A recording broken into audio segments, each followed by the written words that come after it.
Good morning. Good morning. Got 2 minutes to go. 2 minutes to go. Running a couple of minutes late.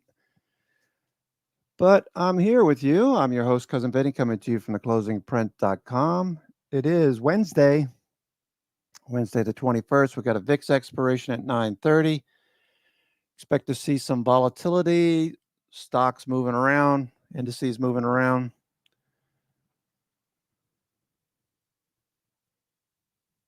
Okay.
All right.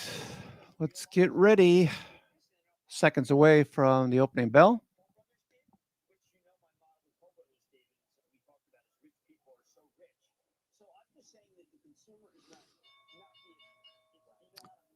All right. We are open. You're watching the futures. Let me go back to Bloomberg. Bloomberg. First 15 minutes, I'm not doing much of anything except taking profits off the table.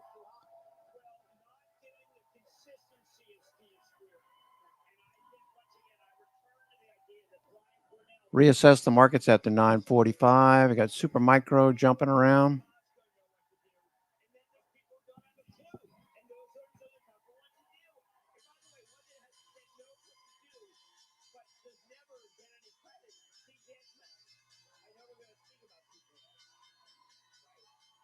Okay. So Rick Reeder was on Yahoo Finance this morning. If you get it on your TV. Okay, watching S&P. S&P equal S&P 0 day is set up to go.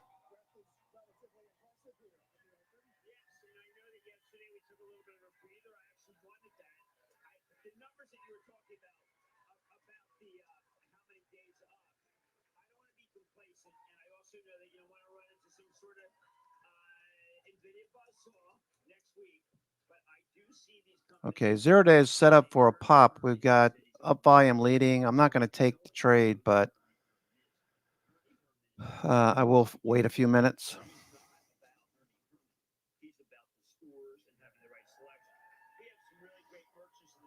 All right, there goes ASTS. ASTS on the move. Okay, ASTS is on the move.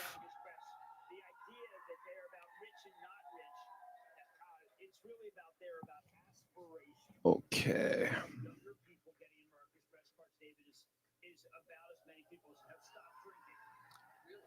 What are these people doing in the background? Jesus. All right, I got to shift. I can't stand that. I mean, people having a good time, I can't stand that. Don't be happy. You can't be happy. What the hell's wrong with you? What's the matter with you?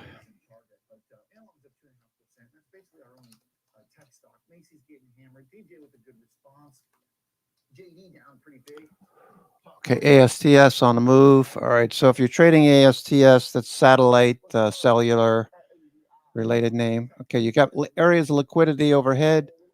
Let's see how we do here.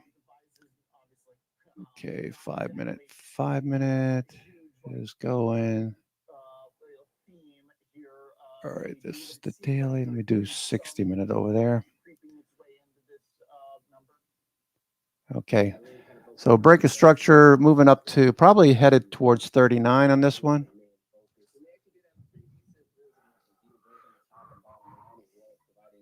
Really good guidance compared to Street's expectations. The revenue actually came in at 2.31 billion, beating Street's expectations by about $40 million here. Now, however, that's still a 25% decline on a year-over-year basis. So perspective is everything, but once again, beating the Street's expectations. Okay, looking for 39, 38.50, 39. All right, the MACD is turned. Both top and bottom line for Q4 was actually fairly strong. Now, they do believe that there's a recovery in demand for chips, especially those used in consumer electronics. So there's a little bit of a bright spot there. Consumer electronics has been in its own type of recession for the last year and a half or so. So getting maybe some benefits from that particular trend. And they also are seeing, once again, the industrial side of their business growing for the most part. Industrial revenue is actually becoming below the Street's expectations, but kind of their commentary and their guidance moving forward there is something that is worth noting. And once again, we are seeing a nice little bounce to the upside. So this is a stock that doesn't have the AI exposure, but this really does give us some insights into the manufacturing and industrial side of the economy here. And really, Okay, futures are just chopping around. If you're just joining us, I'm your host, Cousin Vinny, coming to you from theclosingprint.com. It is Wednesday, the 21st of August. Watching the S&P, trying to break out. S&P is trying to break out. Seems like a little bit of a, comparable to Texas Instruments and stuff, and the kind of category of more cyclical themes that have been struggling. Like we see the industrial part still way down, automotive down, but the fact that we're able to rally on this and take kind of our one of our few tech trades still is not cheap, like 35 times forward. So it's not it's not like we're talking Intel here. Okay, let's take a look at the markets. Futures, you shouldn't be surprised. Futures are jumping around. VIX expiration this morning at 9:30. So that imparts some volatility. Okay, what do I want to look? Okay, let me go look at, you know what? Why does this keep disappearing? Oh, you know why? It's on a different screen, right?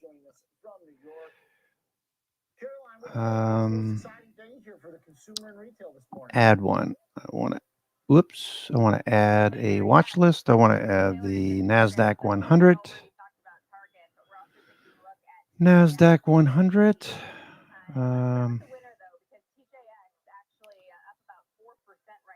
Should have done this earlier. There you are, NASDAQ 100. Okay, let's see who is the top of the list.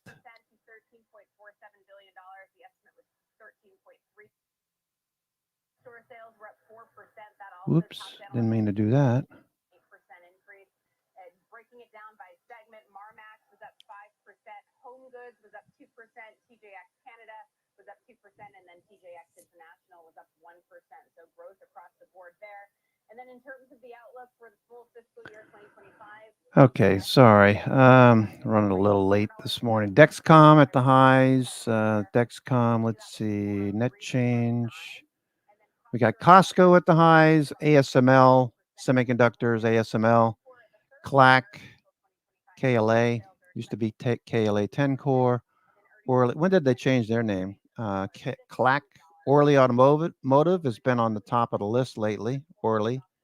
Regeneron, LRCX, Lam Research, Ross Stores, Lululemon, Centos. You know what Centos is? Centos is a economic indicator of sorts. You may have seen their trucks running around from time to time. They deliver, rent, lease out, sell corporate identity to over 1 million customers worldwide. It's a economic benefit when you see this continue to move higher.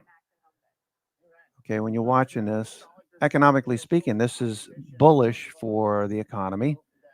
When this is moving higher, let's take a look at junk bonds real quick. The S&P is still chopping around. Futures still chopping around. Okay, let's see. Nordstrom with the rack is down. Nordstrom down. Going to take a look at these. They need to spin off Nordstrom Rack like something. I mean, I guess that wouldn't really make it work for them, but just like. Okay, so let's look at Costco. Costco trending. ASML. Okay, that's all right. Let's see. CLAC, KLAC, CLAC. Flat above the 50-day. So far, Costco looking the best. Analog devices, ADI, analog devices. That's above the 50-day. What's Starbucks doing? Corey was talking about Starbucks yesterday. Okay, still flagging. Supermicro. Got a put credit spread on this one. I sold the 525s. Okay, LRCX, Lam Research. Frano likes to trade this one from time to time. Get above the 200-day, probably a good level to start looking for. Then put a stop underneath the 200-day, but not there yet. Lululemon, that one had earnings, right? Lulu. Bad symbol. Lulu. Okay, Lulu changing trend. It's got to get above the 50-day for me to be interested. 50-day is still descending lower. Orly Automotive. Orly. Orly. Okay. What about, what's Apple doing? Apple hanging out. Chipotle. What are you doing? Chipotle still basing down here. Chipotle looking for a CEO, I imagine. Meta. Okay, still consolidating. What about Google? Google was looking good on Monday. Monday's close. Google looked good. Let's see, higher lows. All right, there goes the S&P. S&P on the move.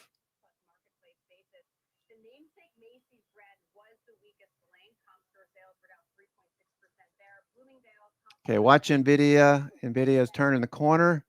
Okay, I like NVIDIA for a long. Let me see. Do I have any NVIDIA? Let me buy some NVIDIA. Let me check out. The chart first. NVIDIA. Don't forget to check your Money Magic levels. All right, NVIDIA. Let's just do NVIDIA. NVIDIA's on the move. All right, looks good. Okay, let's take a look at NVIDIA. NVDA. Okay, so we got a nice level of liquidity below. You got 129.50 is the next level. And then 130, I believe, is a Money Magic level.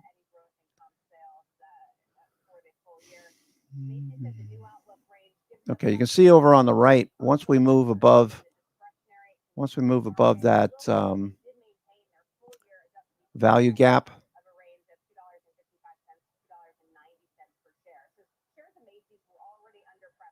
we could get going. Let's keep an eye on this. It's got liquidity down below. NVIDIA looks like it wants to go. NVIDIA, let me buy some NVIDIA. Wait a little bit. Wait a few minutes. What time is it? 9:42. Yeah, let me wait a few minutes.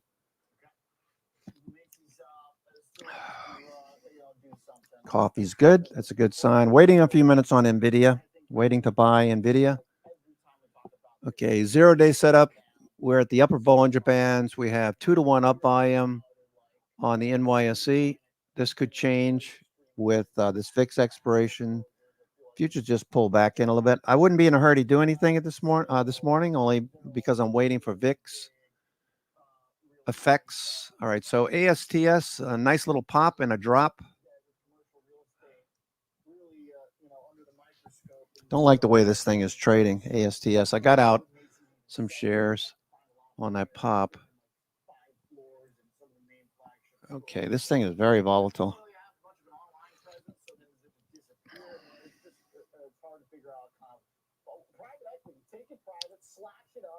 dice it up, put it in the blender, and see what comes out the other side. I don't know why this company's still public. It stinks. All right, let's talk JB. What are you doing here, Oliver? Why I are you hate running Macy's. Nordstrom and spitting off rack? Why aren't you running Macy's? That's right. I'm gonna open up my retail private equity. Guy's a jerk. I don't, and you know, it's not nice to talk bad about people. This guy really annoys me. Reminds me of the guy who was in high school, got bullied or whatever, you know. I don't know. Vinny, stop being so critical. Yeah, you're right. I shouldn't be so critical. He needs love too. All right, just watching the markets right now, jumping around, talking about nonsense. Okay. Pinterest. All right, Timmy's looking at Pinterest. All right, let's take a look at Pinterest for Timmy. Pinterest, I like that one. It was moving this week. Pinterest. Okay, you can see where we need to break out on the hourly chart. Let's see what the daily tells us. Daily. Pinterest. Okay, so it's been on the move since the reversal off that low Monday 2 weeks ago. 3 weeks ago, Monday. 3 weeks ago, Monday, Pinterest bottom, turned the corner after some selling. You can see the selling volume there. Okay. Okay, so the next level on the daily, if you're only concerned about swing trades, you're off the low, that liquidity level. You got liquidity overhead showing up as supply, 23 million shares up there. So you're probably going to just grind up towards that area. Higher highs, higher lows. It's not going to be straight up, but Pinterest looks pretty good too. Pinterest. Okay, 0 day. Watching 0 day, Frano's. Okay, starting to see our first cyan bar.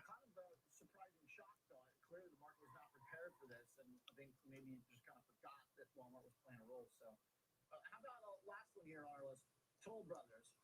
Let's talk some housing here. Big expensive homes. Yeah, it's a luxury home builder. Shares had been under pressure this month heading into this report, but all right, so 0 day, Frano taking a shot. We got our first cyan bar on S&P. Looks like it might go S&P.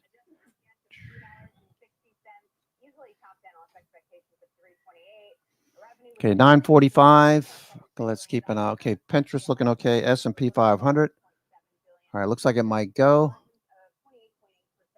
Let's look at some levels. Let's look at the 15. Breaker structure. Looking bullish. Hourly chart. That looks bullish too, Frano. Okay, I see what you're looking at. That looks pretty good.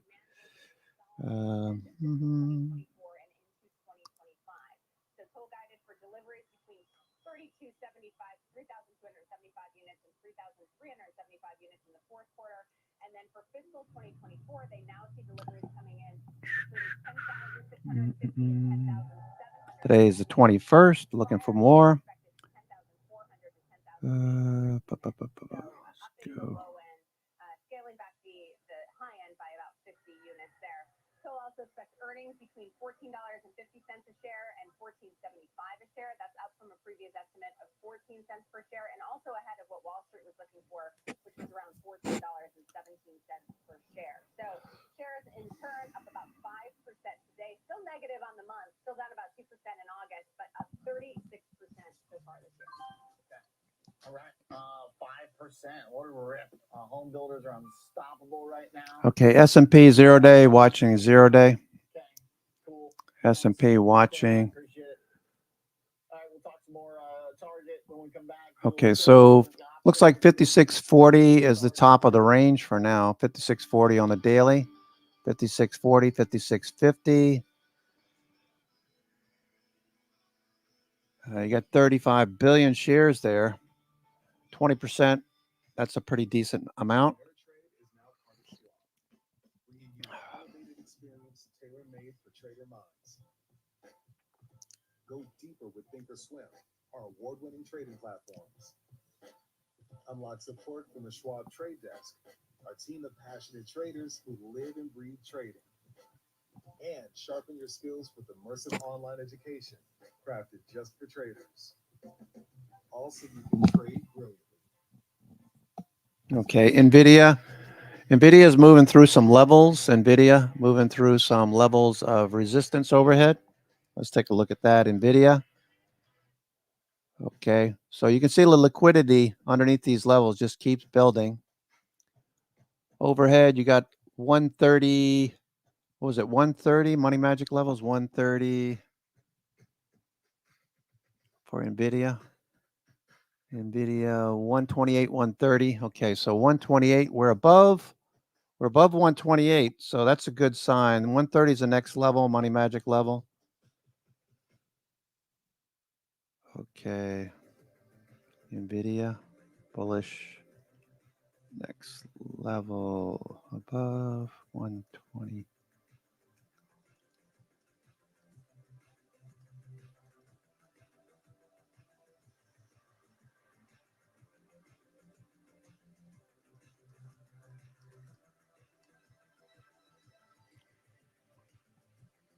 Okay, NVIDIA looks good.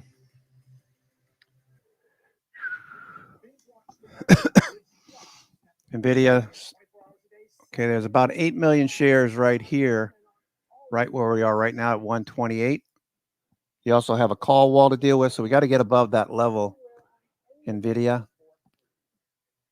Okay. Stocks trying to rally here. Russell pulled back a little, but tech's firming up. Let's keep talking some retail. It's a story. Okay, we still got 2-to-1 up by him. Still got 2-to-1 up by him. 3-to-1 on the Qs. 3-to-1 on the Qs. Let's take a look at the Qs. 3-to-1. Okay, that's moving higher. Looking like they're out of the penalty box. They've been trying to rebound after a series of recent missteps. Costco still hanging on to the number one spot on the NASDAQ 100. Costco. Far above expectations. Revenue is stronger than expectations. For the first time in a lot of quarters, the discretionary categories did well. I think the big story with Target is they're really doing a bang-up job on the digital side, and they've really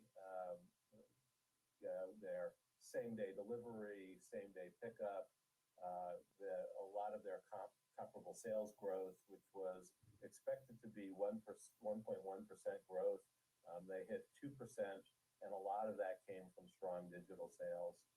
It was very interesting to listen to their earnings call this morning. Management's gone from really being on defense and being defensive about the things that have gone wrong, and management clearly is now on the offense. There's a lot of optimism in the call today. They've done a lot to cut prices on staples. All right, let's take a look. 10-year yield, US 10-year. We want that moving lower. Okay, that is moving lower. Break a structure on a bearish note, moving down through this level. Okay, so that's good. What about the US dollar? DXY? DXY just hanging out, but it is lower on the week. US dollar. Junk bonds, we want junk bonds to be higher. They are. Okay, still an inside day, but we had buyers at the low of the day yesterday, so it doesn't look like the traders that would have a risk-on mindset. Doesn't look like they're exiting the market yet. Okay, so keep an eye on junk bonds during the day. All right, keep a chart up. If I fail to mention it every so often today, remind me, because junk bonds we want to see moving higher. Okay, S&P starting to go. We got the 0-day rising. Okay, so far so good. Let's see. So it's a strong result. The market's certainly rewarding them from. Okay, Russell 1000. Russell 1000. 1,000 of the best names out there. Russell 1000. Let's see. Coke, C-O-K-E. Coke gapping up. Coca-Cola. Okay, Target on the move. Target gapping up on earnings. Okay, let's see what the earnings look like here. Dividend $1.12 on August 21st. Earnings 2.17. Okay, actual was a beat. They beat earnings. Earnings conference call at AM. That's already out of the way, I guess. Target is higher. Okay, let's look at the daily on Target. And then also keep an eye on TJ Maxx. TJ Maxx.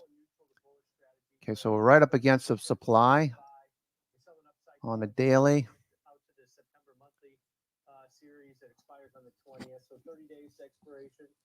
Okay, so we get above that level, we could test that high. We could test that high from April 1st. Okay, I wouldn't chase Target. I'd be looking for a base up here.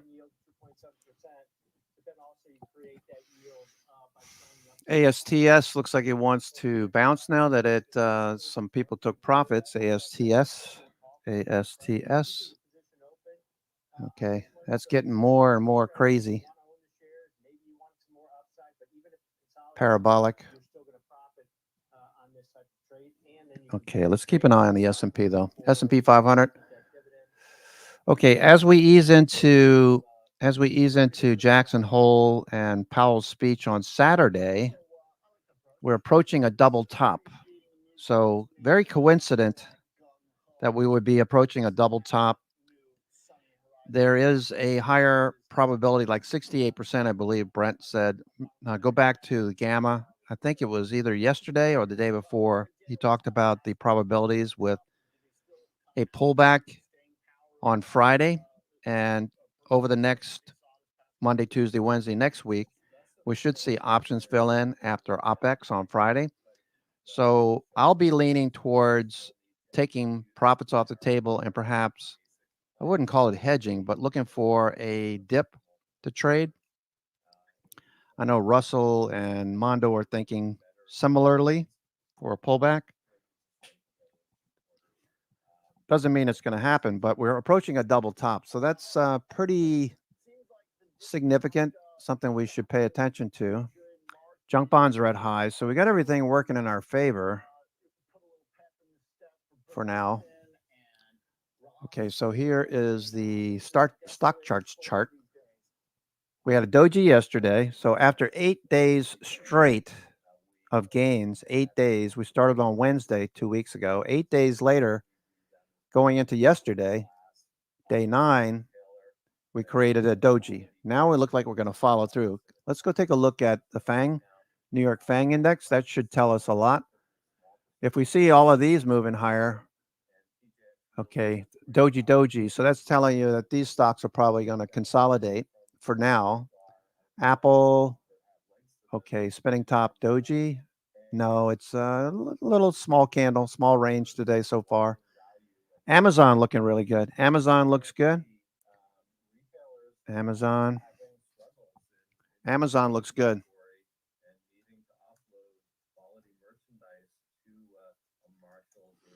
All right, Tesla. Let's see what Tesla's doing. Tesla. Okay, Tesla's on the move. Okay, inside day for now on Tesla. Spinning top. Like to see it get above 235, Tesla. Okay, so that's Amazon. Amazon looks good. The 50 days overhead. So if you're thinking about swing trading this one, it's got an ATR of $5. Currently, it's already up to, let's say, 250. So you got another 250 potentially, and the 50-day overhead. So mark the 50-day as your resistance level. There goes the S&P. S&P on the move. S&P going. So far this year, so it's had a good run. So I looked at a strategy that takes advantage of a neutral consolidation. 0-day SPXW. 0-day is bullish. Up volume leading. We sometimes call this a short iron butterfly because it's got that same common strike where you're selling the. Okay, so advanced decline line just turned green. Okay. And tick is plus 400, 14, 413.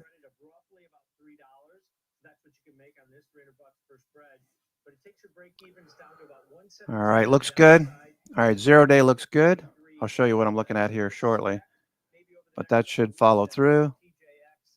Consolidates at these all-time highs. This is the type of strategy that takes advantage of it. Positive time decay. So the price of this short iron butterfly decreases on a daily basis as you get closer to expiration. So neutral strategy, maybe taking advantage of some consolidation that might be warranted in the shares after this. Okay, nice move on S&P. Okay, so let's continue with this. Amazon, Broadcom. Okay, need to bounce. Broadcom needs to bounce. Google needs to get above the 21-day. Microsoft, we're looking for a follow-through inside day. Meta, bullish. Meta, bullish. All right, I got a position Meta. Okay, inside day. Netflix was strong yesterday. Gave back some from the gains. NVIDIA, still looking for more upside. NVIDIA. Into earnings next week. NVIDIA. I misspoke earlier. Was it Monday? Earnings are next week. NVIDIA, Dell. Speaking of Dell, let's take a look at Dell for the follow through. Okay, so a couple of days. Looks like a little profit taking going into next week. Some funds taking shares off. All right, S&P 500 though looking good. S&P 500. Okay, we're about to take out yesterday's high.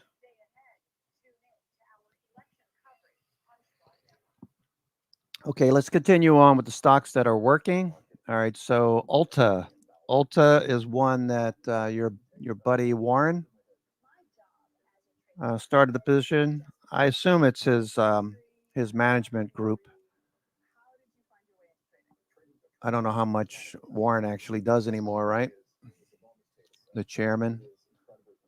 Ulta looks pretty good though. Ulta looks really good. Ulta, I like it. Ulta.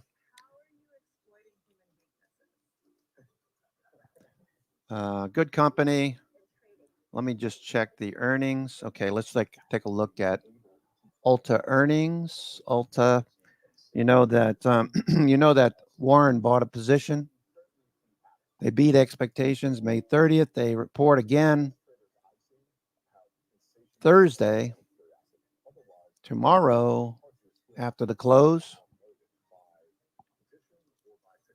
When we look at your whole brain, we don't see any activation in these emotional or reward pathways as if you don't have an emotional reaction. I'm not very good at sales, turns out. I'm very good at trading. I have a trading system that I've used for over 10 Yeah, years. interesting timing that Warren would buy a position. This is potentially a human superpower. There we go. Meta, Meta having a good day. Meta. Okay, so Meta having a good day. We're looking for Meta to follow through. Okay, big move on Meta. Thank you very much. Thank you very much. Okay, Meta, beautiful chart. Meta looking good. We're right at supply right now, Meta. Okay, this is retracing and taking back some of the losses from that observation that there was advertising for drugs on Facebook. I guess the authorities got hold of it. Okay. Okay, let me sell some into strength. Okay, Meta looks really good here. Meta. Market's momentum after the pause yesterday, where we did see the Russell get hit. So bouncing back with the small caps still leading here this morning. Earnings ahead of us include Snowflake, a few other late cloud and tech companies, which deserve our attention. We'll be treating Snowflake. Big disappointment since its debut, but hope springs eternal after putting in a new fresh Monitor. Do I have a sell in already on Meta? Pressure's on for Snowflake to try and some of the No. efficiencies that other cloud companies have been able to show over the last year, Snowflake has been a major laggard. We're going to talk ETF investing strategy, looking at covered calls and SPY, trying to figure out how to generate some income in this market. And All right, Meta coming up to supply today, back up to supply. You can see 189 million shares right up here. Gets north of 542, 543. That should go. Make sure you check in Money Magic levels. I would not buy options on a move higher. What I would wait for is a dip. Okay. So this is a 1 hour chart. Let's look at the 5 minute. Okay. This is just going zippity doodah. Nice. Nice, nice, nice.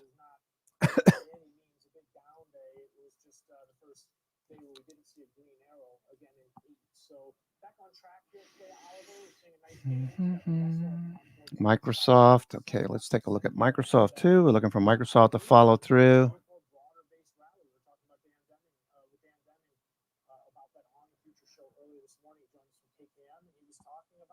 Sorry, Microsoft.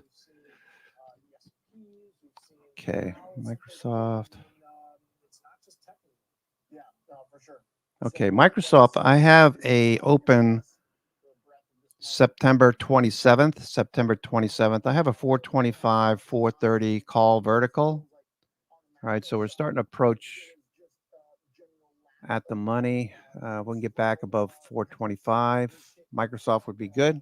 All right, so S&P watching.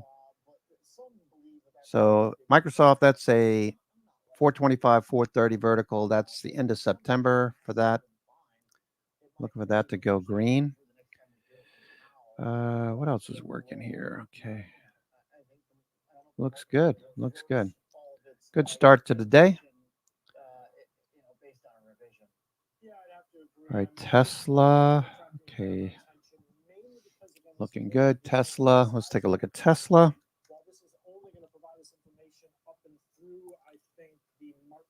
Yeah.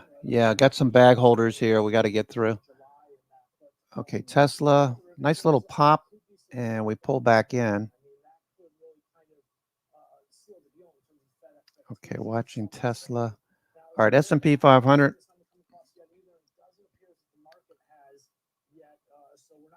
Okay, just overhead. Wow, can you imagine if we take out the highs? I don't think we will, but imagine if we take out the highs. The bears will be complaining. The pullback, though, is going to be, I would think, pretty interesting.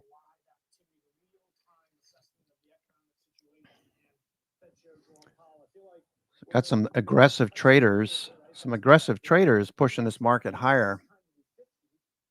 But you know what? Junk bonds, let's go. That's the other thing I wanted to look at. Let's take a look at breadth, make sure that we have a broad range breakout. Okay, so while the markets are pushing much higher, taking out yesterday's high, the advanced decline percent, it's okay, but I'd like to see a little bit more forceful move. Let's look at the NYSE. So all that means is that I would take less risk than I normally would if like we had on Monday. That move on Monday was pretty remarkable, noteworthy. All right, NYHL. Rightly so, NYHL is saying that we have more new highs than new lows. Okay, you just take new highs. Simple calculation, take the number of new highs on the composite, 2,000 stocks, broad measure of market participation. Take the new highs, subtract the new lows. You should have a positive number in a bullish leg. We do. All right, 3 weeks ago, Monday, that was that down bar. Okay, we're below the histogram, then we reversed. Black line's moving higher. You got a new high. Advanced decline's making a new high. And we've got a blue elder stick. So that's telling you we're probably going to pause up here. This is a triple top breakout on the New York Stock Exchange composite. Important to note that we're still consolidating, but we're not falling back. We're not retracing. That's a good sign. Given the fact that advanced decline is making new highs, let's take a look at tick. Tick cumulative. Tick cumulative. Why is that doing that? Okay, tick cumulative is bullish. 4-hour time frame. Let's look at the hourly. 60-minute. Tick cumulative is green and bullish, so that 0-day should continue, I would think. 30-minute is bullish, no surprise there. 15-minute tick cumulative is bullish. Tick cumulative.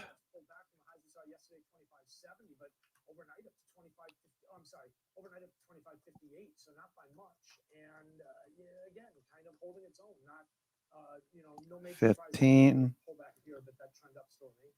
Okay, good stuff. 30. Good assessment of the session here so far. Appreciate that. 60. Working pretty well, by the way. 240-minute. All 539, just $3 bullish. away from an all-time high.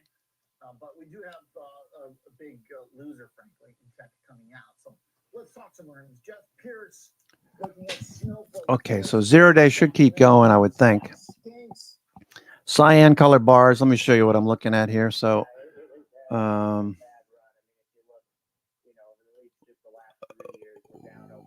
we go. Even though they're really in the AI space. Cloud services, unfortunately, have been sluggish. IT budgets have been tight, and we continue to see that throughout 2023 into 2024. If we look at Snowflake's product revenue, which accounts for most of their top line, back in 2022, that was up 106%. In 2023, it was up 70%. Now, we just saw a growth of 38% for fiscal 2024. So the numbers have not been looking good. And going into this report, expectations are that we're going to see maybe a turnaround in some of that sluggishness. We're going to see some of this investment that the company has been putting in to their technology start to pay off. At least that's the hope. So what we're looking for here. Okay, so we are grinding futures. Okay, so we were looking at, Frano got in right as I was looking at the 0-day setup. Let me show you what she was looking at. Okay, so today 10-10, 10-10 wins. Okay, here's what, I don't know if you were looking at the 0-day the same way I look at it, Frano, but this is what we were looking at. So that's right where Frano entered was that first cyan colored bar. Okay, and we were just breaking out of that structure. We're riding the upper Bollinger Bands, the little dots underneath the price. That's the trailing stop. See up volume over there on the right, the boxes. That's Corey's script. Corey, Golf Mania. You know him as Golf Mania. You can see up volume is leading. Also far to the right, you can barely see it, but up volume, VOLD, V-O-L-D, is trending above 0. And you can see the advanced decline line has turned green from a down bar yesterday. It was moving lower. And tick cumulative is still green. So I'm watching tick cumulative. All right, so if you're thinking about a long wait for dips, the trend should continue, I would think. Get the bulls to bite and sell into strength. That's what I would be doing. Selling into strength today, tomorrow, into Friday, OPEX. And reducing my exposure because we've been up for 13 days, right? We've been up for 13 days. So don't be greedy. If you've ever had the experience of having several weeks of gains like this one from 51.20 up to 56.14. If you've ever had that and then you got too greedy and you didn't take any profits into strength, and the next week we open up on Monday, Tuesday. I'm not saying this is going to happen, but I've seen this happen so many times where we pull back and you lose 10%, 5% of your gains from the previous 3 weeks. It's not pretty. So you want to be taking profits off into strength. Just make a habit of taking profits off into strength. When things are set up, we can get more aggressive and buy the dips. We got positive gamma, so that's a good thing as well. We have positive gamma, so we should see a tailwind. Puts traders closing their puts, giving the dealers opportunity to close their short puts, creating a Vanna tailwind and some monetizing of puts. Okay, let's see. What do I want to look at here? Multiple expansion. Okay, we're still our multiples are still expanding. A lot of people complaining about the fact that the markets are just going straight up and that it's overdone. When you look at the multiple expansion, we got up to 40 multiples back in 2020 into 2021. We got a 40 multiple. Everybody was buying after COVID, and the markets kept moving higher. And the characteristic of 2020 after COVID, March, April, May, after COVID hit really hard in February, the characteristic was what? The call wall kept shifting higher. Okay, the call wall kept shifting higher. Every month, April, May, June, July, all the way through 2020, through 2021, we had that multiple expansion. That's what we're seeing right now. Hold on a second. Who is this? Mendham, New Jersey. Who's in Mendham? Let me just see who this is. Might be a friend.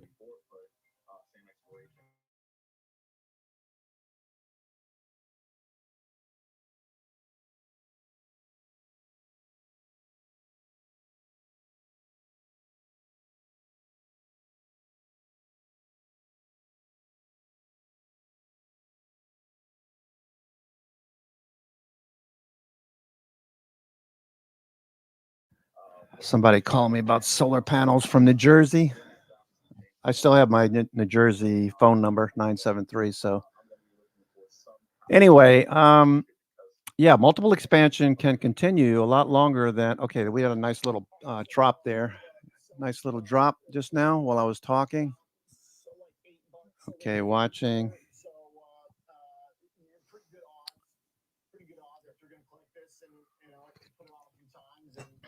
Okay, S&P.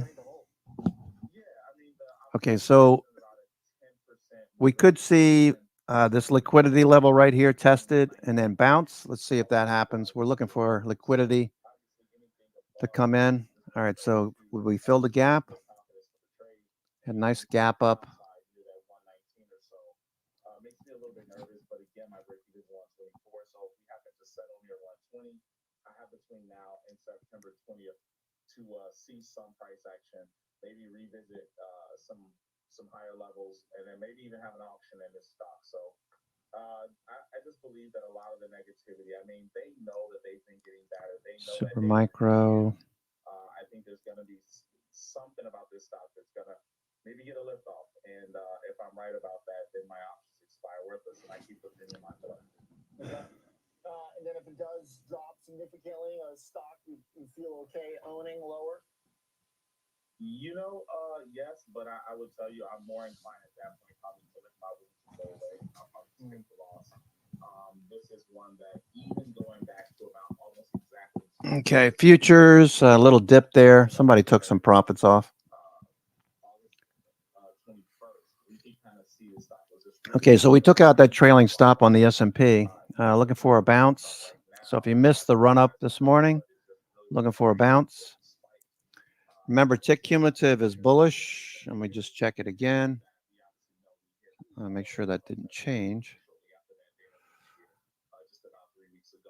Okay, got to turn these monitors slightly.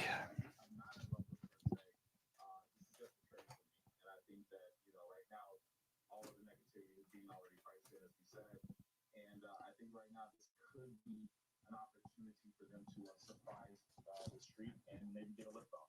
All right. Okay. Looking for a snowflake stabilize, not a drop from here. Collect a little. Okay, tick just jumped back above zero line. Tick.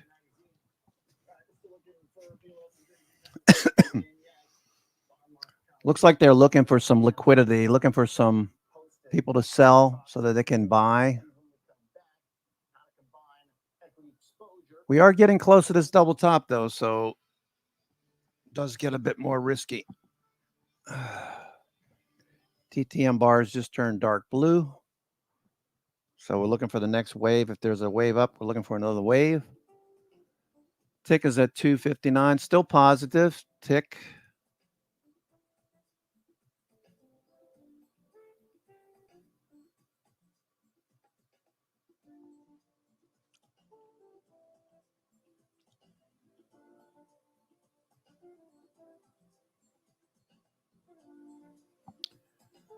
Okay, advanced decline line is still climbing.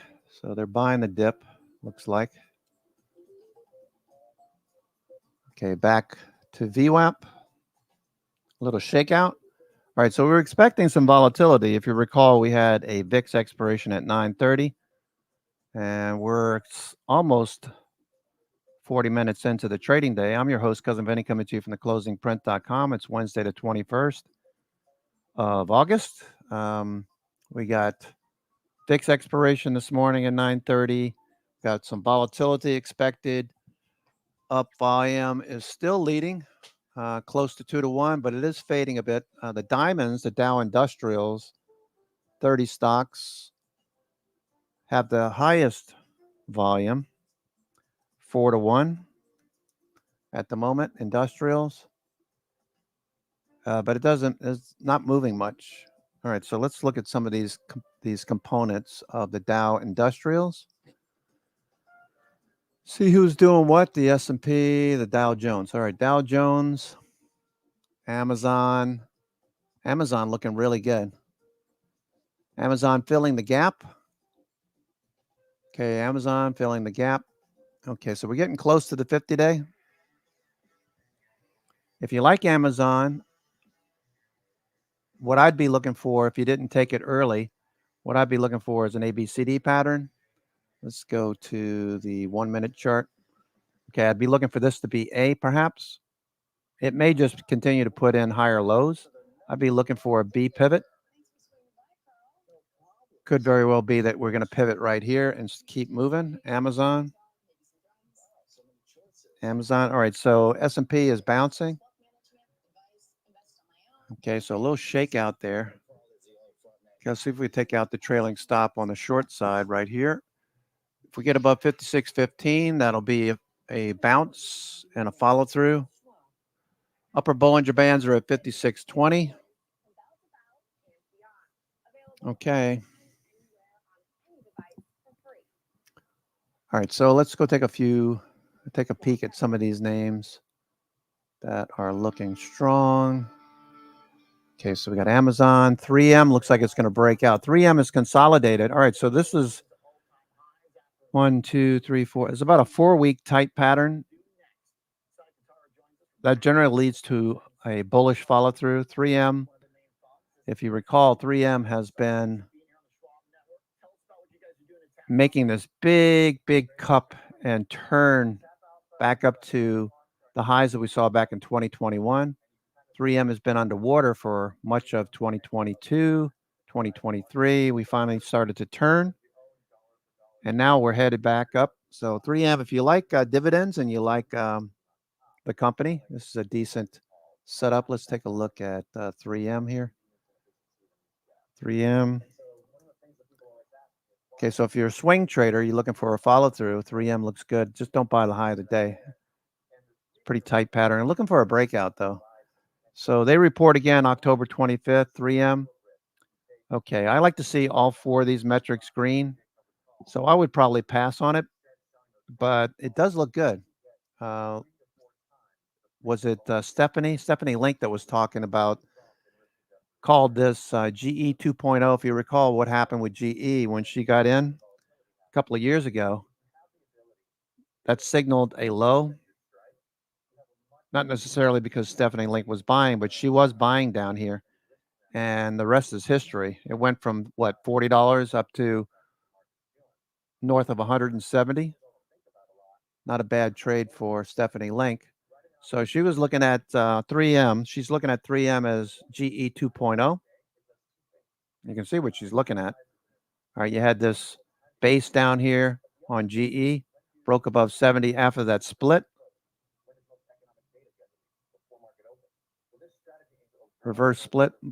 The stock just took off to the upside. So she's looking for 3M to continue. Looks like it's going to break out. Looks like it's going to break out. If you bought it a couple of weeks ago, I would have been impatient. I probably would have sold it already, but grinding higher, if you like dividends or you like a swing trade setup, this is probably going to work. Use a 9 EMA as a trailing stop. I'd like to see more volume like over here. That could start to come in. So maybe we wait until the volume, put an alert in. If it gets above 130, put an alert. Let me do that. Let me go to 3M. And I'll put alert right here at 130. Add alert 130.08. That's fine. Okay, we're starting to break structure on 3M. 3M very strong. It's the most active. 3M most actives.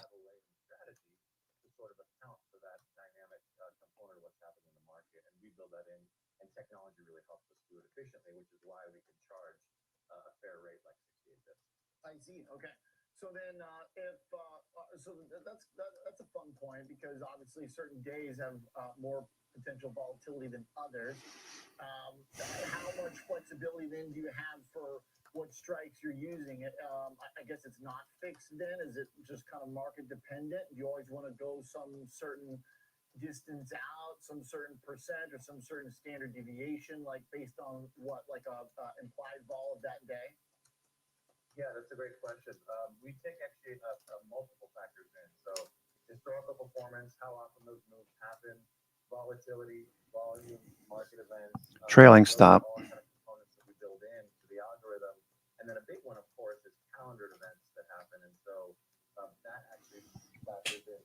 Earnings for this one, again, is in October 25th.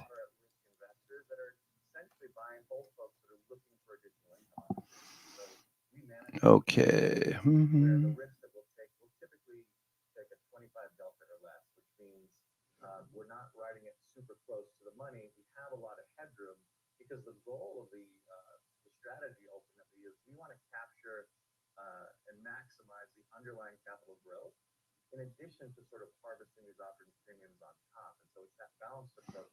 Okay, so S&P is trying to get back up to the highs this morning, right around 56.19. Up volume is sustaining. Okay, tick is at 475. We know that tick cumulative is telling us that institutions are buying more than they're selling. You take tick, and then you take a cumulative value over set time period. I like to follow 15, 30, 60-minute for swing trades, and a 4-hour for more of a 2 or 3 week lookout. So we get tick cumulative rising. So we're still looking at 3M. So you get tick cumulative rising. We do have the double top potential on the S&P. So I'd probably be exiting Thursday, Friday on short-term swings on the indices anyway.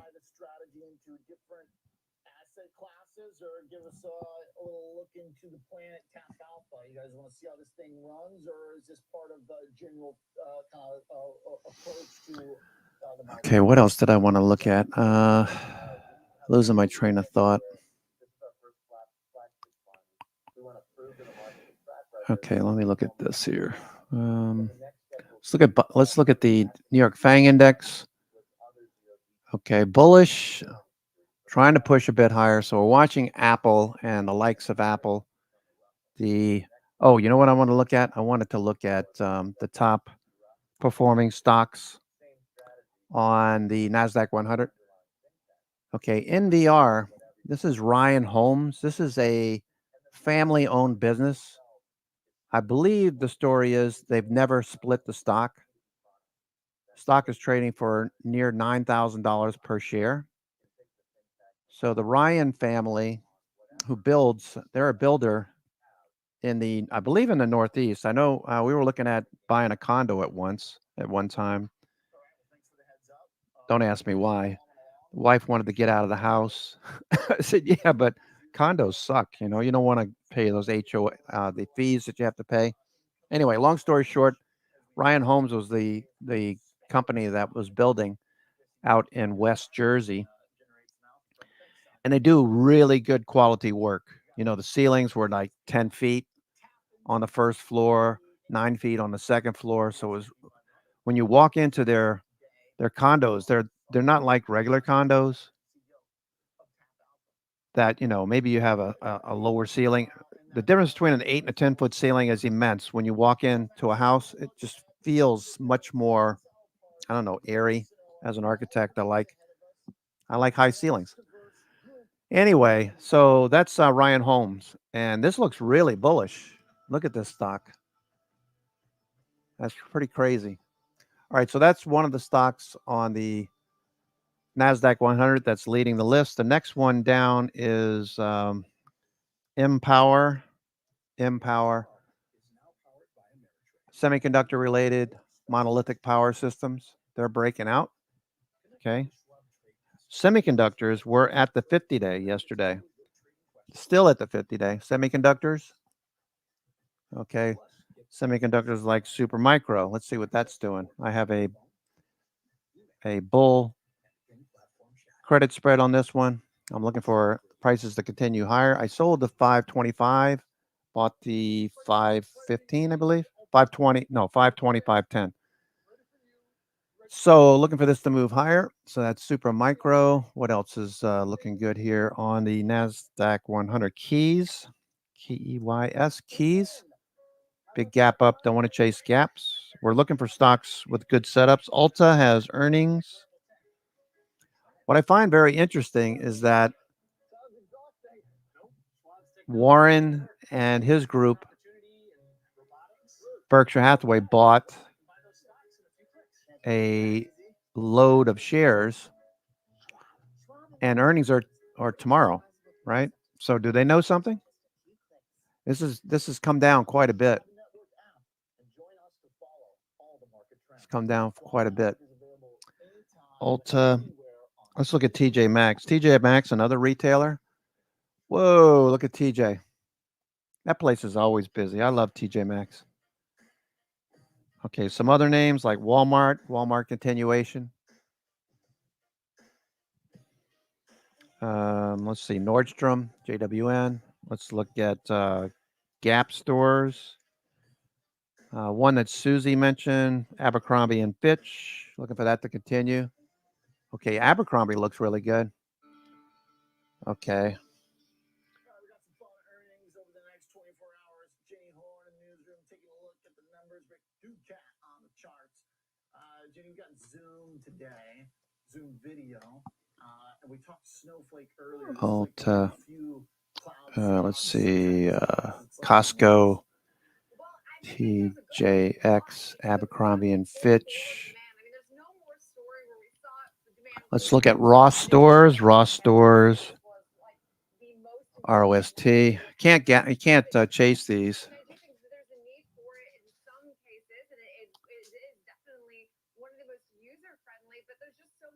Yep. 90% of the people lose 90% of their funds 90% of the time.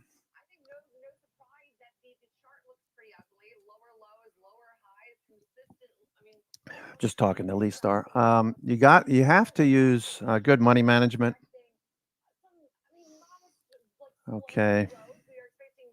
S&P 500 still consolidating right at VWAP, so it could be another doji day. We had a nice little pop to sell into so far.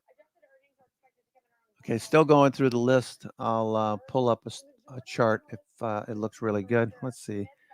Keys, Ulta, Granger. Granger looks good. WW Granger, 2 years. Looking at the video conferencing segment, AZO, AutoZone. Okay, trending higher. Bollinger Bands coming together, so that's probably going to consolidate. Deckers Outdoors, that's been active lately. Deckers, okay. Dick's Sporting Goods, another one. Dick's Sporting Goods in the top 20 NASDAQ 100. Trying to break out. Dick's. She's talking Zoom. Let's see what Zoom's doing. All right, I'm not really interested. What is I haven't looked at Alibaba. I haven't looked at that in a while. That's trending. Pinduoduo. I think Frano mentioned Pinduoduo last week. Was making new highs for the week. Okay, Pinduoduo. So back to the list. Deckers, HubSpot, HUBS, HubSpot. Coming off the low. Meta with a big move this morning to selling into strength. Okay, Meta had an issue last week where they were caught approving an advertisement for drugs on Facebook, and the stock took a tumble, gap down on Friday. This week we're regaining lost ground, looking for a breakout above 540, 545. Let's see, Money Magic levels are Meta Money Magic levels are, survey says 535, 540. All right, so 540 is a big level. No surprise. I'm sure Money Magic would tell you there's no surprise. He's probably looking at 540 as resistance for now. So if you look at the Money Magic channel and you look at the graph of the big cap names that he follows, plus the indices, plus Bitcoin stocks and Bitcoin, the green boxes are call walls. You expect to see profit taking into those call walls. That's why we look at those as resistance. Think about it. If you had the 540 call in Facebook or Meta and it ran up this morning like it did, what were you doing? I would think that you'd be taking profits off in the strength. So that creates a little bit of resistance. However, once you get above 540,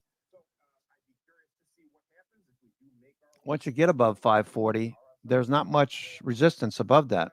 So Money Magic would have to give you share in the room, hint, hint, the next levels and his chart version of individual names, which is really cool what he does.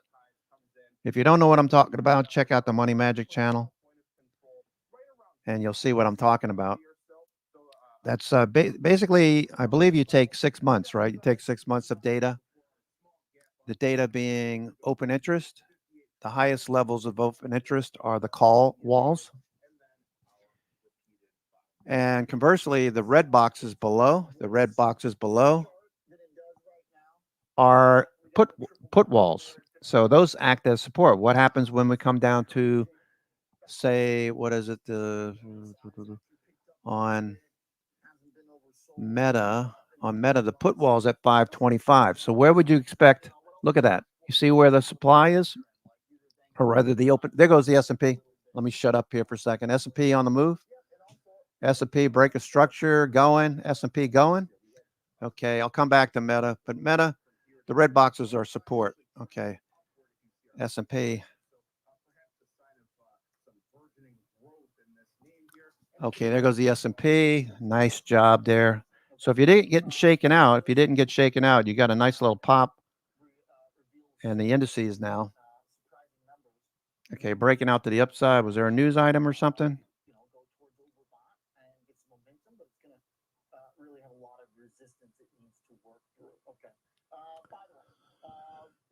Okay, nice little pop. Up volume surging again. All right, so Tick Cumulative telling a story. Tick Cumulative is telling you a story.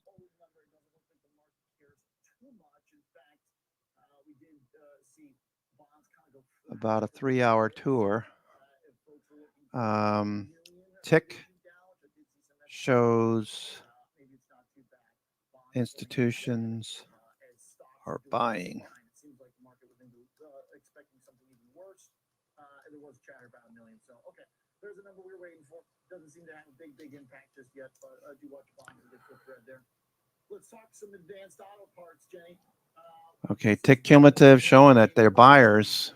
Nice pop. Let's see if we can get a follow through in this. Sorry. So Meta, the red boxes on the Money Magic channel, the red boxes are put walls. They act the same way. They act as support, basically. That's where heavy open interest is on the put side.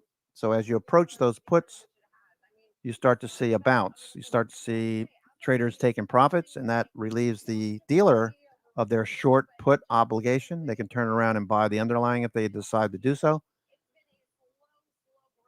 A lot of times people will flip the trade from puts. They'll take profits in the puts. They'll buy calls. By the way, I know I was bitching about Thinkorswim. I was bitching about Thinkorswim. The more I learn about Thinkorswim, the more I'm beginning to like it. Okay, so it was just a change from Street Smart Edge to Thinkorswim. Now that I've seen how you can customize it to suit your exact needs, I hate to say it, but it actually blows away Street Smart. It does blow it away. It's just setting it up so that you're not looking around to do whatever it is that you normally trade. If you trade spreads or iron condors or verticals or straight calls or puts, there's a way to set it up so that it's specific to you.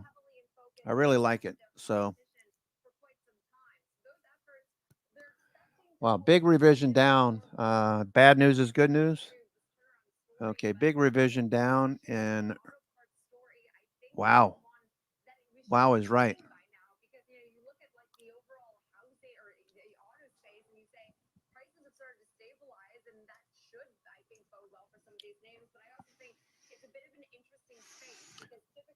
Bad news is good news.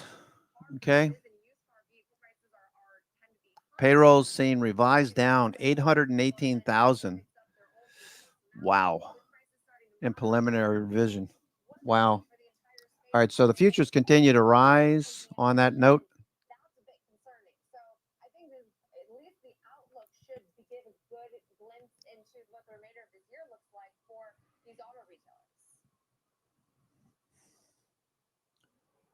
Okay, so let's take a look at some names that were posted in the trading room earlier. Some people, Temi was looking at Pinterest, still going. Pinterest still going.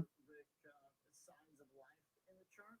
Well, when we look at this one, there's a couple different things that I would point out right away. The first thing is that since we hit these yearly highs near 88.56, we have been trending downward if you look at our blue dash line here. But recently, we tested it to the upside. Okay, looking good. Okay, up volume. Okay, up volume surging. Up volume.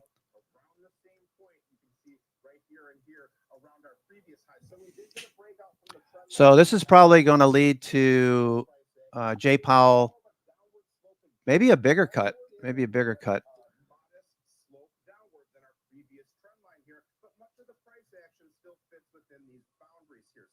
So we pushed beyond the trend line, but we haven't really had a big push to the upside yet by this analysis here. So we can see one more positive thing is that we have crossed above our 21-day EMA. We are holding on above it today. We also pushed above our volume profile point of control, this thick red line right here. That's the area of heaviest trading on our chart.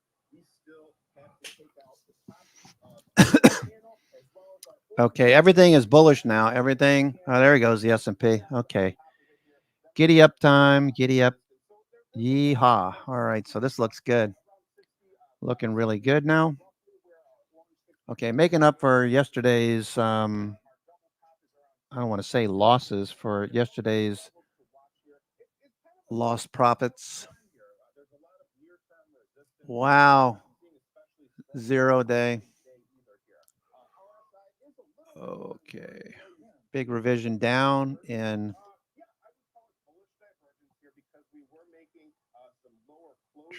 Wow. Wow. This area here, we kind of flattened out a little bit more in terms of closing prices here, but RSI still trending upward, still making a bit of a push above the 50 midline here. So quite a bit to contend with in the short term to the upside. To the downside, the recent lows, this green line near 57, then our chart at 55. Those would be the areas to watch for further downside. Okay, this is kind of interesting. It reminds me of the snowflake chart or the Zoom chart in some ways. I guess a lot of people are thinking. A lot of people thinking that Jay Powell. Easier to recover because that was such an extreme drop off, but still it deserves some points for the general kind of slowing of the selling, which is kind of a weird way to put it, but obviously it's still been trending downward, but not as intense. So yes, a lot of resistance overhead, but I feel like you could imagine if the number came out really good, then maybe we could realize this down here, you know? So interesting. It could be potentially volatile. If it doesn't work, though, you've got pretty clear lines to look at, namely like $55.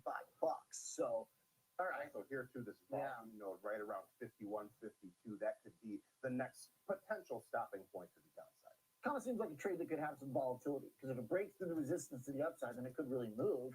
And if not, then it kind of goes back to the lower end. So, okay. All right. Williams-Sonoma, last time we talked about this, it was in a pretty good state, Jenny. It seemed like it was connected to, I don't know, like the housing trade, I guess it was stable, but now that some of that data has slowed down. Okay, so we got a nice surge there, Sergey. You know, amazingly so. This is a pretty strong chart. I know we pulled back from highs by about 18, almost 19%, but we're still off of lows by 127%.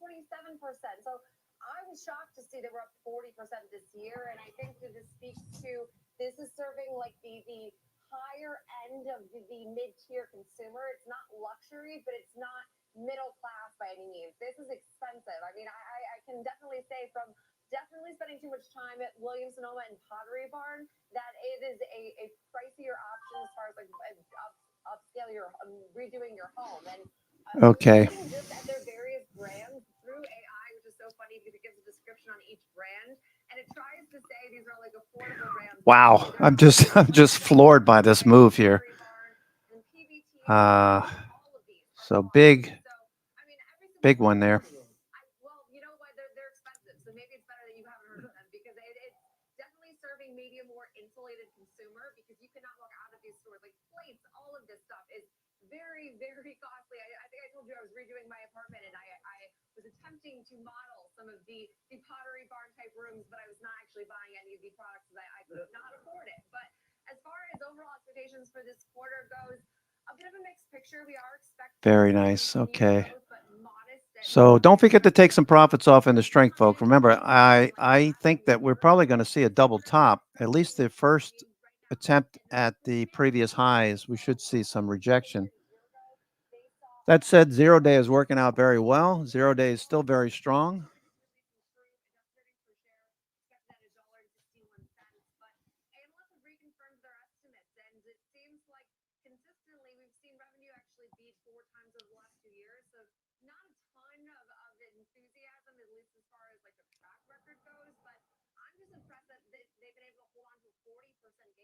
Because you look at like RH, for example, which is true luxury. Yeah. I mean, that name has been the bludgeon this year. I guess people would rather buy a lamp than a couch, but yeah, Williams-Sonoma's got all the other stuff too. So it's pretty amazing. It's like a big counterpoint to the whole idea that people aren't buying expensive things right now. Because Pottery Barn has thousands of dollars of couches. I mean, like it's not cheap either. Sure. Yeah. No, totally. Not quite at RH though. No, not quite. Yeah. A few things are. All right, Rick, chart, kind of a weird one. One of the most unpleasant surprises for many new homeowners is realizing how expensive furniture costs. So it kind of takes me back to my own experiences with that here. Nevertheless, downward sloping channel here for the most part since we hit those highs near 174, connecting the subsequent highs, duplicated the line, put it across the lows, happened to match up pretty well here. So that gives us some boundaries to watch for our price action here. We are below our two shorter term moving averages, yellow 21-day, orange 63-day, making a stab at retaking that yellow 21-day EMA today though here.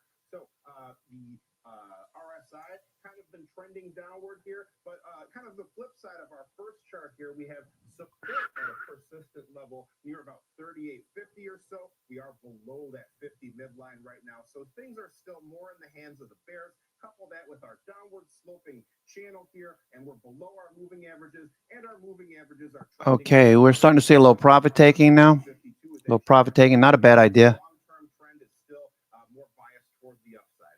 Support and resistance, support to the downside. We've got this gap to watch from right here. Dark green line, the low point after the gap up near about 130, the beginning of the gap, the high point before we hit the gap around 120, 175. So kind of a supportive range to look out for. Happens to line up as well with our 252-day EMA at the lower extreme. Upside, our moving averages, then our recent high near 148.70, then another high near 158. All right. So range bound for now. Yeah. And some magnetism at 140 bucks or so. But we're holding in. Okay. But it certainly can move on earnings. So might be Pow. Thanks, Jenny, for the look ahead. Appreciate it very much, guys. Good stuff. When we come back, we're going to chat a little bit about this bid coming into the market after we get a revision of 800,000 floor for jobs. Market's okay with it. In fact, it seems like it was expecting worse.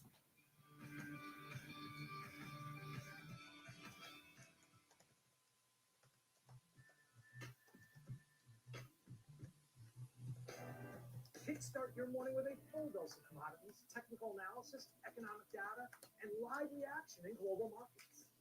Available anytime, anywhere, on any device for free. And available on all your favorite streaming services.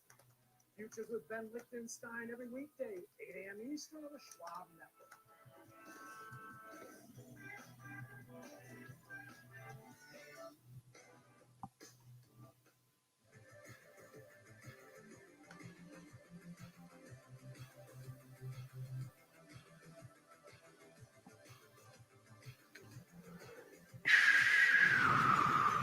All right. A little profit taking. All right.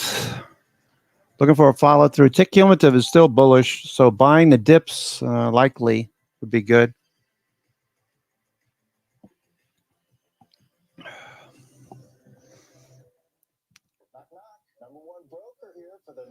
Okay, what's looking good?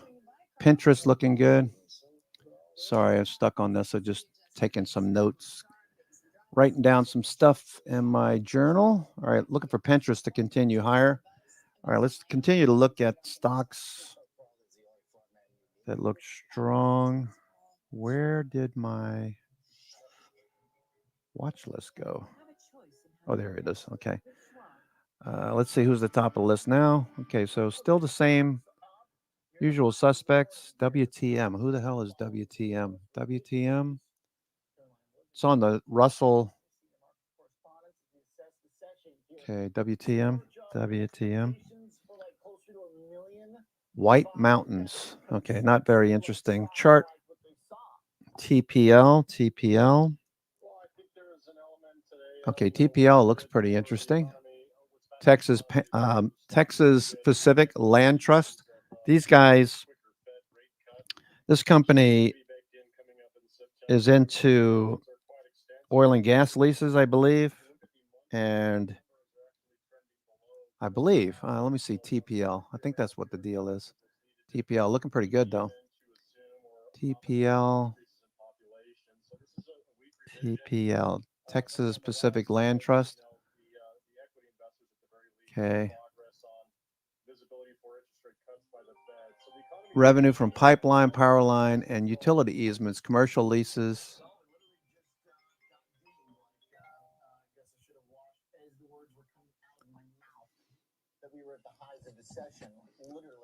Okay, a little profit taking into that pop. So that one's moving higher. Texas Pacific Land. Still consolidating, watching that one.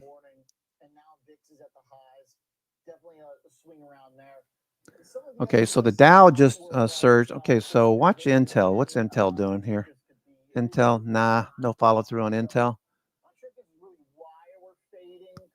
Amazon giving back some gains. Home Depot giving back some gains too. If you look at these, you can see wicks on the top of these candles. So that little profit taking into strength. We'll see if buyers show up.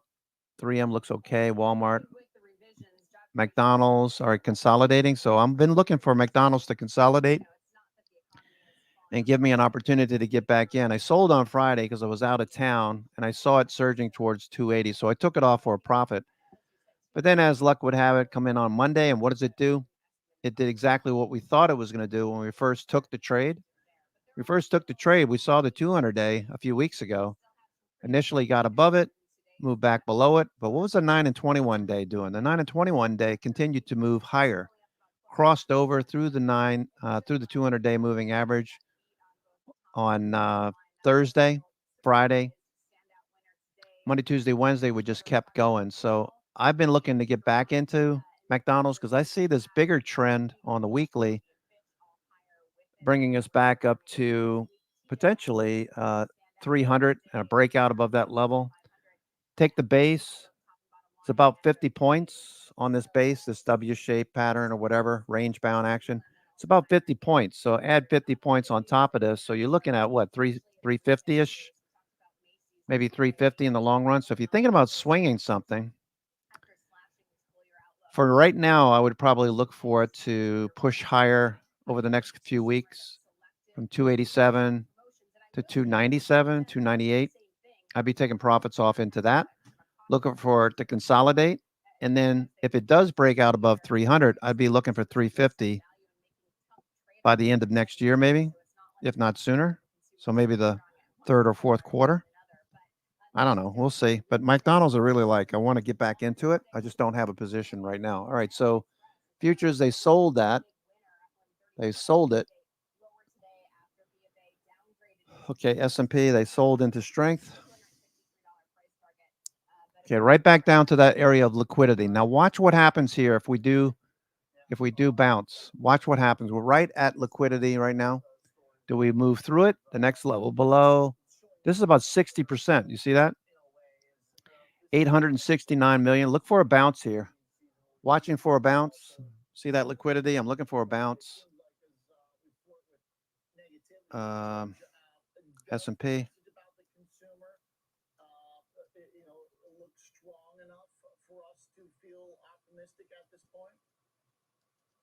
I mean, I think the consumer is moderately still expanding their spending. I think that's something we have to consider as long as there's employment and, of course, the ability to borrow money. I know it's more expensive to borrow money with the expectations of rates coming down. That should propagate the consumer. I think, the bigger picture that I'm looking at, OJ, in fact, is that you look at, how much interest the U.S. government has actually spent on debt in the last year. They're trending around $850 billion. Yeah, we could run down the hill. With rates coming down, that'll actually shrink the amount of capital that they're spending towards servicing that debt. SPY's red.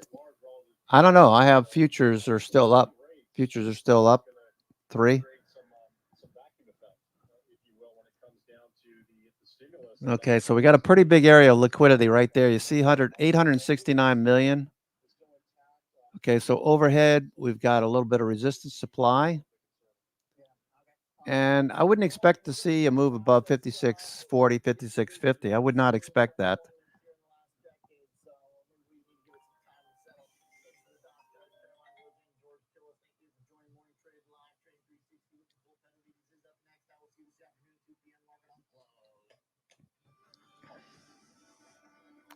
All right, so Target looks like it's moving up the list here. Target, the NASDAQ 100, Target.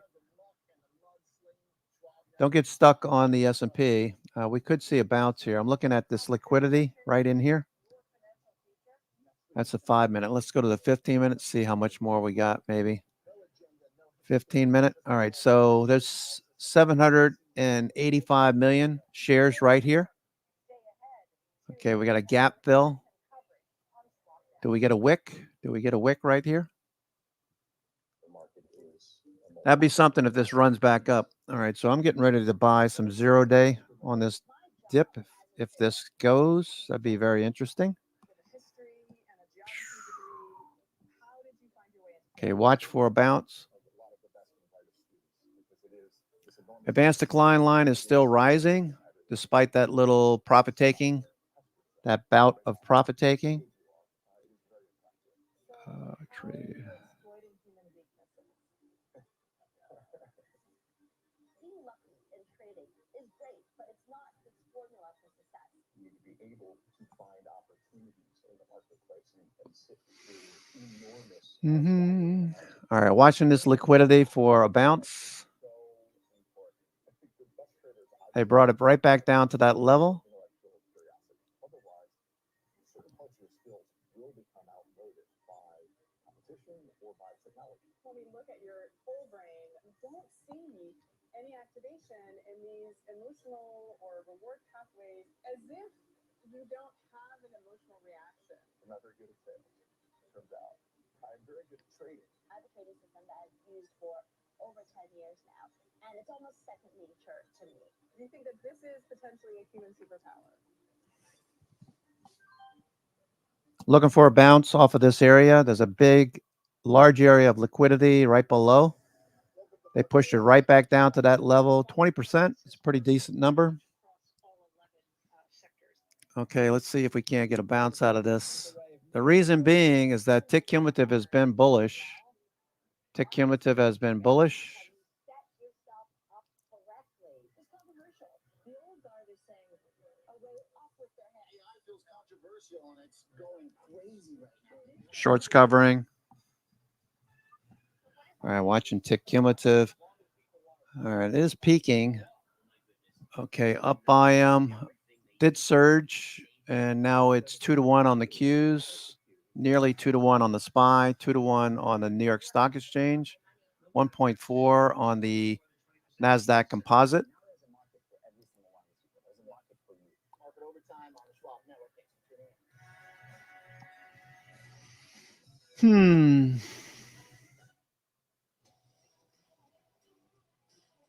All right, we expected some volatility today with the VIX expiration.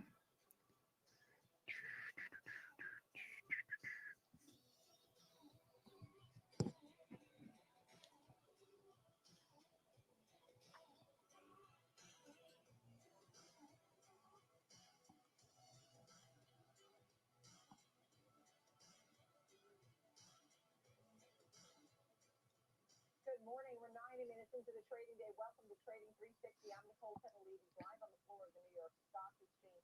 We are in the middle of digesting a revision to the Bureau of Labor Statistics numbers. Fewer jobs were created than it had been expected. We'll go over that. And in today's show, our 360 Spotlight, we'll take a look at retail earnings from Macy's and TJX, our disruptor, Texas Instruments, as the city upgrades the stock to a buy. In our 360 round, we'll dive into Target and the big rally after the earnings. All right, this looks like shorts covering for now. Looks like shorts covering. Right now, you can see that the S&P is higher by 7 points at 5604, and so is the NASDAQ up almost 0.2% at 19,000. S&P cash looks like a bear flag, maybe lower. And the Russell is up at 2151, gaining 9.5 points. Oil and gold are mixed. Gold pulls back $11, 25.39 per ounce. Oil 73.28. The barrel that is gaining fractionally 16.67 on the VIX, 101.25 on the dollar, and Bitcoin 59,520. For a look at some top moving stocks in today's market, I'm joined by Jenny Horn, markets correspondent here on Schwab Network. And I mentioned Target, obviously, the subject of our panel. But these earnings today, good news here for Target, more foot traffic and growth. Let's hear a little bit about that story. Yeah, Nicole, I think that this was so significant because it echoes so many of the trends we heard from Walmart. And I was frankly a little bit of a skeptic because Walmart is more exposed to that discretionary spend, like trends in apparel, for example. And we heard positive things from Walmart's leadership last week, but Walmart also is a massive grocer, whereas Target was a bit lacking in those offerings. So nice to see that their turnaround story is really starting to take hold here. Okay, looking for a bounce. By today's reaction, we're starting to see signs that the consumer is not just flocking to Walmart for groceries that are relatively lower cost. They're also returning to perhaps the Target. And stock rose as much as 15% this morning, still up to about 12.5% today. But revenue rose almost 3%. Same-store sales beat forecast at around 2%, snapping a year-long streak of declines. That boost was driven by a 3% yearly increase in store visits, as well as improving demand for those discretionary items. Apparel same-store sales, for instance, rose more than 3% for this quarter. And the company did bring back about 155 million in shares this quarter, marking its first share repurchase since about 2022. This is also the fourth consecutive quarter where Target's discretionary sales trends are on the up and up. So again, I think that this is encouraging that it echoes the rival Excuse me. Walmart's management last week, and this is all good for right now the retail space and the U.S. consumer, frankly, because this has been a bit of a mixed picture as far as these retail earnings have been concerned, especially when you look at like Lowe's, Home Depot, which we've heard from those names as of late. But margin stories also improved. They did say adjusted earnings came in up 42% from a year ago, and they believe that they can keep this earnings momentum going through the second half of this year. They now gave updated guidance that was stronger for their adjusted earnings for the remainder of this year. Executives did say they are a bit more cautious when it comes to consumer demand, and their guidance for same-store sales is expected to be about flat to 2% higher, which they said remains appropriate, but they will likely be in the lower half of that range. But consumers have been remarkably resilient, and I think finally we see Target's strategy utilize this consumer and it pay off, frankly. So nice report. They were due for it because this name has frankly been an underperformer in the overall big box space. Right, understood. Thank you so much, Jenny Horn, markets correspondent. Appreciate a look there at Target. And later we have a discussion on many of the retail names with our panel. Want to get some insights on the news shaping the markets? For that, we welcome in Luca Paolini with us, Chief Strategist at Big Asset Management. I'll start with the revision in the jobs report. This basically is from 2023 to 2024, spring to spring, and it was 818 fewer jobs in that time period, fewer new jobs. And it shows overall that the market began. All right, looking for a bounce. Can we get a bounce out of this? Does it give the go-ahead to the Fed now to cut rates? On the daily time frame, we're on the fourth day of a cyan bar on the TTM. We got yellow bars. What is that? 1, 2, 3, 4, 5, 6, 7, 8, 9. 10 days ago, we got yellow bars. Those started moving towards the zero line, and from that point on, we just continued this bullish ramp higher. Now, I would expect to see some profit taking into that. There it goes. We got a chalk here. We got a bullish chalk on SP.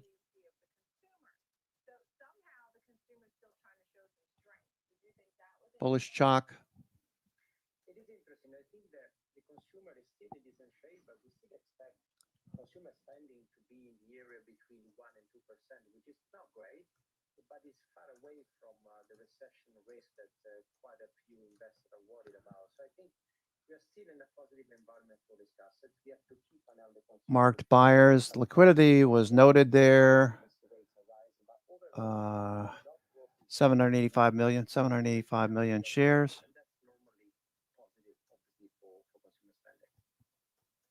Yeah, the 10-year bond yield now at 3.78%. You've been watching the yield curve. You had some thoughts there.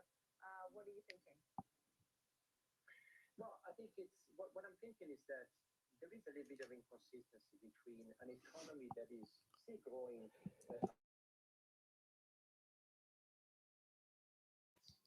by the Federal Reserve by the end of next year. So the direction of travel should be for bond yields to go down at this point in time because inflation is falling. Okay, you can see this area of liquidity right here. Okay, we just had a break of structure this morning, but if you go to the 1-minute chart, you can see that we're starting a regime of higher highs. Okay, doesn't mean we're just going to fly back to the upside, but it does mean we just had a change of character. Looking for a follow through. Liquidity below, so they push it down. People take profits, people sell, and then we see the markets reverse right at that area of liquidity. We do believe that investors are not pricing in the tail risk in this macro environment. That is, everybody seems to be convinced they're going to. Okay, we're moving through areas right now. That was a bearish chalk right there when we would drop down through it on that data. All right, we've got MACD turning as well. MACD is giving you a crossover. MACD cross.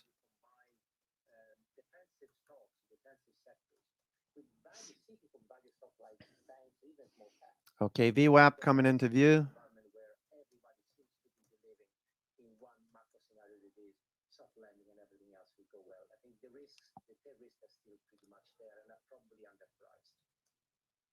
Yeah, and you're looking to Asia too. You had some thoughts on Chinese equities. Where do you think they're headed? Well, there is always a temptation. Okay, looking for the bounce. Do we follow through? It's a bear flag for now. Is that the macro environment continues to be weak. So the time to buy or to invest in China is when the global economy or global market really struggle. Because China has its own monetary, political, and economic cycle in a way. But in an environment where the economy is okay, US stocks are going up, I think it's probably still Okay, we're running into some supply right there. 29 million shares. If we pop through there, then we could test the 50, the VWAP, sorry. And then you're also looking to short-term plays. Like, you know, look, Up volume is still leading. Up volume still leading. short-term corporate bonds and such. Tell me a little bit about that. Well, again, if we think that the economy is kind of okay, the Federal Reserve will deliver interest rate cuts, but we don't really expect bond yields to decline from here. I think if you look at the, you want to take some credit risk without too much of a duration risk. So short-term corporate bonds, in our view, is probably fit this kind of scenario. Valuation is not particularly attractive, but again, I think the fundamental story is pretty convincing. So I think short-term corporate bonds. Okay, Tesla still sitting here. Okay, we'd like to see NVIDIA continue this ramp higher. Watching NVIDIA. VWAP is starting to flatten out now. And just as far as U.S. cyclicals, Okay, flattening out. Flattening out. is that something you like or you stay away from or what? Okay, so what is Apple doing? Apple. Of course, we see the fundamental story. We see the long-term trend. Apple. We believe that this rotation That also moved down to an area. You see that area of liquidity down there? lags. I think we still prefer small On the left? Okay. Not a significant amount. cyclicals. You have to be very selective. I think it's The larger amount is overhead, that supply, 29%, 280,000 shares. It's not a lot for, you would think, for Apple. Let's see what Meta looks like. Meta also pulled back. Okay. A large area of supply overhead on Meta probably keeps us at bay for now.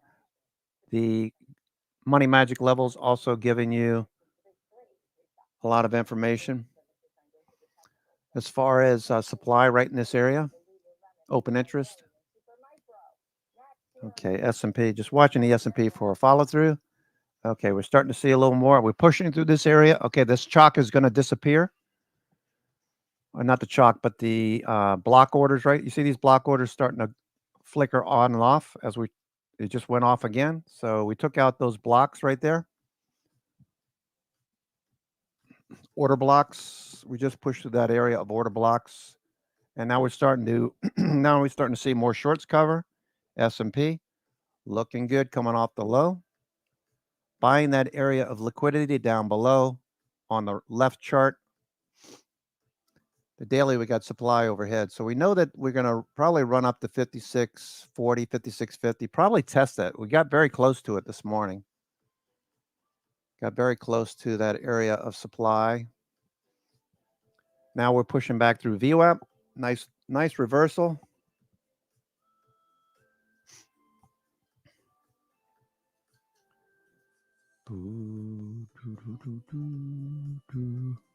Okay, we got 91 million in supply overhead.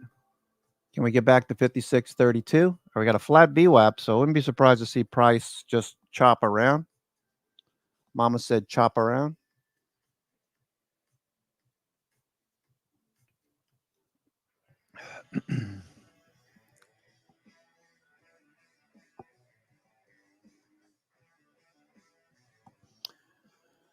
Okay, let me look at Super Micro on that little dip. Super Micro. Okay, moving back up.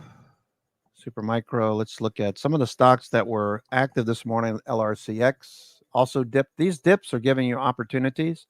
I would use them as day trades. We're getting very close to supply on the S&P 500. Double top, that double top overhead. is going to be an issue coming into view.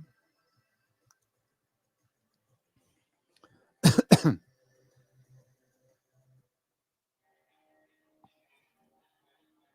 Alex Coffee. I'm Jenny Horn. Join us for Next Gen Investing. 1 p.m. Eastern, only on the Schwab Network.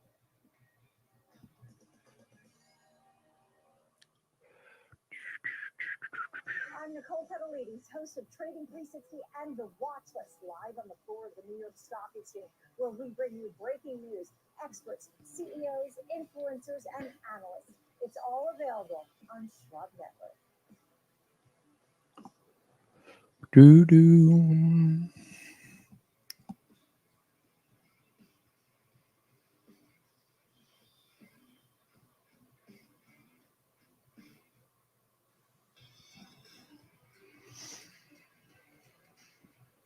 Welcome back to Trading 360. I'm Nicole Petalides, live on the floor of the New York Stock Exchange. Glad you're with us. It's time for the big three. Three stocks, three charts, three trades. Then Lichtenstein will take us through the charts. Here to take us through the trades, John Coffin, co-founder at Theo Trade. Good morning to you both. John, look, we had that big revision in payrolls, 818,000 fewer new jobs for that year. What do you think about the market? All right, so far so good. All right, we're watching. MACD is turning now. MACD has turned. Right now is being met with still some what I would term echoes of fairly extreme risk and volatility in the marketplace. You know, I'm watching. Okay, we're back to VWAP. Did we get rejected? Really wild, just significant moves inside of the S&P. Look, this is keep your game face on. I know we're just over 2 weeks removed from the significant down move. As I'm telling you, there are echoes of that heavy. All right, futures continue to ramp up. Futures continue to ramp up. Okay, more importantly, we're seeing tick cumulative green, tick cumulative. Most important part, tick cumulative is still rising. Where does Lulu fall in your opinion? Yeah, I've been pretty avid short inside of Lulu now for quite a significant period of time. I mean, for the most part, Lulu is losing market share. Aloe is on the scene right now, and it's definitely eating into Lulu. So what I'm looking at right now is using this most recent bounce, and this 270 level right around there is what I'm looking to be able to fade. So inside of Lulu, again, I'm looking to fade the most recent bounce. I am well aware that their earnings are coming out, and I'm actually trying to get ahead of that. And I'm taking a bit of an outside shot by using an out-of-the-money put spread for a few weeks. So I'm going to go out in Lulu to the October 18th expiration. I'm going to be buying the 240 puts, selling the 230 puts. So it's a $10 wide put spread for a $2.40 debit. Look, I'm just trying to hop on trend at an advantageous time, and I believe this bounce is that advantageous time. All right, so we got positive gamma still working for us. Market's moving higher. We get back up to the highs, might want to think about taking some puts up there. Right now, we're at the middle of today's range. We're still at doji. Can we outfox the bears? Or are the bulls going to get trapped? So far, market structure is being playing nice.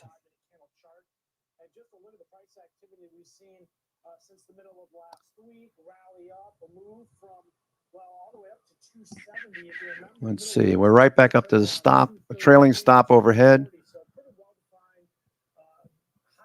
Let's see if we can follow through. We need to get above 56.15. That'll take out the bearish stop, the short stop on the way down.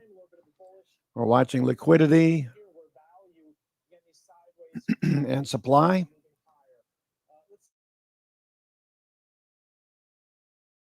This starts to show some of the weakness on the left side of the screen that Don was talking about, but it also shows how we're trying to reverse that pattern along the lines of what I was talking about. Down the lows to begin the month of August. Okay. We've got Bold still rising. Bold is still rising. Forming this one around 240, one reference to one prior to, and so the bears are hoping to continue this pattern of the downside. In fact, we started to reverse that taking a look here again at what appears to be Qs are 3.7 to 1 up volume. for the bulls to do. As you can see on this weekly candle chart, we're kind of just now right at these lower extremes. We're talking levels we haven't seen since the beginning of 2020. Vold still rising, looking for a follow through.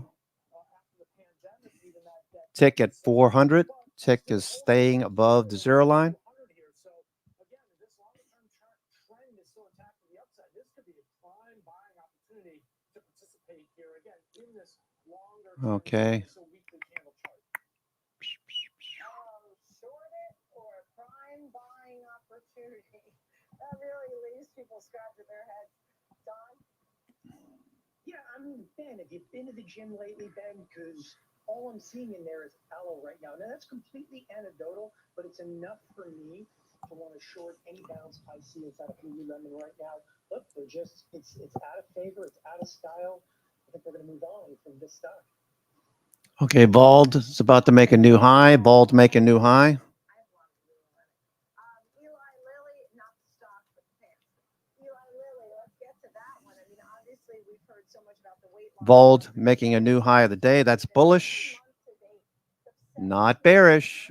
Tick plus 528. Yeah, first of all, this is just complete dominance right now inside of weight loss. I'm also looking at Lilly as being a little bit of Listening for high ticks. Listening for high ticks. If we get some high ticks, we'll get some more bears to cover. Right now, looking could go either way. We're at flat VWAP, so yeah, spinning top. Spinning top. going to be piling into this weight loss drug here at Lilly. And as such, I am also eyeing the $1 trillion market cap, which Lilly is very, very close to and continues to close in on. I'm bullish at this point. I think the stock easily sees 1,000 and then some. I'm going to go out and I'm going to buy the October 18th call spread. October 18th, I'm going to be buying the 1,000 call, selling a 1,010 call. So it's a $10 wide call spread. That one is done for a $3.15 debit. Again, this is more than just short-term bullish. This is out of the next couple of. Our attention to just after posting a beat on top and bottom line, the retailer also notching its first comp sales growth in 5 quarters. Okay, back to tick cumulative. I just want to check the time frames. Tick cumulative is very bullish on the 15-minute. Let's see what the 60 looks like.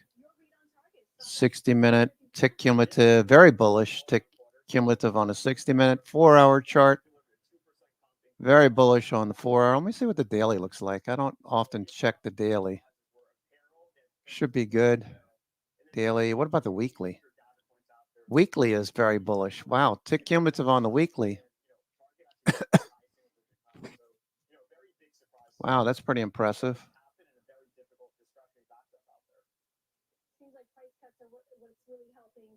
Weekly.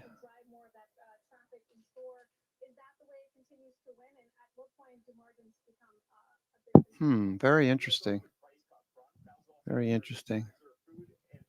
Daily. Let's see what the daily looks like. Daily. And because Target is more of a discretionary retailer, you need to get traffic into stores. So now, again, traffic growth is strong. You're seeing consumers buy beauty, apparel, food, essentials. And, we think over time, even those more discretionary categories like hard lines, electronics, you'll start to see stronger traffic there as well. But yeah, no, just, very strong top line. And, that's why the stock's up double digits this morning. The knocks we've heard on Target this morning are still losing share to their biggest competitor. And on longer term stacks, comps decelerating, digital flat. Are those fair criticisms? I think some of them are. I think it's also a function of we're still lapping difficult compares related to the pandemic. And just look at the discretionary environment out there. I think it's still very challenging as consumers continue to prioritize essentials. So, I think in this current environment, I think what Target put up is very respectable. But if we're looking at a few quarters from now, I would expect them to comp in the low single digits, maybe 2 to 3. And I think we will get there. It's just we're in a unique situation right now where some of their categories like home, hard lines, you just have a difficult macro backdrop. Do you think the consumer has the potential to? All right, looking for a follow through, push higher. I think they will. So apparel, as I said, apparel beauty's doing well. If we get lower rates, I think that could help the home category. All right, let's take a look at VIX. Let's take a look at VIX real quick. All right, VIX is hanging there, 1650. VIX expiration this morning at 9:30.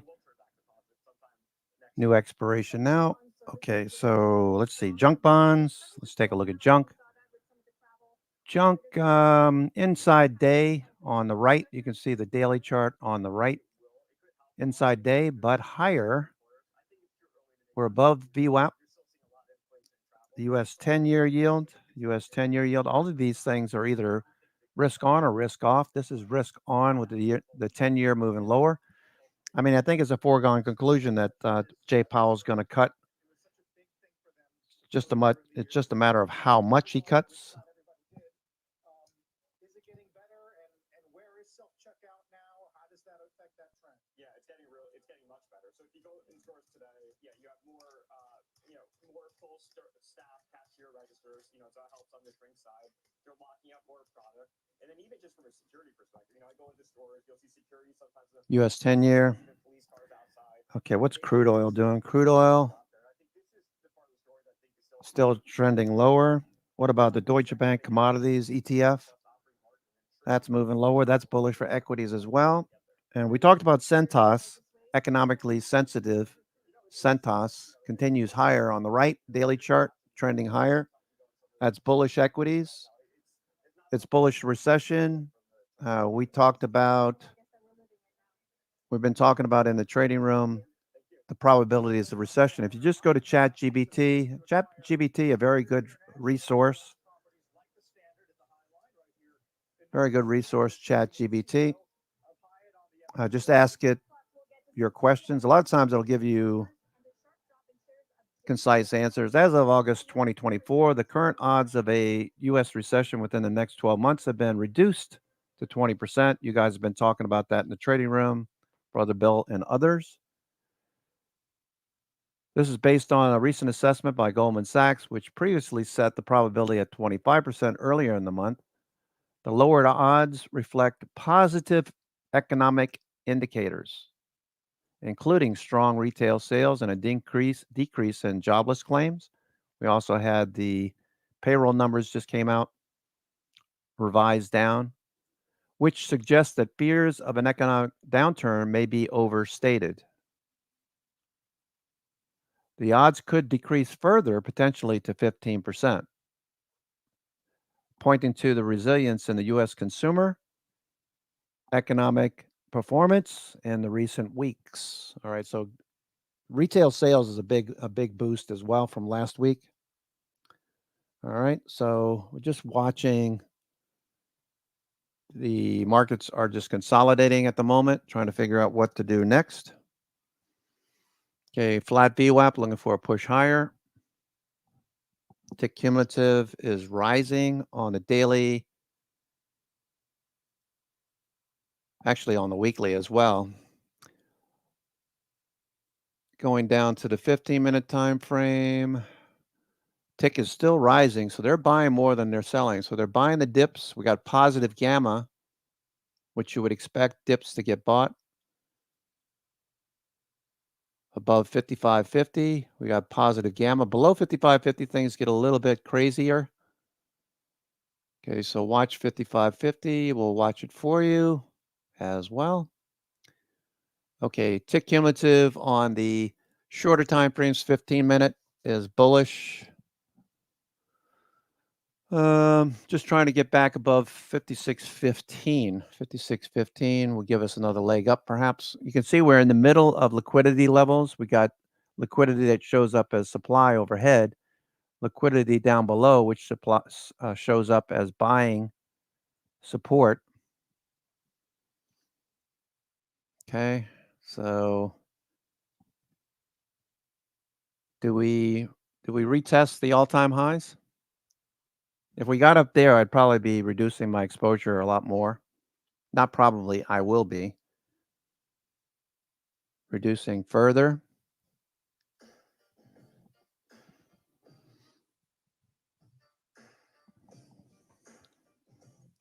Okay, continuing on with what is actually moving in the markets. Okay, what's actually moving? We got 3M. I wouldn't be surprised if Stephanie Link says something about 3M today.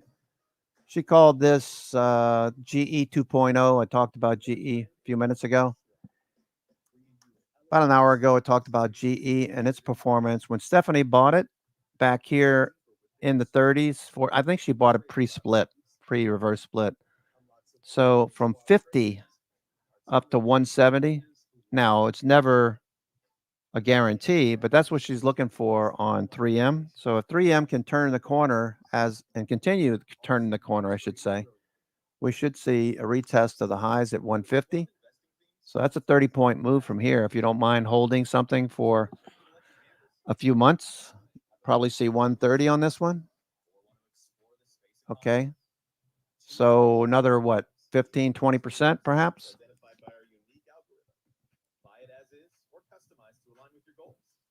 All at your fingertips.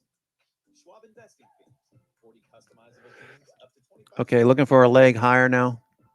Up volume is still leading. Up volume.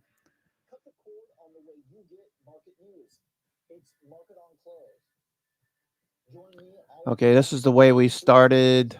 We started the day with TTM going bullish. We ran up to the highs. We surged higher. And then sellers came in and took profits. We came right back down to areas of support, liquidity, if you will, down below. So if I zoom out to the 15-minute, you can see it a little bit better. Okay, so you've got support, 785 million shares, 20%. That's a pretty decent number. Right below this, 1.12 billion, 28%. So, yeah, can we get back up to the highs of the day? If we do, I'd be taking some profits off into strength. Day trading time frame. If you're an investor, I'd be maybe reducing my exposure into Jackson Hole. If the markets react positively, you can always get back in at higher prices without risking downside in your portfolio. I'm just thinking long only funds like T. Rowe Price Blue Chip Growth, TRBCX. And I'm only speaking to myself. I can't tell you what to do. I'm not a FINRA registered representative. Just the way I am thinking is that we're getting very close to resistance. Many of you are already thinking downside. We got Fed minutes today. Many are expecting some hint towards a rate cut like he did last time, getting closer to a rate cut. And then getting an announcement at Jackson Hole. He's got a speech on Saturday, I believe. Jay Powell. All right, so the top 25, top 30 on the NASDAQ 100 are still looking very strong. Okay.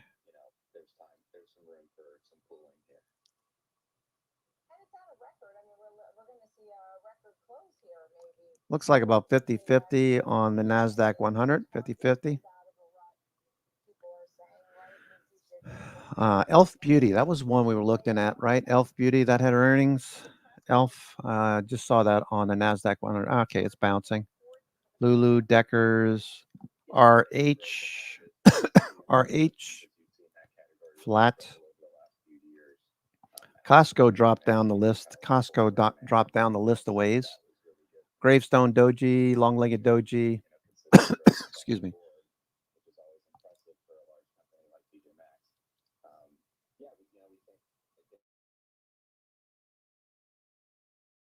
Investors and analysts are kind of crowding into this name because they're worried about the consumer, and this is kind of a safe play because they're off price. They sell products at 20 to 60% below retail price. So we think there's a little bit of crowding here, and we think shares are due for a cooling period. Yeah, and look, they raised their guidance going forward. That was good news for the company. Last but not least, last thing on TJX that I'll say is that they keep talking about the global footprint. They certainly seem to feel very comfortable with their big picture story. Costco. Okay, so we're just sitting here killing some premium. Very small investment for a company of this size, so only about $360 million invested for a 35% stake. But that's that's kind of part of their strategy to grow in that region. So Listening for high ticks. I would imagine there's some shorts right over the top of this price action right now. so they haven't got that Okay, sales, so they don't have to have right above VWAP. I would imagine there's some stops. at their stores. They can kind of open stores in a lot. And longs, you can have stops underneath this level here. 55.95 or so, 55.95 or lower. Yeah, I think for Macy's, it's just valuation over the last 3 years has been kind of stuck in the Tick is still above zero. range, Tick is still above zero. and their earnings have Vald so you've had that issue with the last few years. So I think in order up for volume still leading 2-1 across the board. picture, I don't think New York Stock Exchange, NASDAQ Composite, the spiders, the Qs, diamonds, and IWM. Look, we haven't looked at IWM today. Let's take a look at IWM small caps. Okay, back above VWAP already. All right, so IWM is already above VWAP. you've got obviously they've got really large stores which are no longer in for the consumer. All right, IWM is already above VWAP and rising. So they're battling that headwind as well. So we Okay, let's look at the Qs. probably fairly priced here. No, the Qs look like the SPY, And we we think S&P, the right move here. S&P cash, Yeah, what's interesting is that, SPY. we did see at least some parts of the Macy's story. 4-month bill drawing 4.9%, allotted at a high 57.61%. So they're selling bills, the Fed, auctions. All right, we're up 12 handles on the S&P. Looking for a bounce back above VWAP. Higher low, higher high. Yeah, so we actually think that Macy's should take a play out of What's Meta doing? Meta 5 years since the pandemic. below VWAP. All right, Amazon still below VWAP. Or any of the Apple. stores, Village is really just focused on Okay, just consolidating at the highs. how can they get more efficient, how can they drive more Apple. What's Nvidia doing? Nvidia still chopping around VWAP. basically all their free cash flow to buy back shares. Got a lot of liquidity below. We think if they can start Looking for a push above VWAP. We got earnings next week in Nvidia. and then buy back shares. Okay, watching S&P. All right, I'm going to take a couple minute break. I'll be right back. I'm your host. I'm your host, Cousin Vinny, coming to you from theclosingprint.com. It is Wednesday, the 21st. We're looking for Fed minutes coming up, so I wouldn't be taking a whole lot of risk on between now and then. But if we do get a bounce, maybe sell into strength if you bought at the low of the day. If we get back up to the high and get rejected right around Fed minutes, maybe you want to take some puts. For now, it could go either way. We do have a bigger issue with previous highs coming into view on the daily time frame. A double top. There is a potential for a double top. Okay, there's a lot of supply up there. 35 billion shares up there. Down below, we got 30 billion. So nice rally off the low. So we're at the upper range, upper part of the range. We're getting very close to where I would expect to see some resistance. So I'd be taking some profits off into strength. That's what I'm doing. And once we see what happens with this level and the call wall across the board, Qs, IWM, SPY, S&P, we'll get an idea of what to expect next. All right, let's go to the S&P real quick.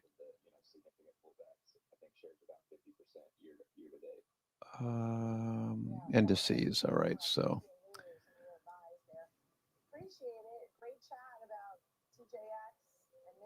before I do that, let's look over here. You see this one? This flip from below the histogram to above, that's 5,600. So we want to stay above 5,600.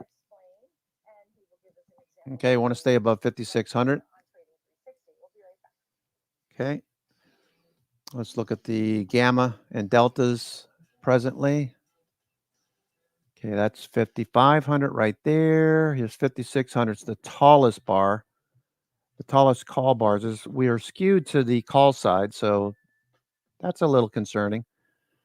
But we have lots of puts underneath from 5,600. Then the next level, major level, is 5,550.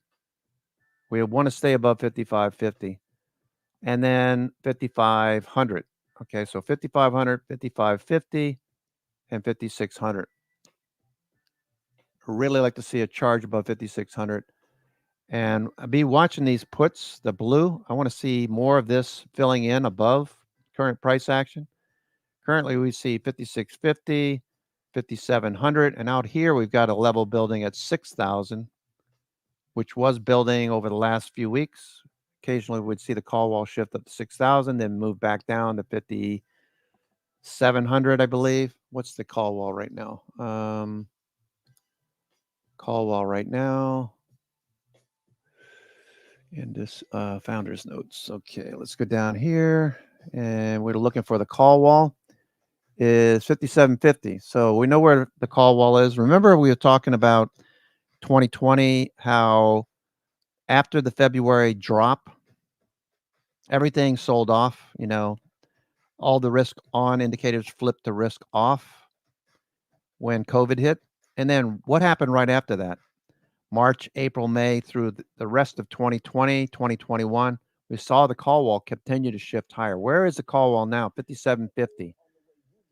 We want to see that move back up to 5,600. That'll tell you that the institutions are lifting the ceiling, conceivably where we could push higher. All right, so we're looking for 6,000, 5,750 up to 6,000. Okay, so SPY is 565. SPY is 565. Call wall. So we'd like to see prices moving up in that direction. What is supportive of that move? What's supportive is tick cumulative. Tick cumulative continues to show that institutions are buyers, buying more than they're selling. Right now, we're just sitting here in a flat doji range-bound condition. S&P. Okay. Flat VWAP.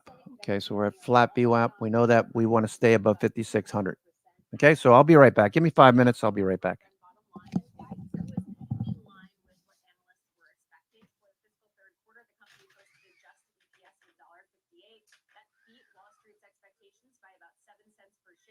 Revenue of $2.31 billion also came in ahead of expectations. In terms of breaking it down by end market, consumer was the bright spot.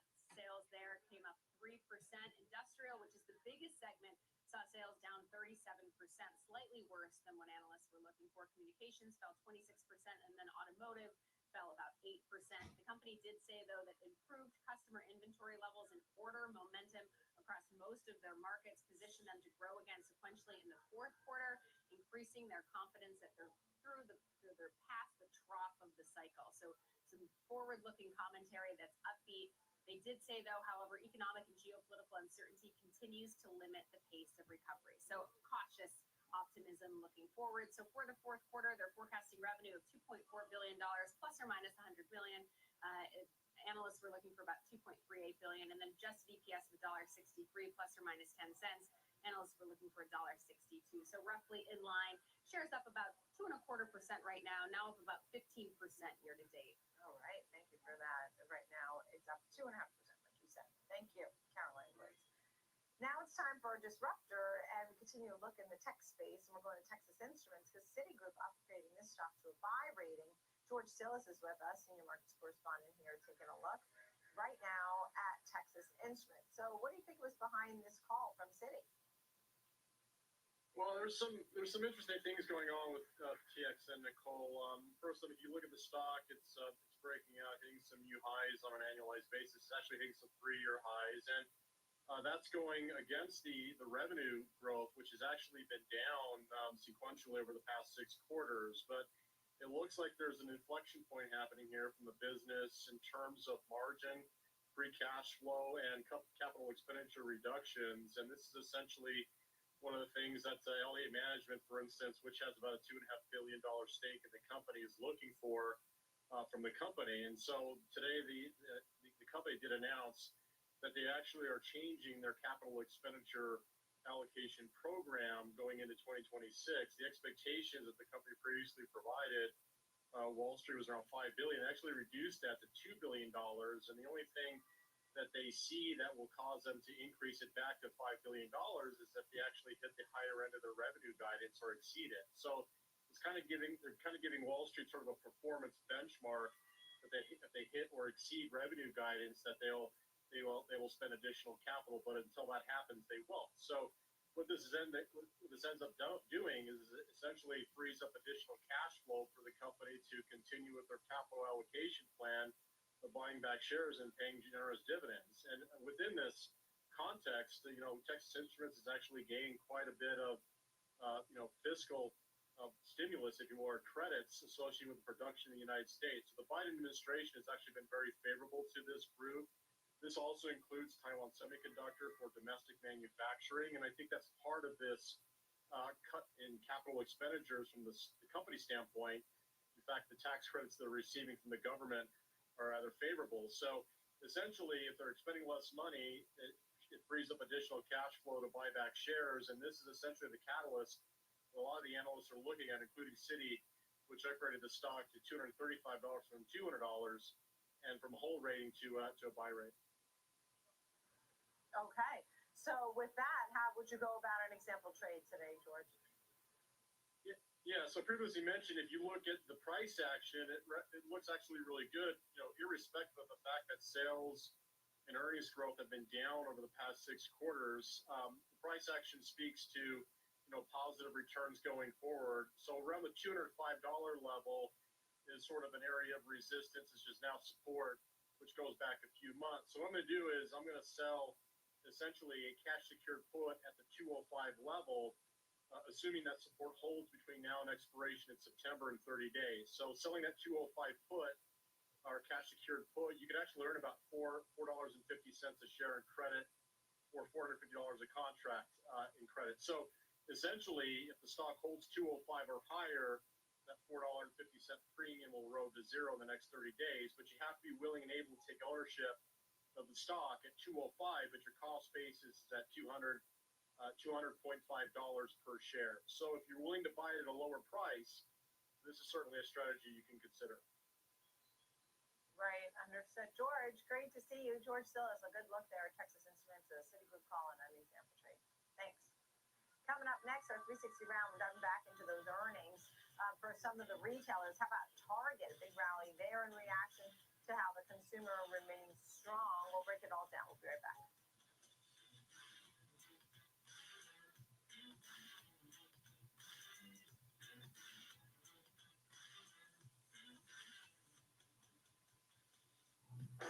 Be part of the latest commodities action on Futures with Ben Lichtenstein, weekdays, 8 a.m. Eastern on the Schwab Network.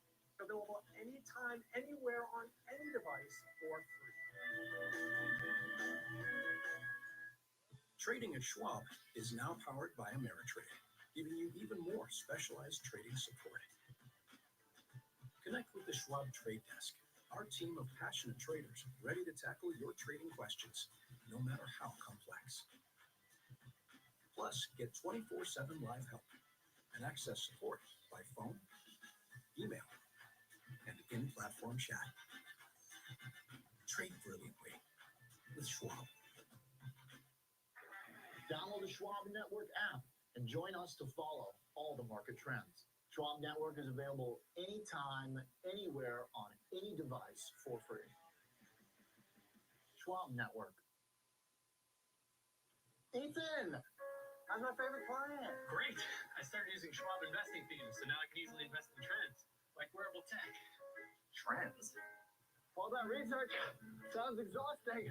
Nope. Schwab's technology does the work. So if I spot an opportunity in robotics or pets, I can buy those stocks in a few clicks. Can't be that easy. It is with Schwab. Schwab investing themes. 40 customizable themes, up to 25 stocks in just a few clicks. It's time to look forward Find the next trend. from every click to every tick. There's no fear of missing out on next trend investing. Available anytime, anywhere, on any device for free. Empower your portfolio with the Schwab Network. He's Alex Coffey. I'm Jenny Horn. Join us for Next Gen Investing. 1 p.m. Eastern, only on the Schwab Network.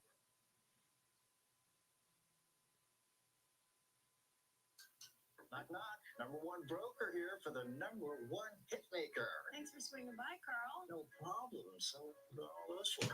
Listen to me adjust the bass, add more guitar, maybe some drums. Wow, so many choices. Yeah, like Schwab. I can get full service wealth management, advice, invest on my own, and trade on Thinkorswim. You know, Carl is the only front man you need. Oh, I gotta take this, Carl. It's Schwab. Have a choice in how you invest with Schwab. Trading at Schwab is now powered by Ameritrade, unlocking the power of Thinkorswim, the award-winning trading platforms. Bring your trades into focus on Thinkorswim Desktop with robust charting and analysis tools, including over 400 technical studies. Tailor the platforms to your unique needs with nearly endless customization, and track market trends with up-to-the-minute news and insights. Trade brilliantly with Schwab. Ethan, how's my favorite client? Great. I started using Schwab investing themes, so now I can easily invest in trends, like wearable tech. Trends. All that research sounds exhausting. Nope. Schwab's technology does the work. So if I spot an opportunity in robotics or pets, I can buy those stocks in a few clicks. Can't be that easy. It is with Schwab. Schwab investing themes. 40 customizable themes up to 25 stocks in just a few clicks. Welcome back to Trading 360. It's time for the 360 round. We're looking at Target, and I want to bring in our panel to talk all about this name, because this name really came back from the doldrums. There was a lot of talk about the foot traffic and a lot of great points. The CEO today seems very pleased with some of the interviews that he was doing.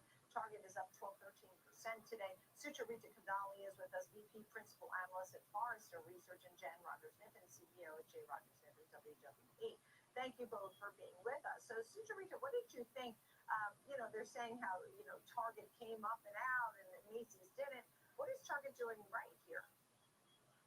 Well, Target certainly had better numbers than it did in the previous quarter, and I think that's part of the reason for the positivity and the optimism is that the hope was that it would exceed what it did last quarter. But the truth is that when you compare it to its biggest competitors, which are Walmart, Amazon, Costco, it's actually not picking up as much share. Its numbers have been softer, not only in e-commerce, but certainly in the physical stores as well. So I do think that there is reason to be cautiously optimistic. Certainly we have to listen to what the executives at Target are saying, and they seem to be pretty positive although I believe that they were somewhat cautious but positive. And I think that that's really the message here is to recognize that Target is keeping up with the rate of inflation. It's maintaining its sales, but not necessarily capturing market share in an environment that is very challenged for shoppers. Right, understood. How do you feel, Jan? Wow. I never disagree with Sucharita, and I think I don't disagree with her this time. Yes, it was better than we thought it was going to be, because we thought it was going to be 1. It turned out to be double that, 2. Wow. But Walmart was 4, remember? And Walmart was up against tough numbers. These guys were up against, negative 5+ last year. And then we got excited because they're up 8.7 when they were down 10.5 in digital last year. Walmart was up 22 in digital. So, yeah, these guys were half as good as Walmart against easier comps on their comp numbers, and they were about a third as good on their digital against really easy comps. I'm not impressed at all, other than they beat the numbers, so the stock goes up, so the street's really happy about that. And they've got 3 more quarters of pretty easy comps, not as easy as this quarter's compare. And so maybe you can get excited about the next 9 months of, wow, they're up against easy stuff, but after that, they've got to start to perform. And they don't look very good right now against Walmart and Amazon. So you think that this, Jen, sounds like, you're saying how this could continue, maybe the comps are a little more. All right, no follow through yet. All right, S&P pulling back a little bit more. No follow through yet.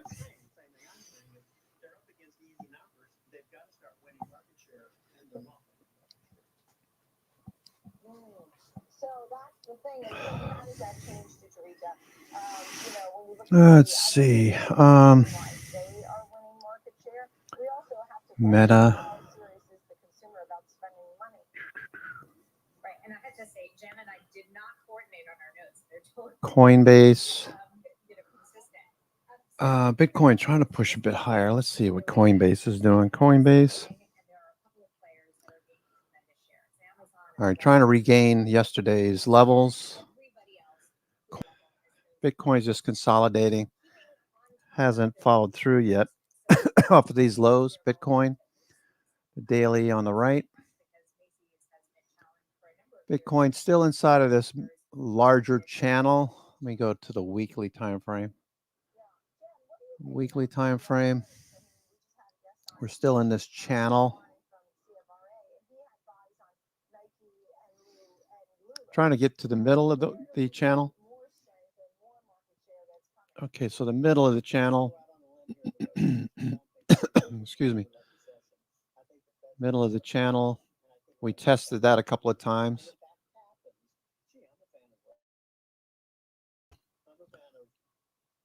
Okay, so we're watching that. This is the weekly, not the daily. Let's go to the daily. Okay, so you can see the daily. Trying to get through the middle part of this and get back to the top. Linear regression channel. Spending most of its time below the lower half of the linear regression channel. So we're looking for a move higher into the upper half of the linear regression channel. We'll get some trend breaks. That hasn't happened yet, so longs are just waiting, biding their time.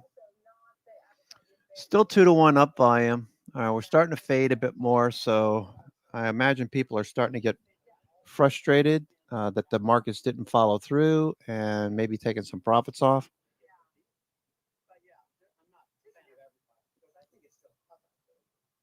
Tick is still green.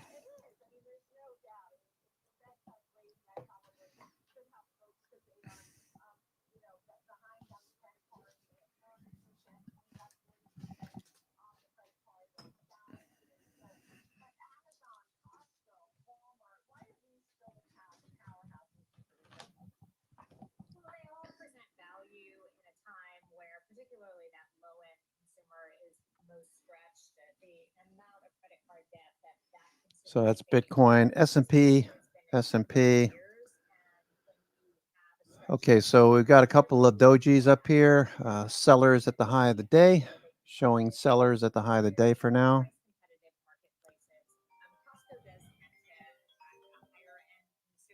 So it's a little bit different, but at the same time, Costco and Walmart are two companies that do well regardless of the economy, just because they have mass merchandise. They're typically able to have supplier power. Okay, we're about to come into the 12 o'clock hour. So if you're looking for entries today, this time of day is when I'm looking.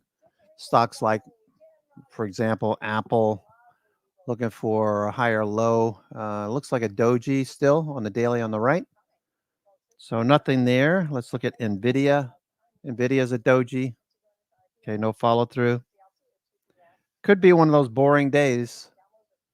Unlike what we saw on Monday. Monday was a big day for most stocks. Today, yesterday, not so much. So it could be one of those frustrating days. If you were thinking about running to the post office or doing an errand, going playing golf, or maybe go swimming or go to the beach, whatever, today's probably not going to be a bad day. Just listen in at 2 o'clock for the minutes, Fed minutes. But other than that, it looks like we're just sitting here after that payroll number revision came out. We initially got a pop to sell into, and now we're just chopping around a flat VWAP. Most stocks are doing the same thing. So if you're looking for a big move, probably not going to see it until maybe after the Fed. The market is a multi-trillion-dollar beast. When there's profit there, you take it. That's always going through my head. My job as a trader is to just make money. With a history and a geography degree, how did you find your way into trading? Trading attracts a lot of the best and brightest students because it is this enormous data set. Okay, so NVIDIA, Netflix was good yesterday, but we have an inside day today. Doji on the right. Tesla looked good early in the morning, and it just went sideways as well. Doji spinning top. You can see there's not a whole lot to do right now. Although tick cumulative is rising, we are in a positive gamma state. I would expect institutions probably buy the dip. They're buying more than they're selling. But let's see, IWM was already above. Maybe they're buying small caps. No, it's back to VWAP. Okay. The Dow Industrial Diamonds, that's below VWAP. Okay, let's look at the New York Stock Exchange. When in doubt, I always check the New York Stock Exchange. Composite. New York Stock Exchange Composite, 2,000 stocks. Okay, we're trading at the highs. We have a triple top situation. The good thing for the bulls is that we're not dropping off like we did the 2 previous times we hit this level. We're just sitting up here. So we're waiting. We're playing a waiting game. All right.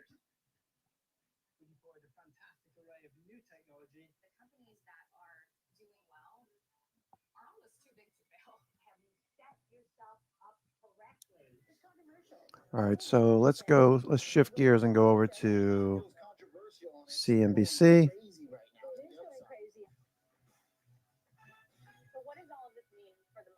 long as people want to buy it, the price can go up. Oh my goodness, the Fed cannot do everything they used to. Talking heads. The City Fed, the Philly Fed, right here on CNBC, beginning at Ulta has earnings tomorrow, right? Interesting how that Target. payrolls kind of threw us for a loop for a second, but the general. So they had their conference call this morning at 8 a.m. Let's take a look at Target. Target gapped up. Target gapped up. Okay, fading as you would expect. Looking for, if you like Target, look for a B and C pivot. All right, it looks like we already got a B pivot. So maybe this is the time of day to start looking for a C pivot.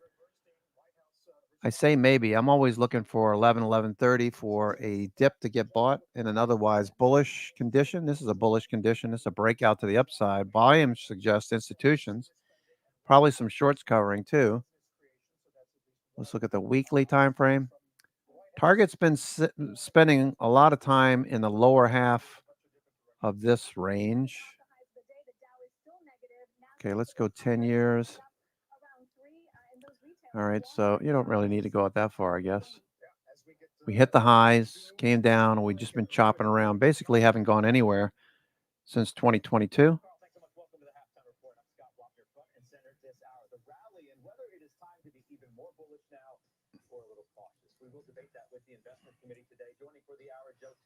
These guys are funny. Okay, so we got several levels here, and then they got the ultimate low there. So we're in the upper half. If we just draw a line right through the middle of this price action, we're in the upper half. So that's bullish. Do we get above 180? If we get above 180, that would be bullish, headed back to these levels overhead for Target. We're closer to the lows and moving higher. So that's a good sign. Don't need to save that. Nope. Let's go to the daily. So 921 crossing up and to the right. Still got work to do. Maybe over the next few days we consolidate up here. Hopefully we hold 160. We can base in this area. I'd like that for an area to take a long if you're thinking about it. Put a stop underneath this gap.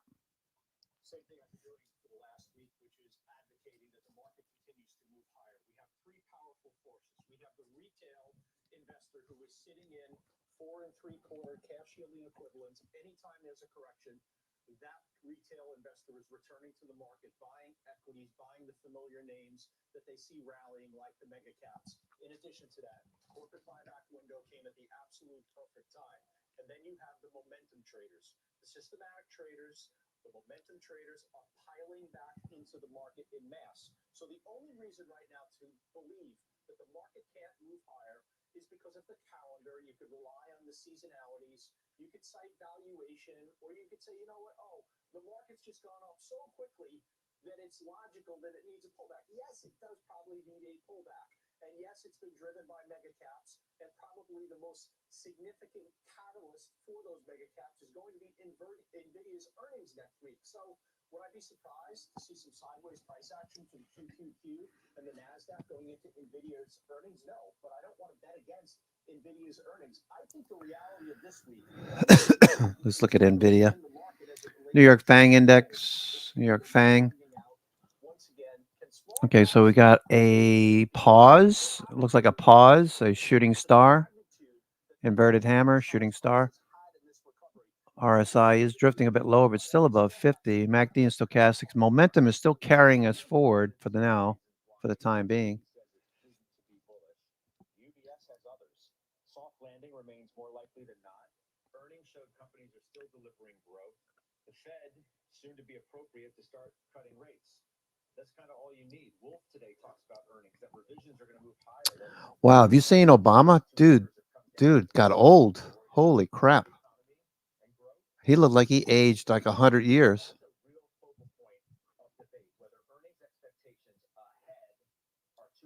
Wow. Wow. Obama looked like he aged 100 years.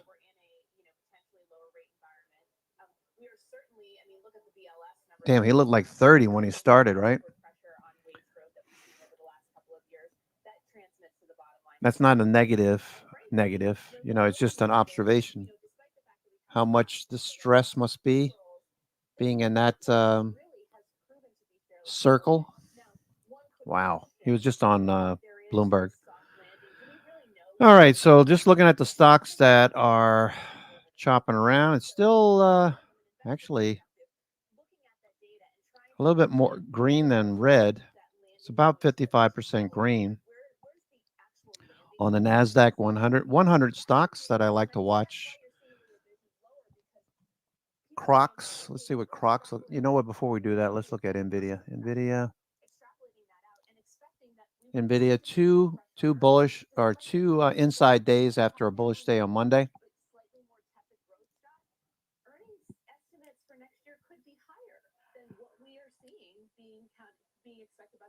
Tesla.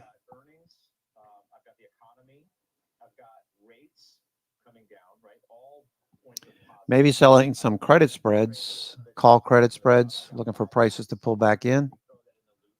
All right. Futures just dropped off, new low. What would make you want to be more cautious if the economy was weakening? Because I mean, what else do you have that equals what I just gave you? Are 5 points of strength in this market? Well, I'll tell you a couple of things. 2 weeks ago, after the carry trade, market was cheaper. So the market's had a big rally. The market's not as cheap. We're right back up to, almost. All right, with the lower Bollinger Bands, continue to build red histogram bars. So that's not a small number. That's a pretty big number. On revenue growth, that's pretty tepid right now. We're looking at mid-single digit revenue growth. So we need more growth. I think that's a critical factor, more growth. We're also seeing that labor markets are not as strong as expected. We have seen that, and we've seen more evidence of that. What is possible is that you could have, possibly, some guidance from NVIDIA, which is not as high as expected. Some sense that the AI trade is slowing down. And if you have selling in those stocks and don't have selling in the rest of the market, but that's unlikely, you can keep this market going forward, even going sideways for the rest of the year. It's not a gimme that we go up another turn on multiple between now and the end of the year. I don't think the market really is going to be trading at 22 or 23 times next year's earnings by the end of September. Some would say that below the surface is presenting reasons to be cautious. Like 1 month leaders out of Let's look at the Japanese yen, Aussie dollar pair. Let's see what that's doing. Okay, pulling back a bit. Starting to consolidate right above parity. Carry trade. Okay, let's look at the Nikkei. What's done better? Some would say, well, like, what do you want? I mean, that's broad. That's evidence of the broadening market. Why are you hating? Who's hating on the broadening of the market? You can't. Not everything's going to be just perfect. No, the only thing missing, as I said before, is the participation from small caps. Financials have been doing really well, performing strong. All right, so stocks that are performing the best while we're waiting on the Fed minutes. McDonald's up 1%. McDonald's looks really good. Looks like it's not going to slow down. I'm tempted to buy some McDonald's up here. But I know the better entry is going to be on the next dip, which will more than likely come right if I add right in this area or start a position in this area. McDonald's, I like McDonald's. Sold on Friday because I saw it surging as I was driving back home.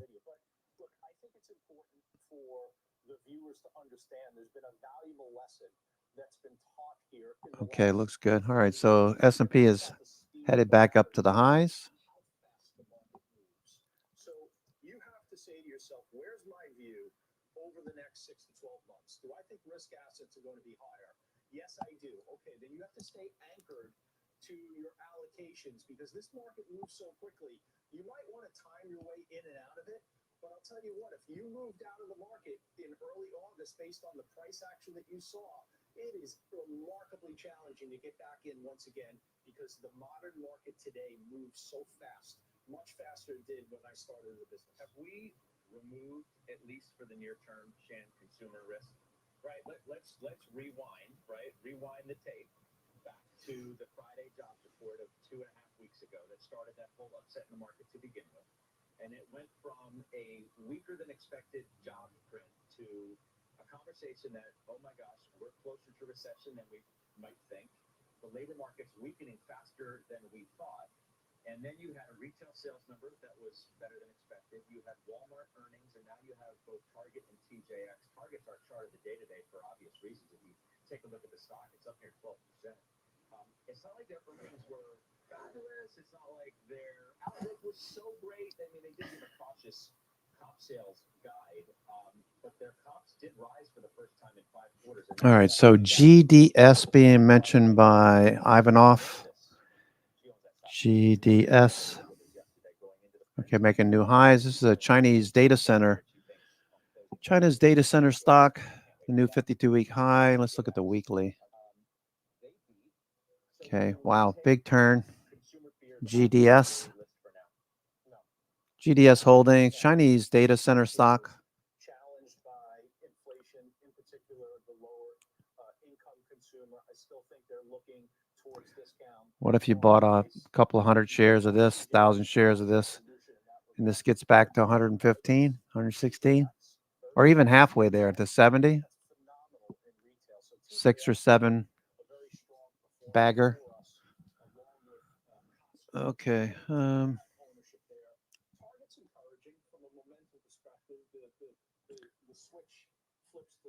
Okay, the diamonds, S&P starting to bounce. S&P. IWM was above VWAP. What's it doing now? It's back to VWAP. Okay, Russell 2000. I still think is in somewhat challenged. I mean, it's so different depending on the stock you look at, right? Macy's is a disaster today. It's down, near 13%, and they cut their guide. So it's hard to play the retail game. I'll say this though, wondering whether TJX gets enough love. I asked the question because it's double the size of Target in terms of market cap.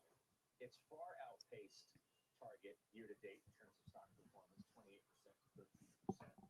Over a year, it's beaten Target 34 to 26, and it's gotten a lot more analyst love. Now we know, Joe, that Target's had a lot of issues, but maybe it's time for TJX to get a little more love. I hope so. I think Stephanie Link, myself, and some others. Steph used to own it, doesn't own it now.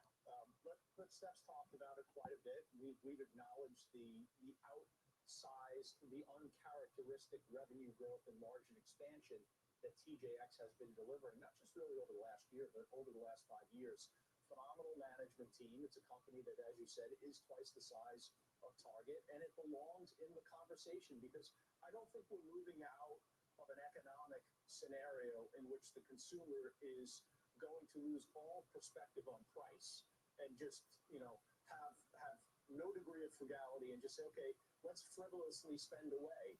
And that's why TJX is in the sweet spot.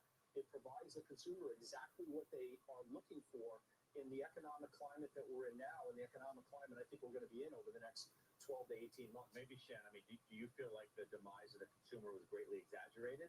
Or do we have reason for continued caution like Joe suggests we do? No, there's clearly deterioration in consumer metrics. I mean, there's clearly additional stress that's been on the consumer. I think what's important, Scott, is I think we have to think about the trend, and you see things like credit card delinquencies. Those are starting to plateau out. We haven't seen that next leg down for that cohort of consumers. Just scanning through stocks. Bitcoin. Yeah. AMD. Right in line with yesterday's price action. Yesterday we had a higher high. Looking for a retest of that high. That would put us on a buy signal on the daily, confirmation buy signal. Started the buy back, 10, 11, 12 days ago. AMD looked good. Steven, you still in this, AMD?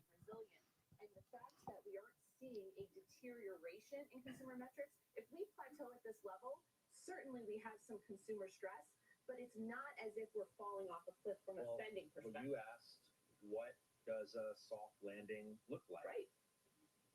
A soft landing looks like the consumer slowing but not stopping. Right. You can't have an economy based on 70+% consumption all of a sudden grind to a stop. Therefore, you get a hard landing.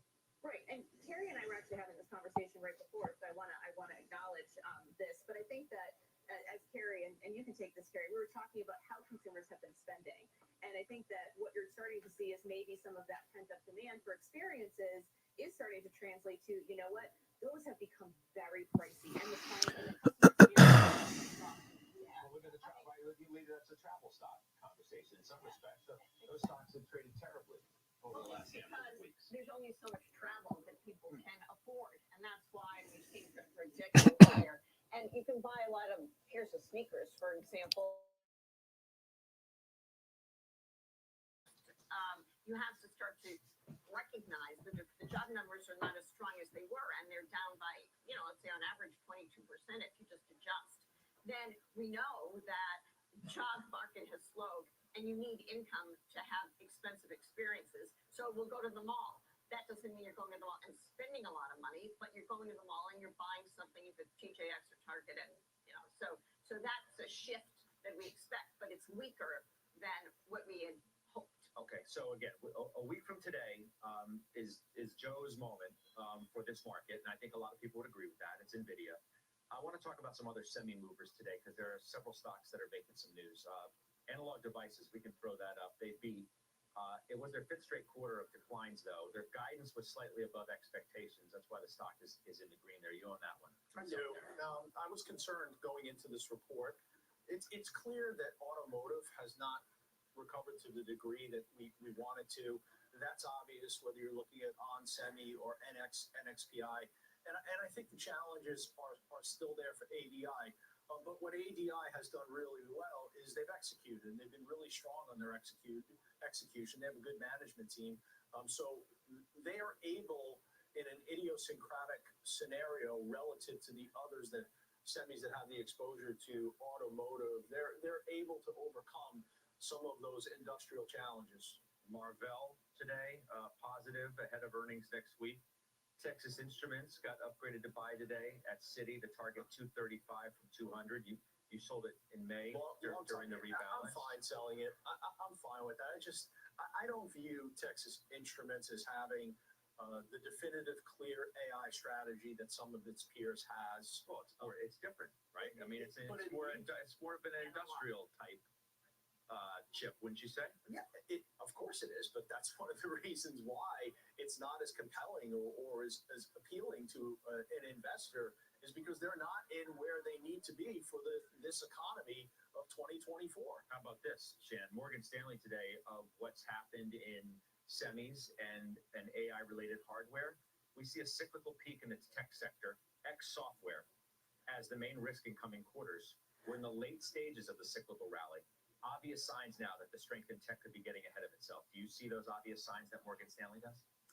I think that the challenge with the tech trade is that everybody's looking for, what's the next way to play it, because, there has been a limited number of ways to really access it. And so looking for that to broaden out, we really haven't seen that broadening out to Joe's point. You really are either in it or you're not.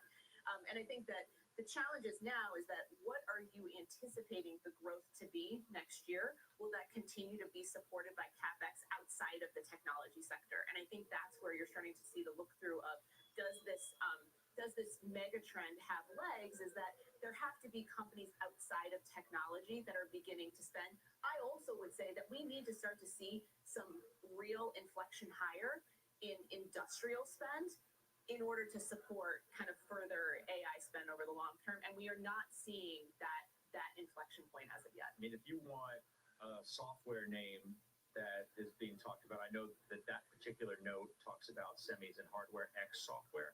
How about Adobe, though? You're Adobe, Carrie. It made Goldman's VIP list today. Yeah, I saw that. Adobe is a name that's having a little run here. We believe that over the long term, things are going to pick up for their content and design software, which has been in a bit of a slump and starting to show signs of improvement. The market is giving it credit. We trimmed it earlier in the year, but we still own a large position. And it's the type of name that as people move away from just AI, they're going to look to Adobe, because if we have a soft landing and not a severe recession, it's a name that one should own. Let's get a year look on that too. I want to look at it a little bit further out as we talk about it, just to see what it's done, over a period of time. That's a mixed picture. You used to own this. Used to own it. So Adobe's up 8% in the last 52 weeks. It's a mixed picture. Underperformed. It's underperformed. You have to have concerns. Gary, you and I have had this conversation before. Does AI cannibalize the existing products that Adobe has? Look, to me, the line in the sand for all of this, for the semis, for software, no, I don't think that Morgan Stanley is correct where AI is getting ahead of itself.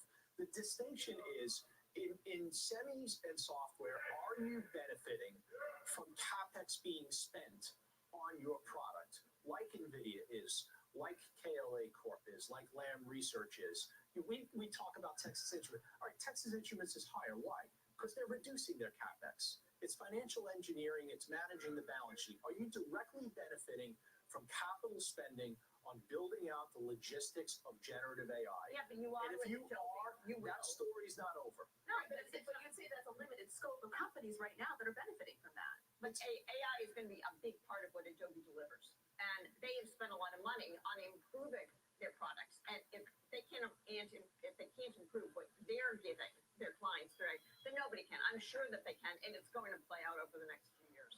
To answer your question, there's a basket of stocks right now that you could think of that benefit right now in the software space. It's Palantir, it's Synopsys, it's Cadence. We know the winners in the semis. It's NVIDIA, it's KLA Corp, Lam Research, it's Analog Devices. So we know who those companies are right now. Can the universe expand? Yes, it can. But there's a clear delineation between who's benefiting from the spend and who's not. And what stocks have gone up? I mean, you got to take that into consideration. Speaking of baskets of stocks, Morgan Stanley has one of its own today of their top 20 stock picks. Now, there's some obvious names on here like NVIDIA, Apple, Colgate, our parent Comcast, Cummins. Joe is on their list. What do you think of that? Industrial name with a degree of strength. We have ownership to it. Industrials, I think, have outperformed the expectations that many have had over the last several years. Trucking seeing a modest improvement. They're looking at Cummins, CMI, CMI. Yeah, CMI looks pretty good. Weekly time frame, CMI, yeah, looks good. Cummins engines. In particular for freight that we saw earlier in the year. Thermo Fisher's on that list, Carrie. That's yours. Okay, we got yellow bars building on TTM on the 0-day. COVID boost, COVID labs. They've got a lot of types of testing, diagnostic, and use equipment that's widespread across all of the labs and the pharma industry. So it's been acting better, and the stock is performing because the earnings are starting to finally come out of the doldrums. Lilly, Hasbro, NASDAQ, Natera, Pepsi, SLB, Spotify, Tesla, Toast, M&T Bank. You on that one? Regional bank, yeah. Got back into a few of the regional banks. It's actually been a good trade, defied some of the logic that many expected on the regional banks. Lilly, you want to just hit that real quick? I mean, obviously, in all over the news this week. Lilly is a biotech. You know, there are so many that can be critical of momentum, but momentum is such a powerful force in the market, and it's real. It's dominant, and more participation, more and more capital is being directed towards momentum. And the reason why I cite that is Lilly has arguably been a top 3 name for momentum traders over the last 18 months. Okay, NVIDIA's still sitting here not doing much of anything. Doji on the daily on the right. Okay, S&P futures back up towards a 105. Looks like a big sideways range in the S&P. So if you were looking to do something today, go to the post office, run some errands, go play golf, go to the beach, whatever. Today would be one of those days. Doji, if you want to sell, you could sell some premium as well. Carrie's in that name. We'll trade it coming up. And later, your best option, Bill Baruch is back with a new protection play. If you do think tech stocks are heading lower from here, lay out a strategy for you. Halftime's coming back in 2. Vold is about to make a new high. Vold is about to make a new high of the day. Look for us in your favorite podcasting app. Follow the Halftime Podcast now.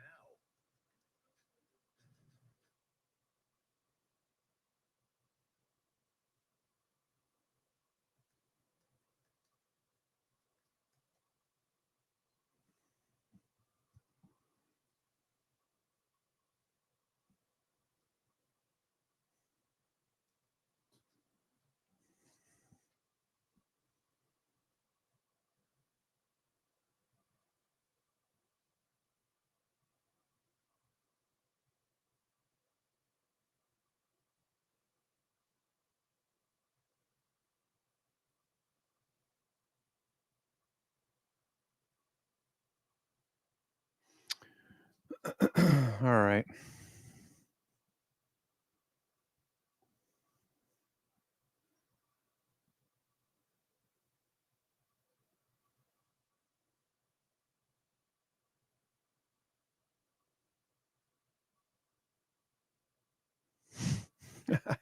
That's pretty wild, Mondo. That's pretty wild.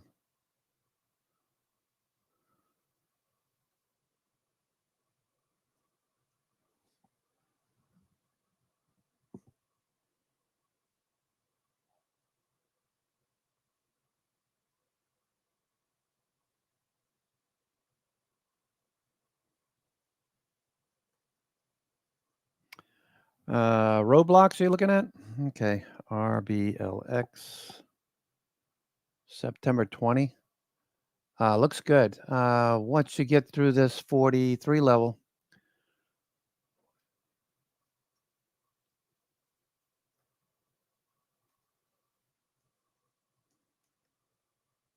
roadblocks, I would think above that should run. Yeah, it's breaking levels.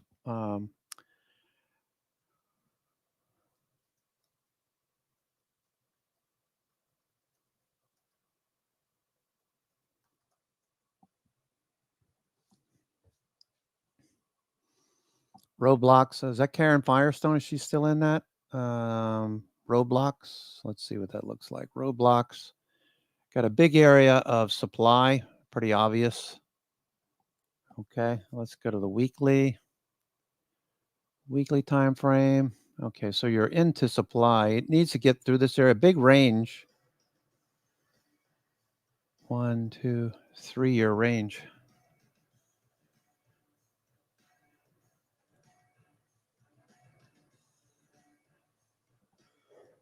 Let's do some calls of the day today, led by American Express.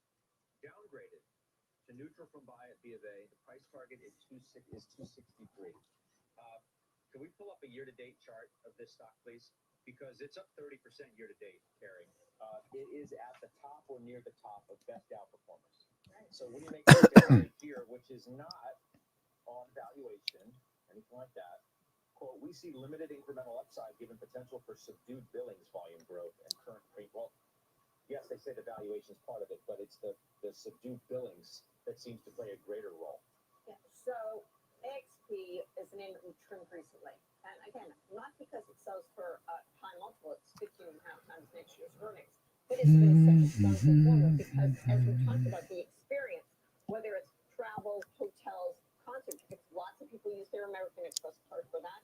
That could possibly be slowing. We've seen slowdown S&P in airlines and in the hotel business. looking a little better. But it made sense to reduce our weight because it got to be a large weight. However, this is still the premier company in the business, particularly at the high end. They've expanded their user base to many more millennials and younger than that.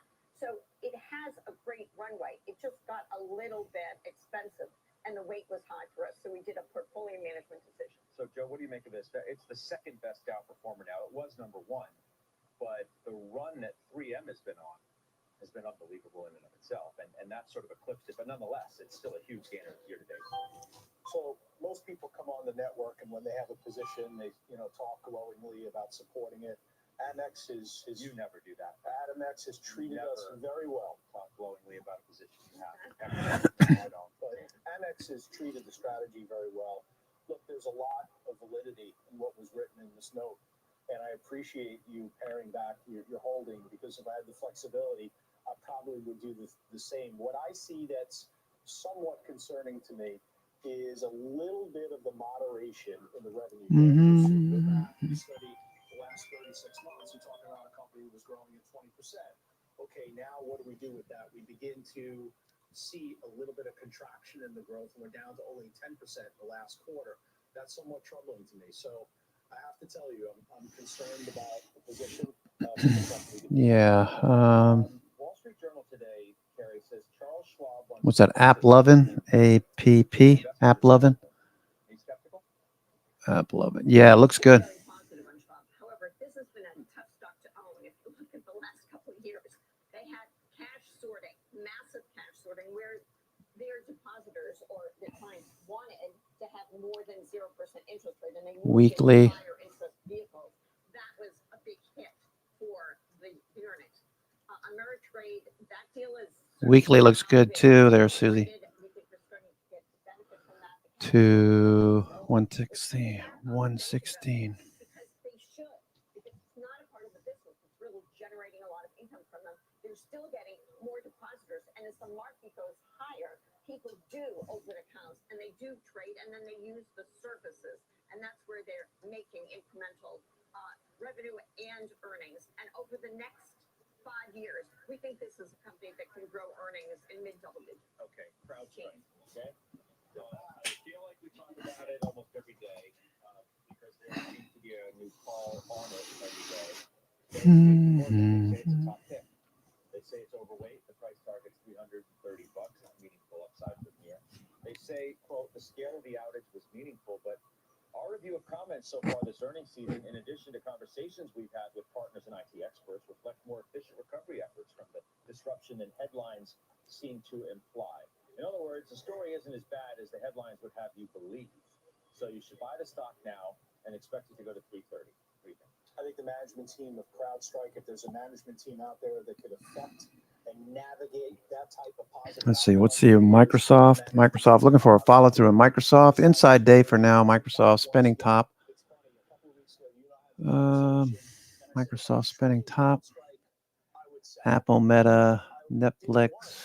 CrowdStrike, and maybe trading CrowdStrike is not the right thing that you should be doing. You should be investing around what you see as a very powerful catalyst and thesis, and that's cybersecurity. That allowed me to stay committed to the position, allowed me to stay committed to Palo Alto Network, which was recovered. Zscaler looks like it wants to go. February spending Zscaler normally has an ATR of about $6. Zscaler, it's up $1.59. Where earnings have it on the watch list. Zscaler, September 3rd. September 3rd. So a couple of weeks from now, Zscaler. Maybe it gets going. Exactly, it was. So United Health suffered, as I mentioned, from a cyber attack. They've gotten beyond that. I think that things have calmed down, and you're seeing growth in earnings. And if we don't have a bad recession, this is a company that builds on employees because that's who they provide insurance to. And their HMO. Zscaler looks like that wants to run. Zscaler. So we see continued growth in both revenue and earnings, and we like the stock here. It's a safe play in the healthcare space, which is improving. Okay, Pippa Stevens has the headlines for us. Hi, Pippa. Hey, Scott. Sources tell NBC News that divers in Italy have recovered bodies of 2 more people in a super yacht that sank in a sudden and violent storm off Sicily Monday, making it a total of 4 bodies recovered today. The victims have not been identified, but British tech tycoon Mike Lynch and 5 others were believed to be trapped in the luxury boat's hull. New Jersey Congressman Bill Pascrell has died. The veteran Democrat represented the Patterson area in the House for almost 3 decades and was known Wow, for being an Pascrell. advocate for first responders, especially firefighters. The family confirmed his death earlier this morning on social media. He was 87 years old. Zscaler.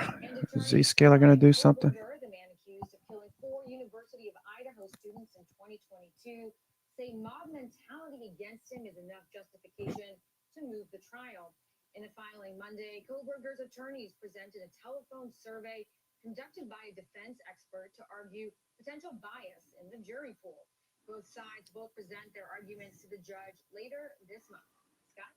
All right, Pippa, appreciate that. Pippa Stevens up next. Mike Santoli. He's standing by with his midday word when we come back.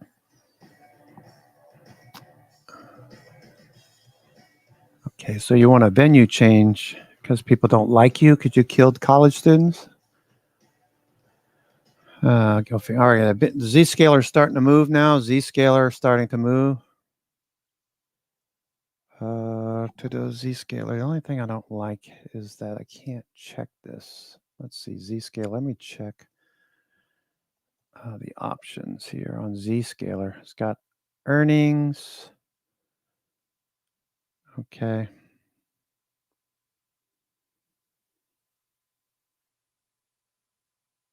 Okay, Zscaler.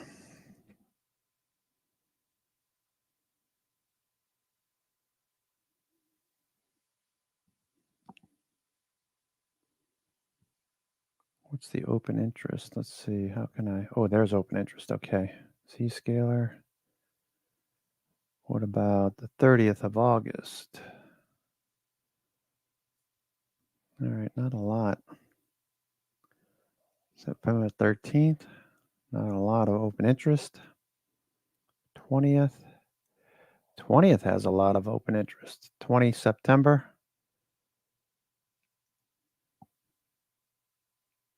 2,000 contracts today. No, that's open interest. Sorry. Open interest. Got to get used to reading Thinkorswim's a little bit different. Okay. The 200 strike. Zscaler. Okay, I'm just looking at Zscaler for a potential trade. It looks like it wants to start going here. Zscaler. Okay, all 4 metrics are green on Zscaler. It's sitting right on top of the 200-day moving average. It's got earnings in 2 weeks. Looks like this could run the 208.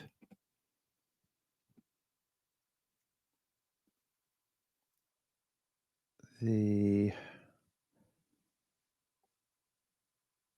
205s, 210s, 205, 210. Maybe do something with that. A vertical, 205, 210. 205, 210. Let's go 210.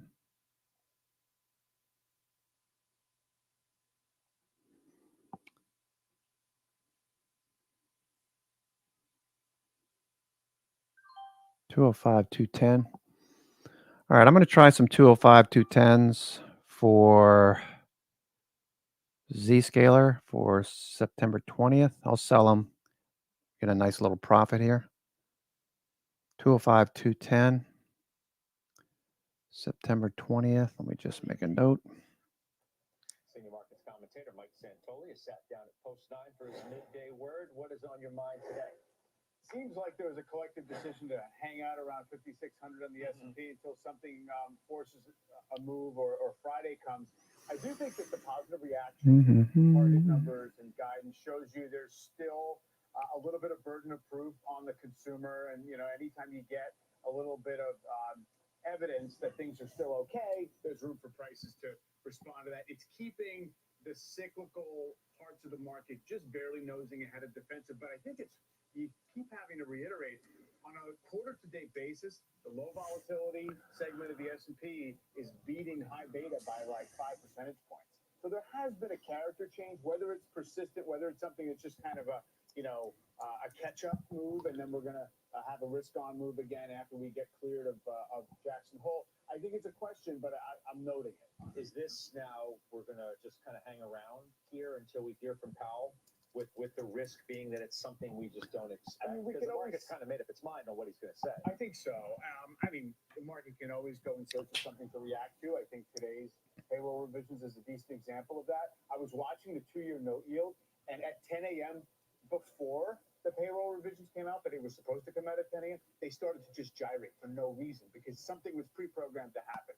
But I think in general, yes. I think you see a little bit of clenching up because you see the VIX going back towards 17. It shows you we know something's coming. We have a known event. We think we know how it's going to turn out, but you can't be sure. All right, I'll see you on closing bell. Look forward to that. Mike Santoli, our senior market commentator. Bill Baruch, he's waiting in the wings for your best option. Roblox does look pretty good. Tech trade. Talk about next.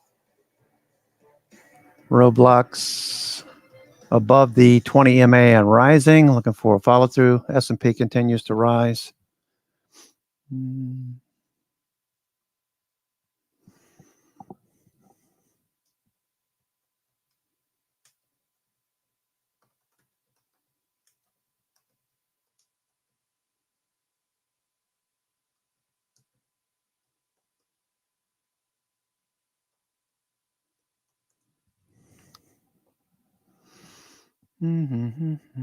Let's see. Roblox. Option Hawk talking about Roblox. Okay. Let's see. Roblox. Roblox.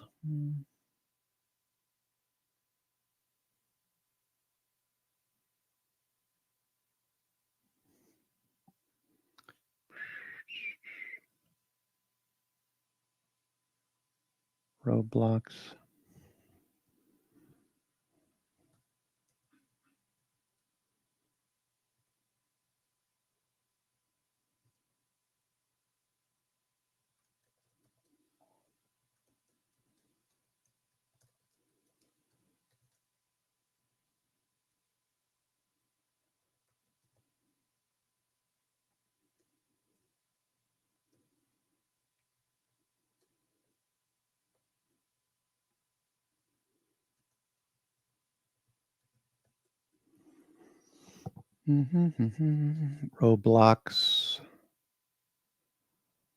Okay, looking for higher lows, higher highs.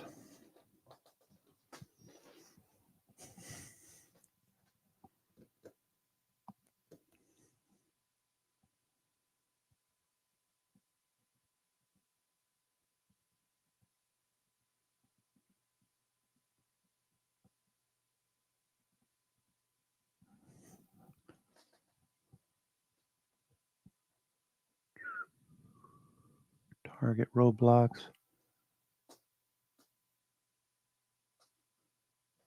Okay, Roblox. Let's take a look at Roblox.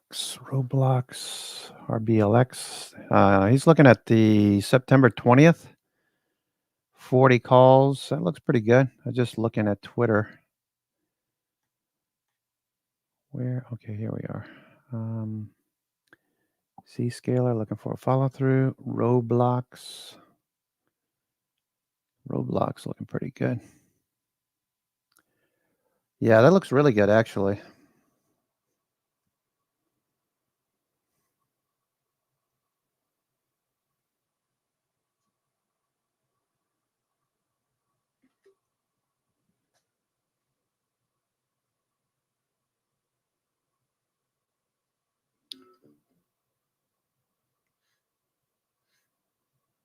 Bill Baruch's going to join us in a moment. But let's talk Netflix for a moment, if we could, Joe. As reiterated today, overweight at KeyBank. They keep the price target at $735. So there was some positive upfront advertising news this week. Is that enough to jumpstart the stock again? Well, I think that as the momentum in this stock was jump-started 3 quarters ago, it's made a targeted run towards that November of 2021 high. It's now exceeded that level. There's excitement surrounding live sports. Christmas Day, we all know we're going to be watching the NFL on Netflix, which several years ago wasn't a possibility. So I think the momentum is in place, I think both fundamentally and technically, and I think 735. Okay. Microsoft trying to do something. Roblox. Let's see if Roblox can do something.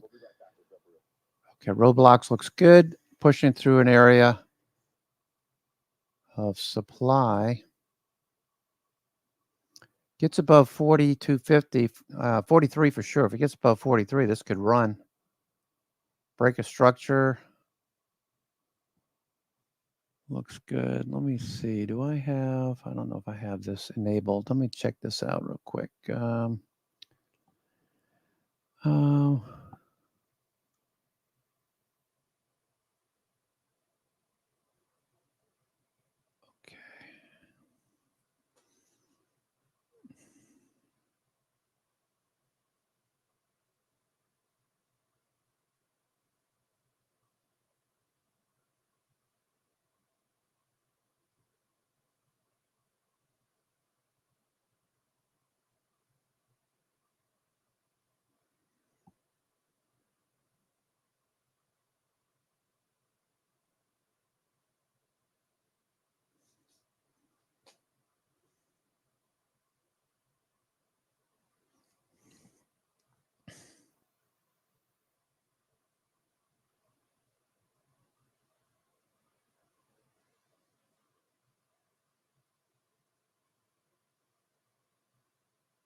Okay.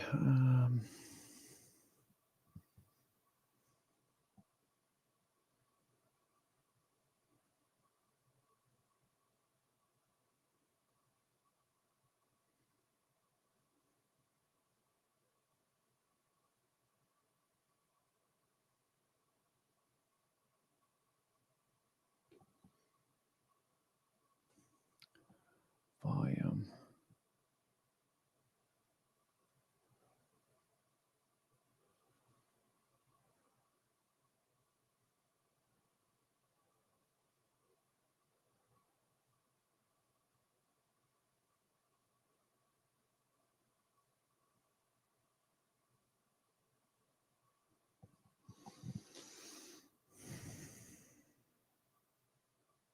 Okay, Roblox looks pretty good. Looking forward to break higher. Okay, Zscaler. I'm also watching Zscaler. That's a pretty decent probability. Zscaler. What's Wolf doing? That was one mentioned by. Okay, Wolf pulling back a bit today. All right, so ASTS took off earlier this morning. That's currently trading near 37. Okay, S&P 500 climbing back into the saddle. Back to VWAP, looking for a follow through. Okay. We do have a new trade on the desk. Bill Baruch joins us now. It's regarding tech. Can you take us through what your best option is for our viewers right now? Yes, absolutely. So yesterday I talked about trimming some in, and I wasn't really kind of too worried, but I wanted to get more exposure protecting me to the downside. I waited to see how this big resistance level going back to the July 23rd closed ahead of the Alphabet and Tesla earnings was received. Today's spike out above there and reversal, it was enough for me now to have some conviction to protect my downside. And there's a lot of fundamental headwinds. I mean, this is back the whole this week. It is All right, so we got the minutes coming up at 2 o'clock. Minutes at 2. Going out to the November 15th expiration. I bought the 450 strike. Gets me still a little 5% away from the market. And what I positioned here is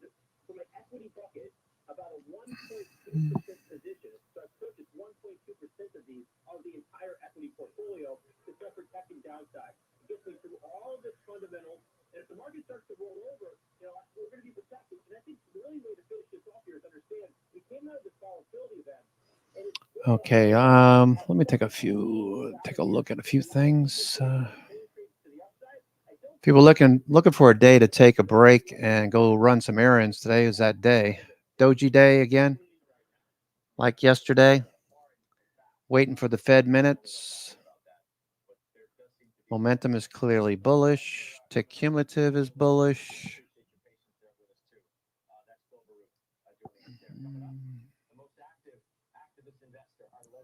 Tick cumulative bullish.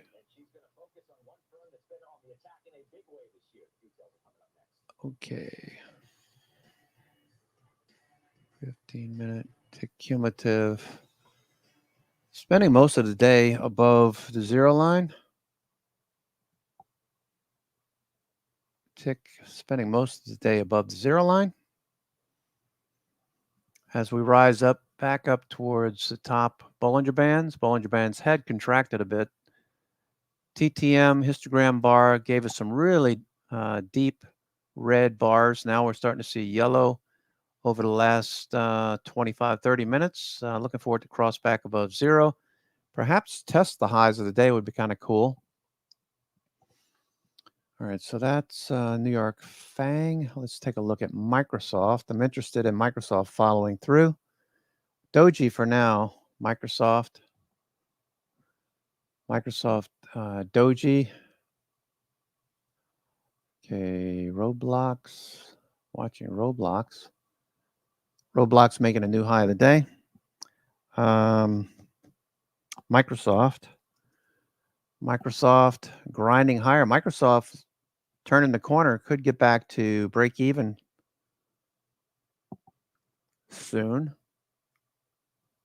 That was a pretty nasty sell-off over a 10-minute time frame. Just hit the highs at 426 and change and dropped off. Okay, is that A, B, and C forming on Microsoft? Possibly. Okay, that looks good. Microsoft. What's McDonald's doing? McDonald's just trending. Looks beautiful. I've been hoping for a pullback or a consolidation to buy, but it doesn't look like it's going to give me the opportunity. So those of you that are still long Microsoft, looks pretty good. Roblox being talked about.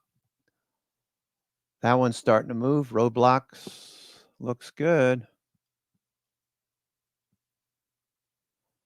Roblox looks good. Following through. Big bullish day today. It's up $1.70, has an ATR for around $1.45. So it looks like an expansion day breakout. Expansion day breakout above 42, currently trading 42.24.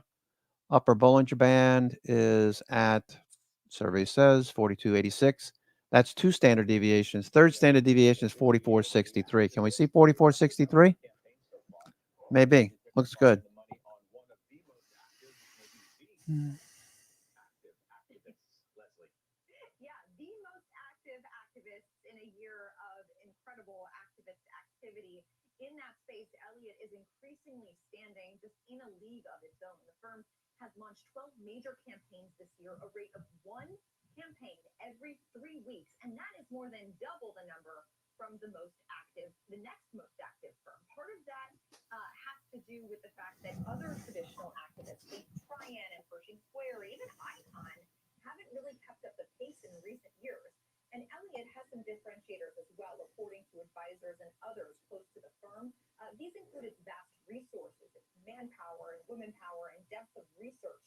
The firm has $70 billion in assets under management.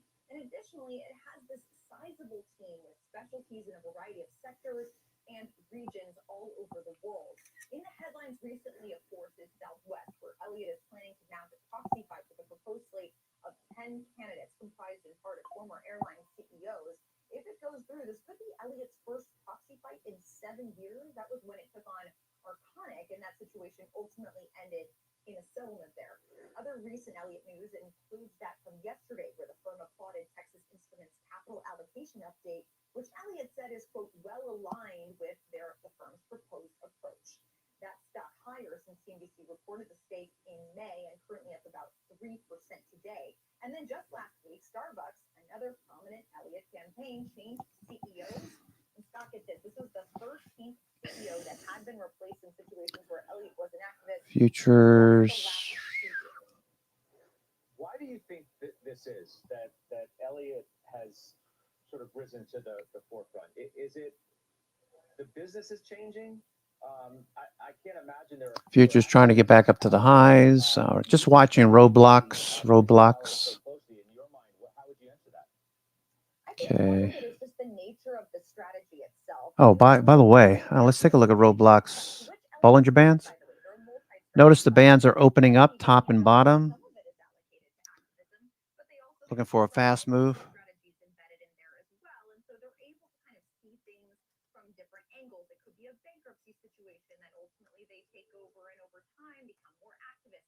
There's so many different scenarios that they kind of look at and do so from all these different angles, whereas your traditional dedicated activist fund, you're very concentrated in the equity market and usually concentrated in just a few positions because that's all you have the resources and attention span for. And so because of that, it creates this kind of riskier dynamic that doesn't lend itself necessarily to a lot of staying power. I think Elliott is kind of the antidote to that, especially in the way that it has managed to bring in a bunch of people with activist expertise that are able to kind of lead this charge. Probably emboldened too by their own results, right? I mean, they've been successful in so many of their campaigns. Why would they stop? Yeah, and they have this reputation too of going really, really deep with research and coming with ideas that are very logical in nature. And so when they come to the boardroom, when they speak with management, because you have this reputation, you do tend to get some ears, and because they've had results like those 13 CEOs that have left their posts that have been in those situations over the last 2 years, that causes people to listen and it causes people to come to the table. Whereas if you don't have that reputation, it may be just a little easier to brush off some kind of newer activist that doesn't necessarily have that clout yet. Yeah, great insight. Les, thanks. That's Leslie Picker. You have a quick thought, Joe, on this? So I think activism is the one fundamental strategy that has resiliency in a world that's becoming more and more quantitative in its nature. Yeah, talking about California moving forward with a controversial no down payment home loan program for illegals. Now, I have no problem with people, no matter where you come from, to buy a home, but it just reminds me of The Big Short in 2007, 2008, when those collateralized mortgage obligations all came tumbling down, and Michael, whatever his name, what's his name? Michael, who's the Big Short guy? Michael, what the hell's his last name? I forget. Lost train of thought. Anyway, he got short and made all those millions. Yeah, so they're going to do that no down payment. Oh, okay. Maybe some people will get a home and actually be able to hold on to it. I know back then in 2007, 2008, they had those adjustable mortgages. Oh, man, that was a disaster. People getting loans that didn't qualify for them. So that's something to look forward to. Market starts getting frothy. We got 2 o'clock. We got the Fed minutes coming out. Maybe we'll get an early leak. We're presently, S&P is presently moving back up through VWAP. IWM, is it back above VWAP? Yeah, IWM is looking better. It's above VWAP and pushing higher. Qs. Okay, looking for that to get above VWAP along with the S&P. Okay, so S&P 500. Yeah, it just sounds like people being taken advantage of. That's where I'm coming from when I talk about home loans, no down payment, regardless if you're an immigrant, illegal or otherwise, or anybody else for that matter. What I'm trying to say is that looks like banks will be taking advantage of people again. That's my 2 cents. those that couldn't afford it. Remember all those homes in Stockton, California, and so many places that blew up? All those homes for sale. Oh man, that was a nightmare back then. I remember we bought our first home, my present wife, first home back in 2007 at the peak of the market. Let me show you the chart. Let me show you the chart where we bought. I think it's where is it? Is it under S&P? Where did I put that chart? No, I think it's in here. Mortgages, housing starts. Here it goes. Okay, so that's where I bought right there. 2007, 2006. When did we buy the house? We bought in January 2006. Yeah, so it was the very top of the market. Couldn't have been worse timing, but we needed a home.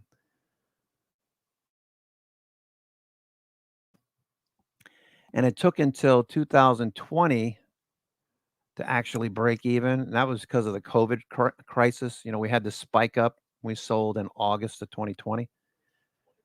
So we got back above the median, that red area. That red area was the median.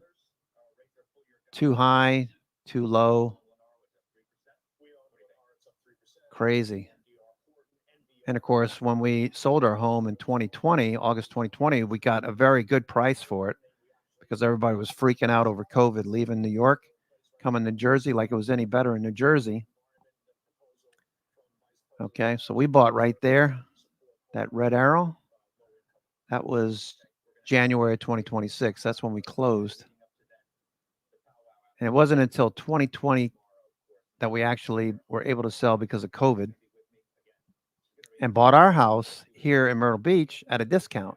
And the house is worth $200,000 more than what we bought it for only 4 years later. It's crazy, crazy, crazy. So, yeah, so housing starts are starting to fall off. You can see that line is moving lower.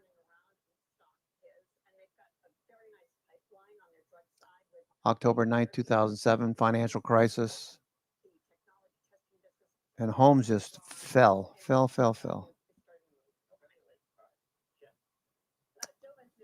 Anyway, just watching the S&P. If we get through this area of supply, we could see a move back up to the highs pretty quick.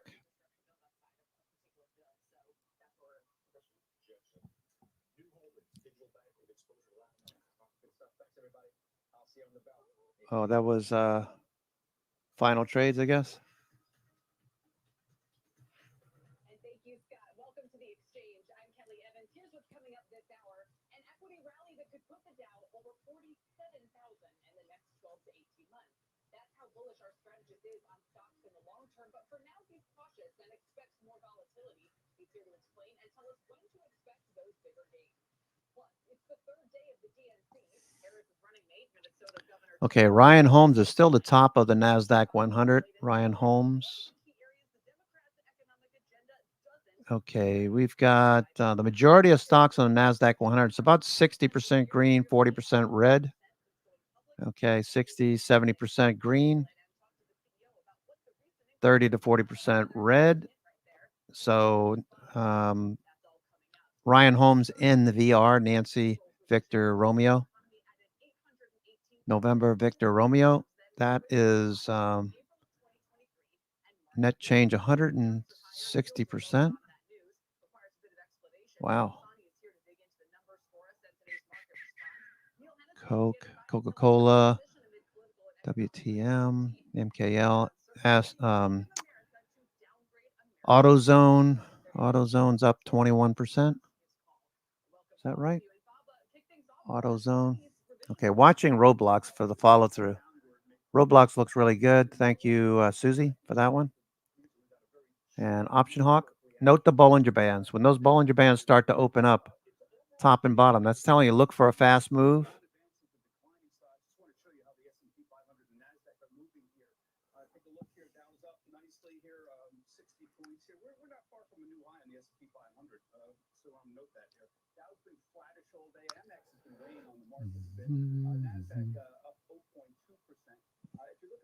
Express. Here's the problem for the Dow right now. It's weighing it down here. There was a downgrade over Bank of America, very limited upside due to slower growth in billings, more caution from retailers and travel companies. Look at this, though, chart. It's up 30% this year. It's the third best performer in the Dow this year after Walmart and 3M. As far as mega cap tech goes, a mixed day. Meta's up, Amazon's been up, Nvidia's been up, but Apple and Microsoft have been down most of the day. Two sectors I want to highlight with a notable movement. First off, consumer staples, and second is retail. Lots of new highs today in consumer staples. They've been doing very well in the last month. So Morris, Colgate, Campbell's, Coke, Kimberly-Clark, Keurig, Procter & Gamble was at a new high on an intraday basis. So you want to keep an eye on this group here. The other one, of course, is the retailers. Target's numbers, 3% same-store sales growth, a little better than expected. Look at that, up 13%. But we've got new highs here as well. We've got historic highs of Walmart. TJX is at a new high. Burlington store, it's not historic high, but it's a 52-week high. Dick's Sporting Goods, you see the point here. The retailers are getting all dragged up because of Target's number. And they have very positive comments to say about apparel, and that's why these apparel stores are doing particularly well today. Finally, Kelly, just know the S&P 500, 5667. That's what you want to watch. That was the old closing historic high, July 16th. And we are 50 points away from that. In this market, that could happen in an afternoon. Kelly, back to you. Wow, so close. And that's interesting, the impact that those target results are having. We'll pick up on that, Bob. Thank you. Okay. Sticking with retail, our next guest sees some volatility, but he's got 3 dividend-paying names he thinks can weather the storm. Let's turn now to Hennessy Fund's chief market strategist, Neil Hennessy. Neil, welcome. And where's your mind at as we kind of count down the... All right, so that looks good. A couple of weeks ago, Amazon and everyone was telling us election uncertainty was an overhang on consumer spending, and today it feels like the mood is totally the opposite. Well, you got to sort of look at everybody for the last couple of years, economists, analysts, everybody. I'm just an economic realist, Kelly, but essentially they were facing a recession.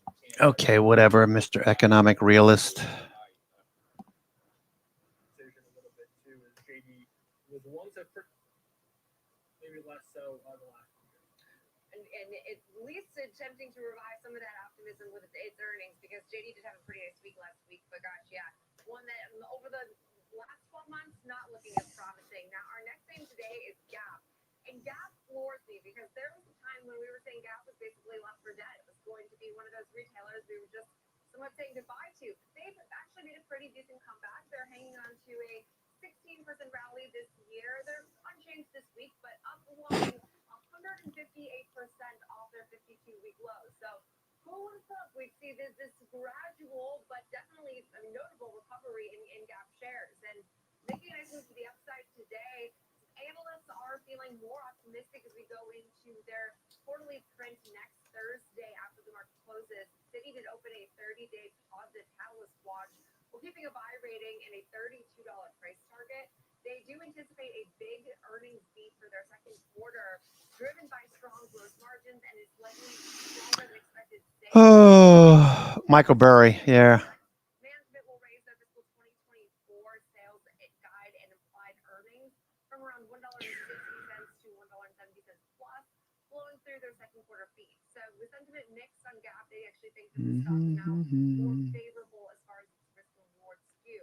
I have to say, there's 8 buys, 10 holds, 200 performs, no sells. So Street definitely leans more neutral to bullish if you were to look at a skew. And the average price target's almost $28 a share. So this $32 price target is definitely at the higher end of the range, but analysts do see optimism in this name out. Yeah, it's going to come down to time frame and how long you want to be involved, because I would say that's about a 30-some percent rally that would be required in this stock, but it has the potential to move quite a bit. Trades with pretty tremendous implied volatility. If you look at that at 80%, it is one.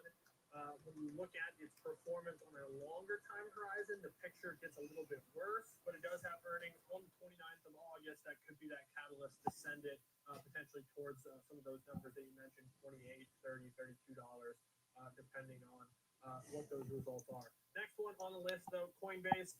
This has been another one of the themes I would say from these last 2 names is that they're volatile. Coinbase is absolutely volatile, tends to move pretty tightly correlated with Bitcoin. It's not perfectly correlated with Bitcoin, but given that its business is digital assets, it makes sense that the products themselves have a little bit of a correlation to the company. But both Bitcoin, Ethereum, a little bit higher, Okay. as well as Coinbase. And Coinbase still has a pretty substantial gap down in the back of its most recent earnings, but then has really attempted to recover ever since. We found this nice range here. Okay, we need to get above this. You can see that bullish chalk right there. Bullish chalk. Change of character. Nice follow through. We had liquidity below. We got some supply overhead. Looking for the next level overhead, which was the previous high this morning. Coinbase. Jefferies cut Coinbase price target to 220 from 245. How did that impact it? Okay, Coinbase. Just, I think, really paints a picture of how volatile the name really is.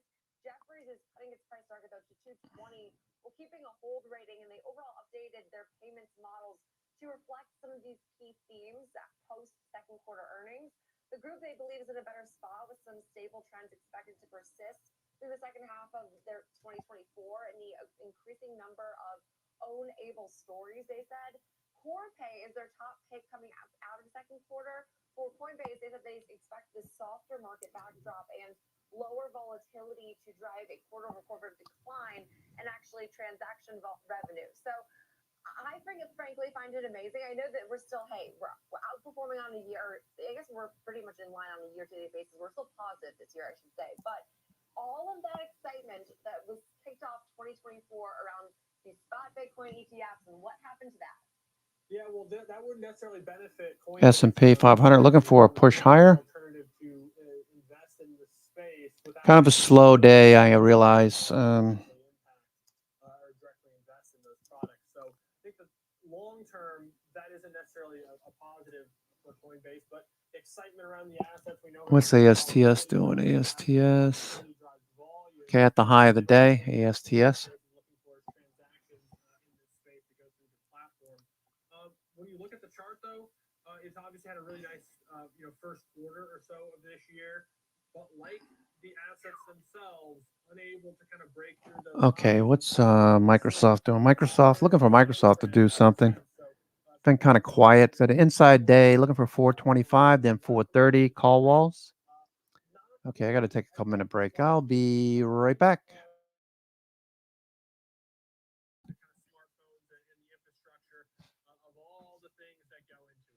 Yeah, so Corning, the only thing I always think of when I think of Corning is Apple's glass provider for iPhones. So that's, I think how this name is read, it's read as almost as a barometer of Apple, which I think speaks to actually its chart as of late. Its name still is up about 37% year to date. Mizuho did upgrade shares data to outperform. Price target raised to $47 from $44 ahead of the September 19th review of the company's optical glass fiber business. And also after that recent pullback, which you can see, very clearly on the yearly charts. But the firm is aware of no overall slowdown in their business and growth programs. They actually highlighted that optical glass fiber and related products are their largest segments, and they account for about 50% plus of their targeted sales growth through 2027. So more long term there. But they also say that optical has historically displaced copper wire due to distance and or bandwidth needs, but now optical power and cooling advantages are driving growth to data centers. So to me, that's also critical. Anytime you hear the word data centers, you tend to think AI. Naturally, the build out of data centers is where all of these massive corporations are pouring so much of that capital spend. So anything is tied to data centers, I do think it is huge and obviously huge opportunity, but just, can they execute? This is more of a long-term story, frankly. We're talking timelines that are out till 2027. Buy ratings from analysts outweigh hold ratings about 2 to 1. No sell ratings that I'm seeing with an average price target of about $45 a share. So not a ton of upside seen, but maybe one of these ones where analysts feel the story is pretty certain and maybe there's a relatively high floor. Not the most volatile of stocks. If you were to look at implied volatility for Corning, right now it's at 31%. And if you were to compare where that is on a 12-month basis, it's a 60 IV percentile. So elevated and still only 31% shows you that it's a little bit more stable than some of these other names that we talk about. in Staple, I think makes sense just given the fact that I feel like this is one more behind the scenes, but still, I mean, having a decent week, it's up over 4%, and decent month, almost 5%. So a name that is more behind the scenes, but still an outperformer nonetheless. But we'll be looking more at the charts of Gap as well as Coinbase coming up next with our chart master himself. We'll also be looking at some example trades. Stick around, Next Gen Investing. I'll be right back.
Wrap up the trading day with me, Oliver Rennick, for the biggest earnings coverage, 3 p.m. Eastern. It's Market on Close. No place better than the Schwab Network. Trading at Schwab is now powered by Ameritrade, giving you even more specialized trading support. Connect with the Schwab Trade Desk, our team of passionate traders ready to tackle your trading questions, no matter how complex. Plus, get 24/7 live help and access support by phone, email, and in-platform chat. Trade brilliantly with Schwab. No politics, no noise, from bell to bell and beyond. Available anytime, anywhere, on any device for free. Schwab Network.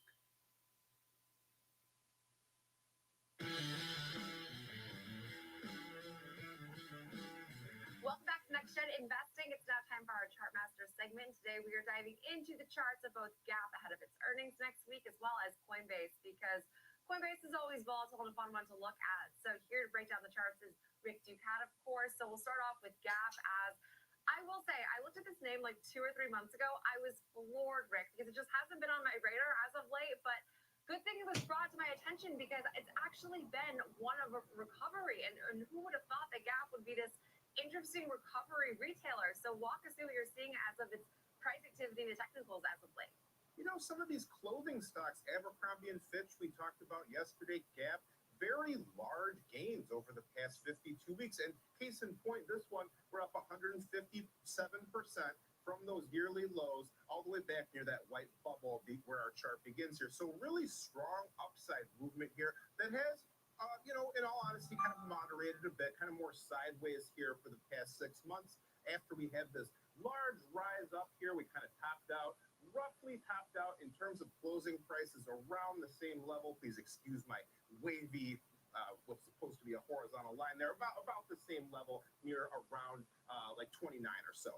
But, you know, since then, we had a big gap up on earnings. That's what gave us that push to the upside here. We have trended downward, though. Downward sloping channel, 2 blue lines here, parallel lines.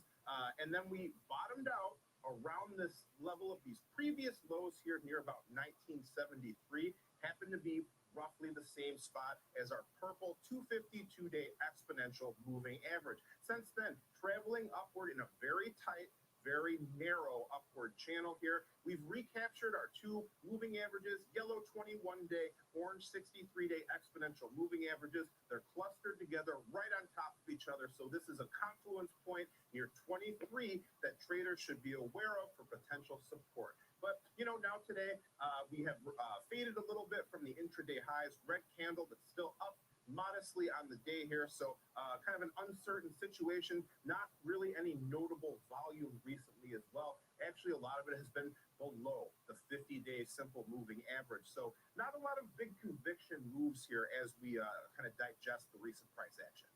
Yeah, big conviction moves to me doesn't exactly make you immediately think of Gap. But as far as some of the recent momentum now, RSI, what we're seeing there? Well, when we look at RSI, that's our measure of momentum. We have a situation here where we saw two notable peaks in price. We had over here and then over here after earnings. We saw some bearish divergence on the RSI.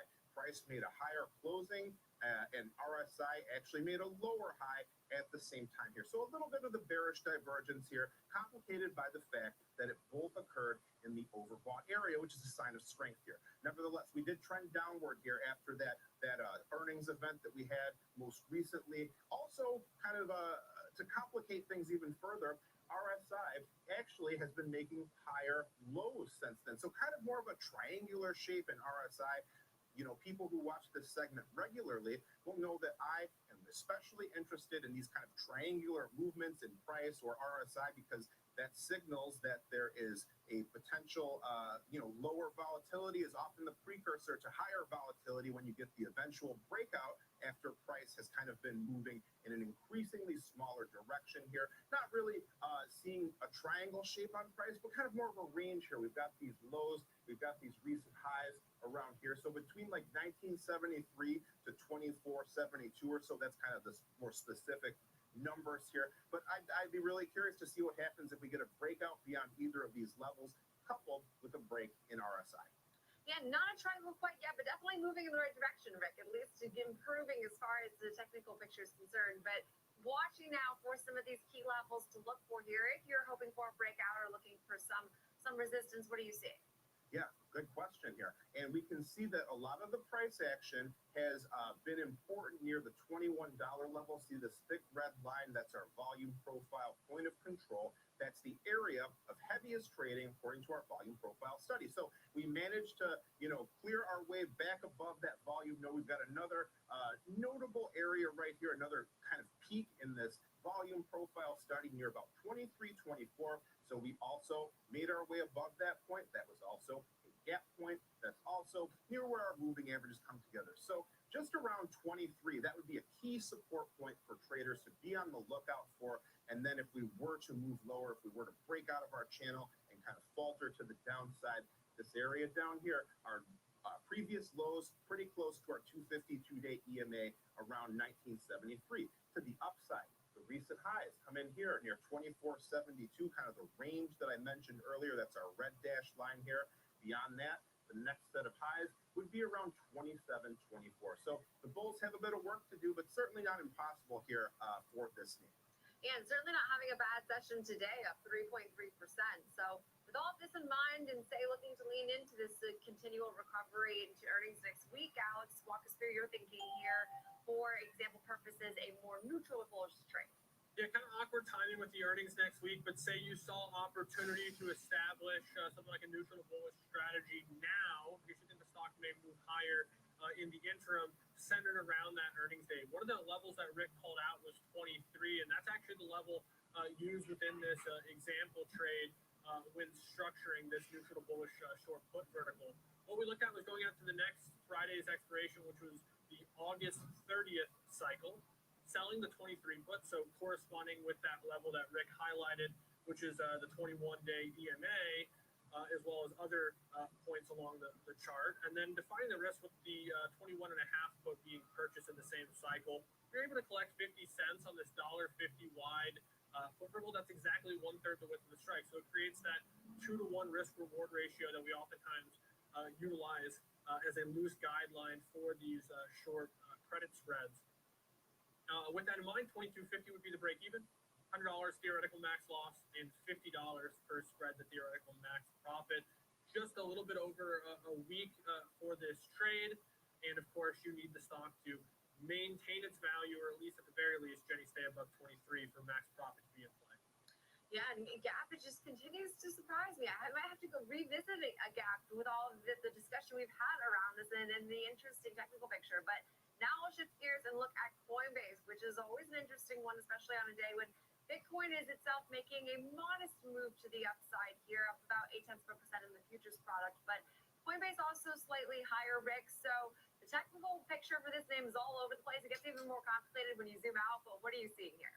Yeah, and I was talking about triangle shapes earlier in our last chart here. We had a pretty notable triangle shape here between our two blue trend lines here.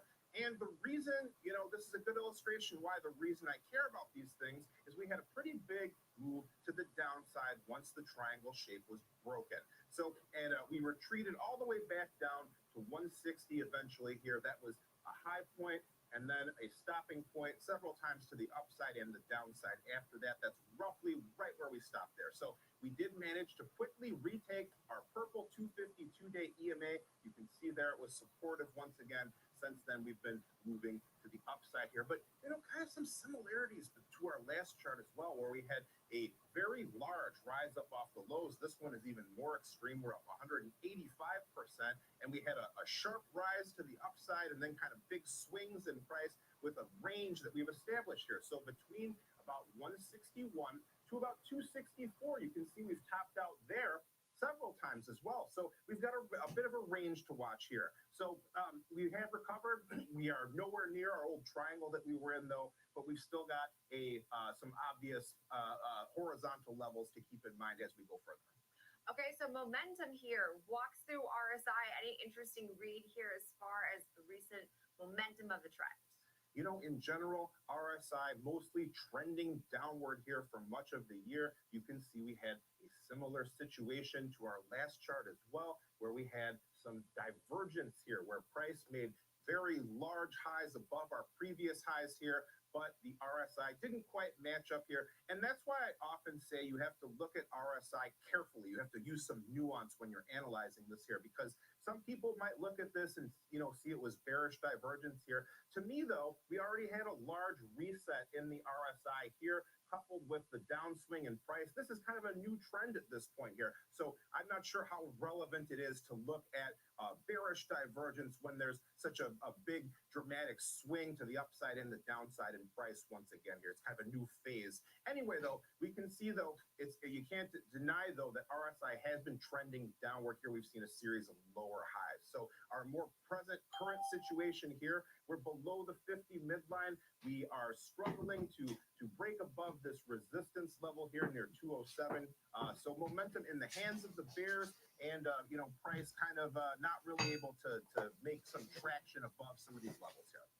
Okay, so now when we go forward, we do already have earnings. We have that expectation somewhat priced in, but as we know, this name can be volatile on its own. So what are you watching as far as support and resistance?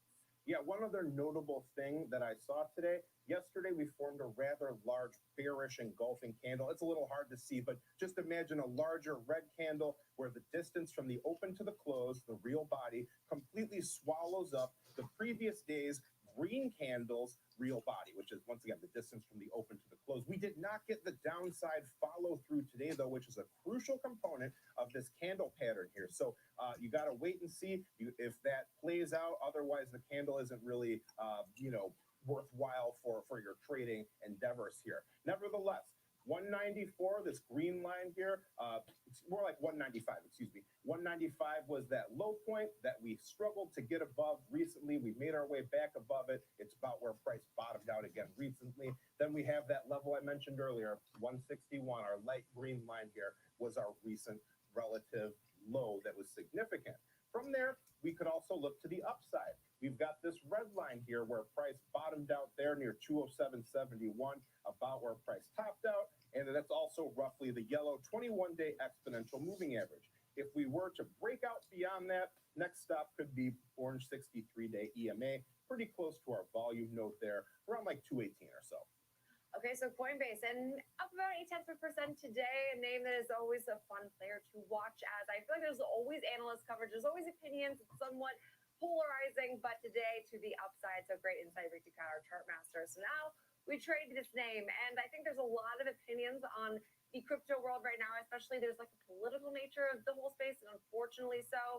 But say you were just looking to lean into more sideways price activity, which, hey, wouldn't be a bad thing if you were looking for stability by any means. Yeah, kind of tactical no man's land when you look at the performance of Coinbase as well as Bitcoin. And so leaning into that with a neutral short iron condor here, no earnings to contend with. So able to structure this trade with an adequate amount of time, allow that theta decay to potentially work for the strategy is sort of the idea behind a short premium strategy, is to let time pass while those options decay. You don't know when that's going to happen, but we know at one point on that expiration date, if they're out of the money, they're expected to work towards zero. So selling them for more, defining the risk by buying wings. Exact strikes we looked at were the September 20th monthly cycle, 170 put and 230 call. So pretty equal distant, about $30 out of the money to the downside, about $30 out of the money to the upside. The stock kind of centers around 200 at the moment.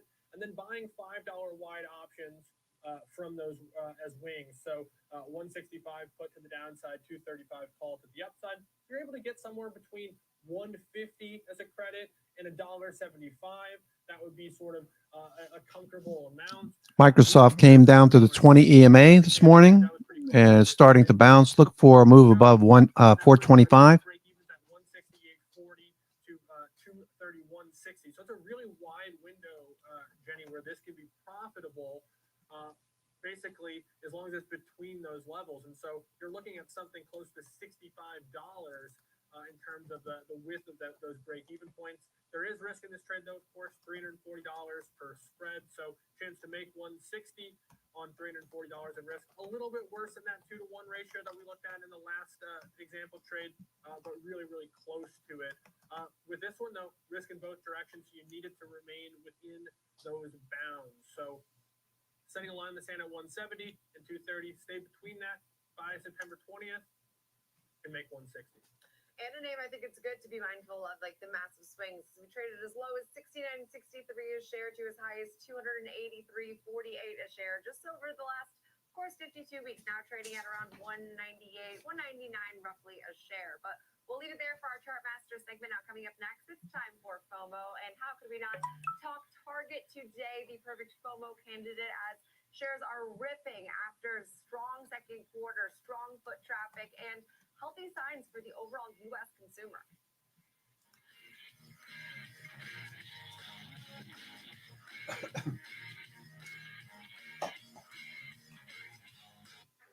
Empower your portfolio with the Schwab Network. Schwab Network is available anytime, anywhere, on any device for free.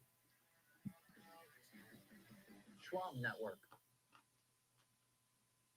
With Schwab investing themes, it's easy to invest in ideas you believe in. Spot a trend in electric vehicles? Have a passion for online gaming? Or want to explore the space economy? Choose from over 40 themes, each with up to 25 stocks identified by our unique algorithm. Buy it as is or customize to align with your goals. All at your fingertips. Schwab investing themes, 40 customizable themes, up to 25 stocks in just a few clicks. Each and every angle, the whole picture, everything comes closer on Trading 360. Catch us right here at the New York Stock Exchange on Trading 360, only on Schwab Network. Kickstart your morning with a full dose of commodities, technical analysis, economic data, and live reaction in global markets. Available anytime, anywhere, on any device for free. And available on all your favorite streaming services. Futures with Ben Lichtenstein every weekday, 8 a.m. Eastern on the Schwab Network.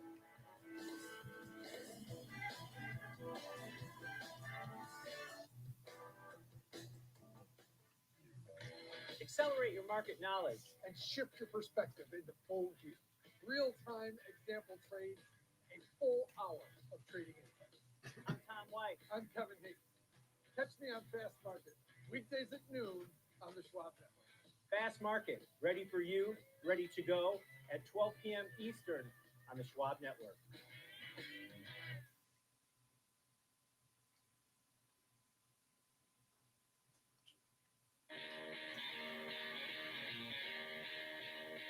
Welcome back to Next Gen Investing. It's now time for FOMO. And of course, we're looking at Target today, post its second quarter results.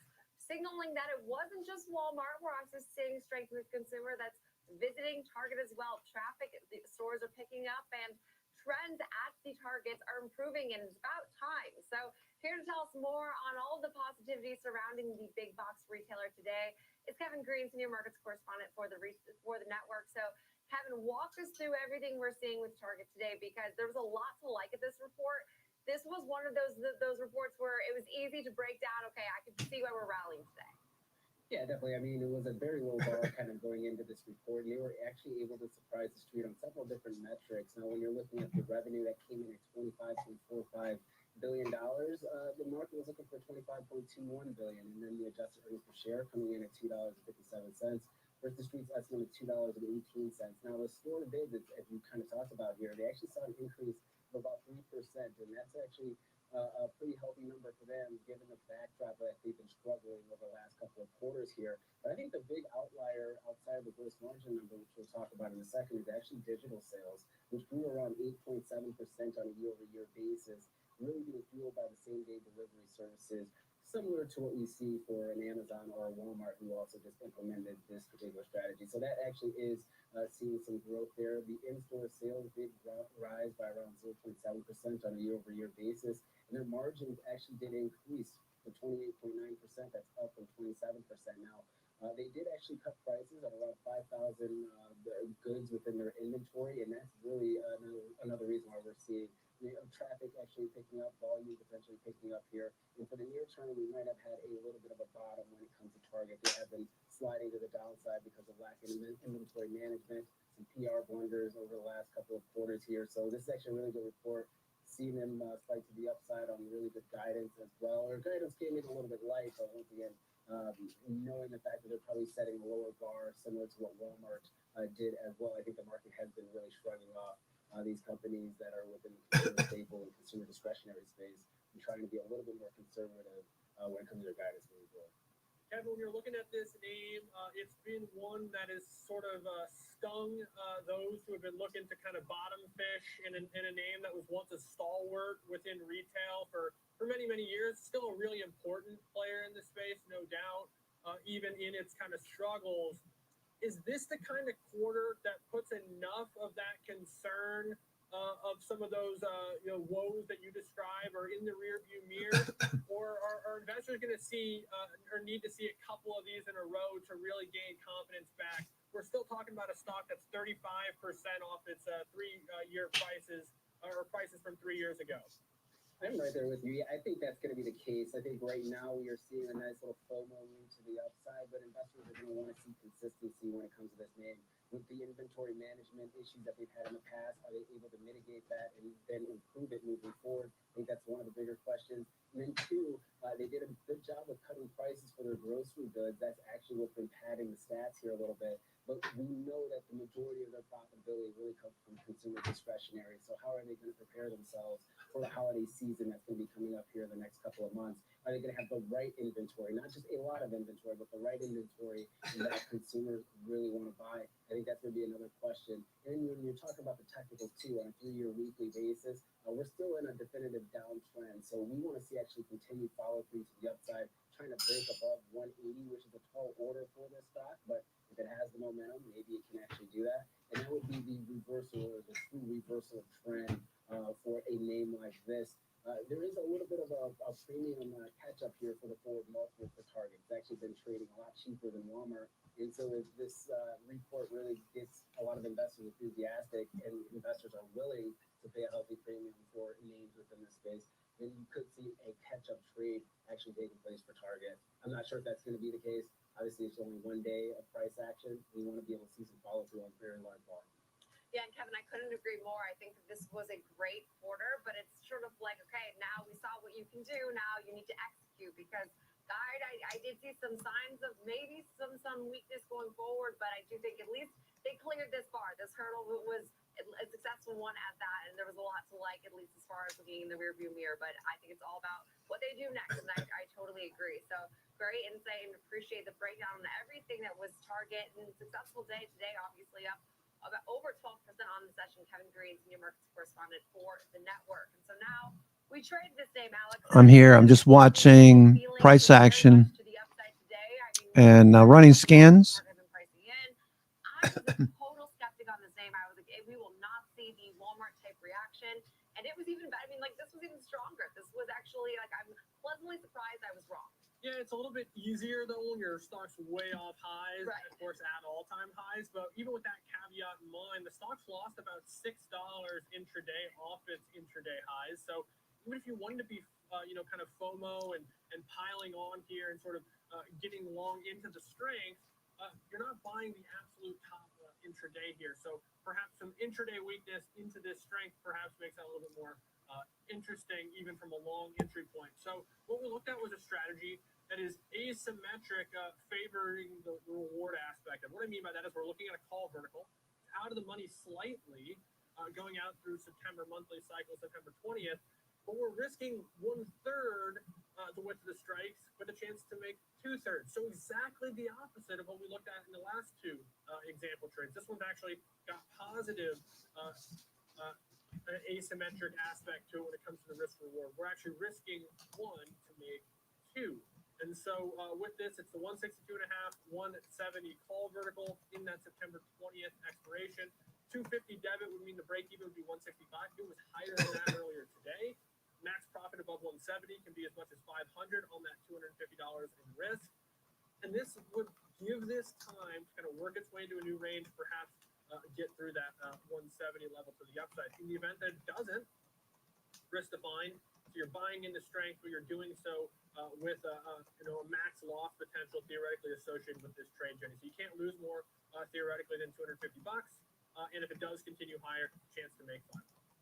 Yeah, and I would say a name that it's a different move today in Target, but it does at least signal some collectiveness among those in this retail space, which I think is very encouraging to see.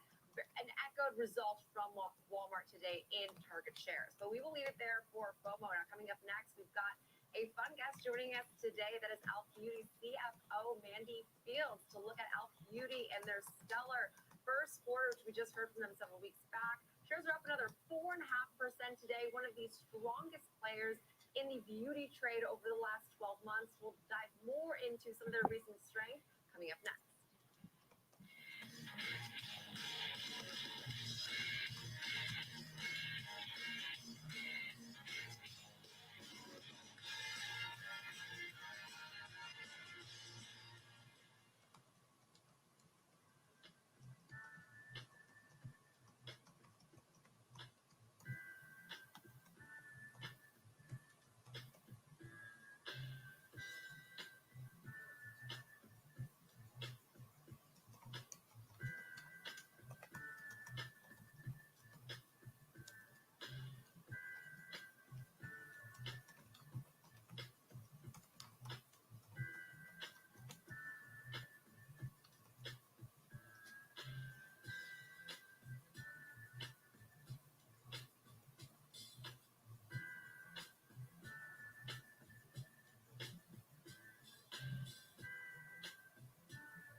Trading the trending names every day. I'm Tom White, host of Fast Market, ready for you, ready to go at 12 p.m. Eastern on the Schwab Network. Trading at Schwab is powered by Ameritrade, bringing you futures and forex around-the-clock market access, even when equities markets are closed. All on our award-winning Thinkorswim platforms. So no matter what or when you want to trade, Schwab has cutting-edge tools, curated education and insights, and trading specialists ready to help, however complex the strategy. With a wider range of opportunities, you can trade brilliantly with Schwab. No politics, no noise, from bell to bell and beyond. Schwab Network is available anytime, anywhere, on any device. All right, I'm just nothing to do really. You got flat VWAP. I'm not as active as I would if everything was upward sloping, like it was yesterday from about 1 o'clock. You could see an upward sloping VWAP. downward sloping from around 10:30. So Microsoft, nice rally of Microsoft end of day. Corey was talking about looking for a follow through today. Let's see what Roblox looks like. Roblox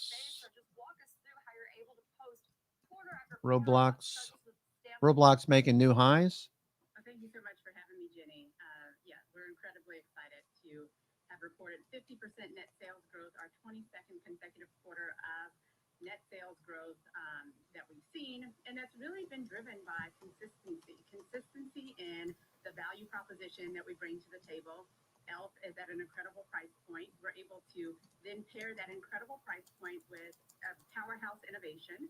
And that's innovation that our community is asking for, these holy grails that we're able to bring to life at incredible values. And then putting the surround sound around everything that we're doing with our marketing engine and just doing really creative things from a marketing standpoint as well. So it's all of those three things working together that really continue to drive that consistency in sales growth. Yeah, Mandy, I'm glad you mentioned marketing. It's been so clear. ELF's willingness to kind of go into these new mediums, utilize the influencer space has been so critical, at least from my perspective, to the success that you guys just talked about, how impressive 22 straight quarters of growth. And when I look at this, of course, 50% is nothing to sneeze at.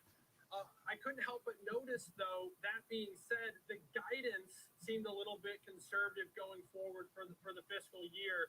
Is that just a nature of maybe tougher year-over-year comps All right. forward, or is there a bit of a demand slowdown that's leading to some of that decelerating growth that you guys have kind of penciled in for the rest of the year?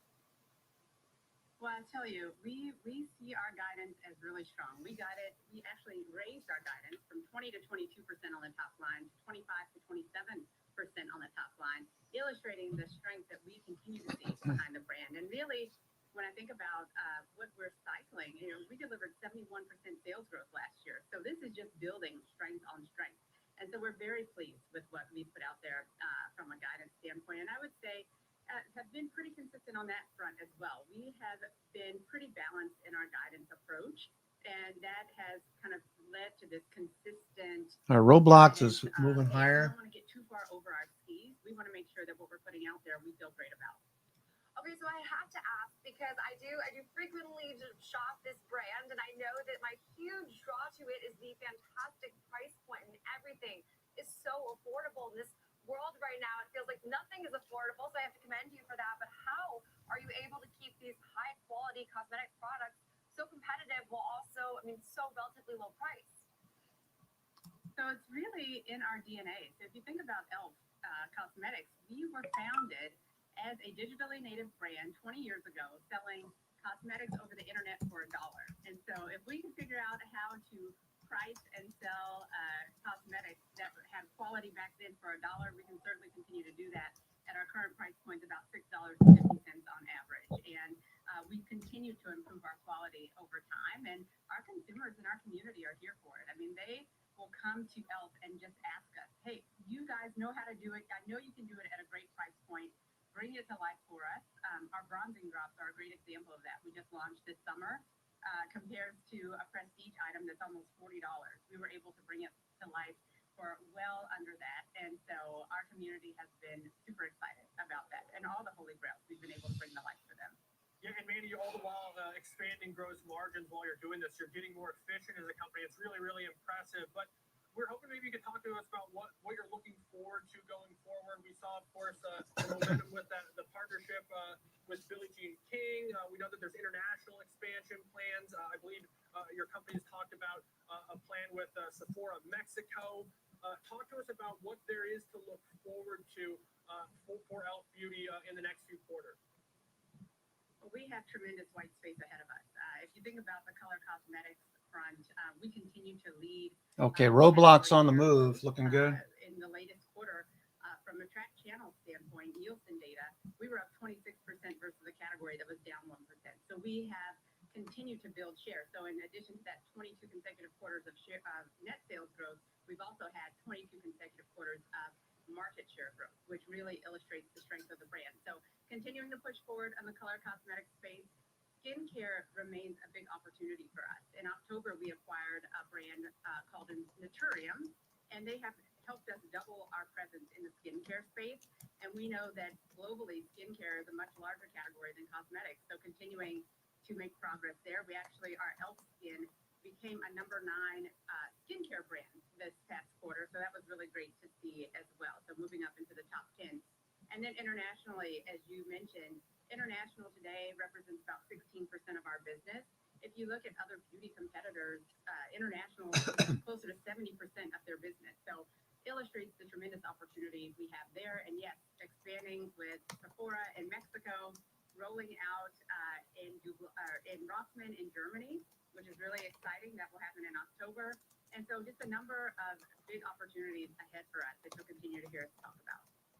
And that's what's so amazing, I will say, about this marketing and word of mouth on social media. Is I feel like this brand has been in markets that it wasn't even in because of social media. I mean, this was like, it blew up on TikTok, and I have to say, I'm not even on TikTok, and I was familiar with that. So, I mean, congratulations on all of your recent success, and a fun stock to watch in the beauty world. As I mean, beauty is a staple, and I will say I know it all too well, and skincare is another one where I appreciate affordable skincare and affordable beauty products. So appreciate it, and thank you for all of the insight. Mandy Fields, CFO at Elf Beauty, thank you so much. Thank you so much. Thanks for having me. Thank you so much. Now, coming up next, we're going to shift gears. We're going to dive into the solar space with George Tillis.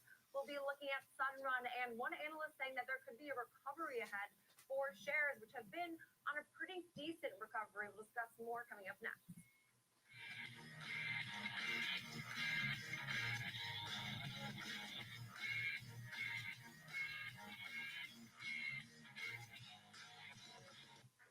Empower your portfolio with the Schwab Network. Schwab Network is available Okay, Roblox ripping higher. any device for free. Schwab Network. With Schwab investing themes, it's easy to invest in ideas you believe in.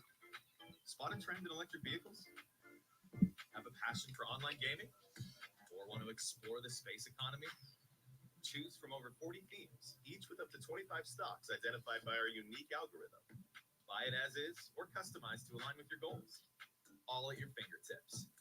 Schwab investing themes, 40 customizable themes, up to 25 stocks in just a few clicks.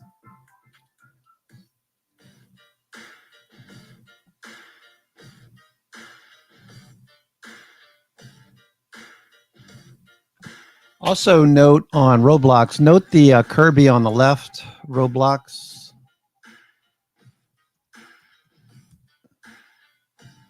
Note the Kirby on the left over here. See this over here? That big band? We're above that level now. So this could run up to the highs, recent highs, 46, 47. Looks good.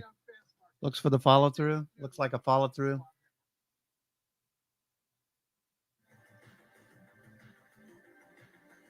Okay, you see these Bollinger Bands opening up? You see that volume by price band right there?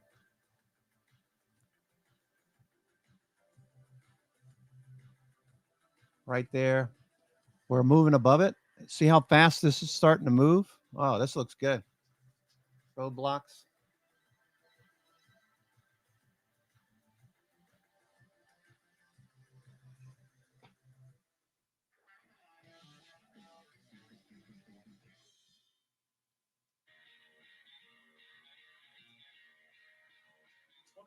Okay, squeezing on the 0 day, starting to push a bit higher. Shorts are having to cover, looks like. Looks to me like shorts are covering.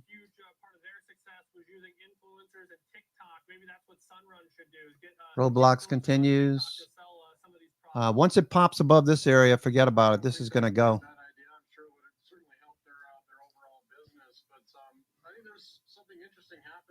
This particular stock.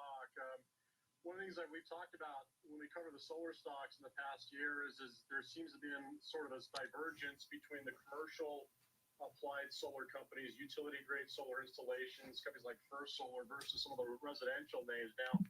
Now, Sunrun is actually more involved in the residential space, but the stock itself is actually performed quite well. In fact, if you look at the stock price going back to the pullback we had in early August, it's nearly doubled. It was around $10 a share. Now it's close to over $19 per share. But at the same time, the stock is getting some actual enthusiasm from some analysts. For instance, Morgan Stanley has got a essential $35 price target to maintain an outperform rating on this particular name because of the fact that if you look at the guidance the company provided going back to last reported earnings a couple of weeks back, they actually denoted quite an improvement in free cash flow progress, increasing their guidance in fiscal year 2025. Now, a portion of that was actually a refinance of about $2.5 billion of debt.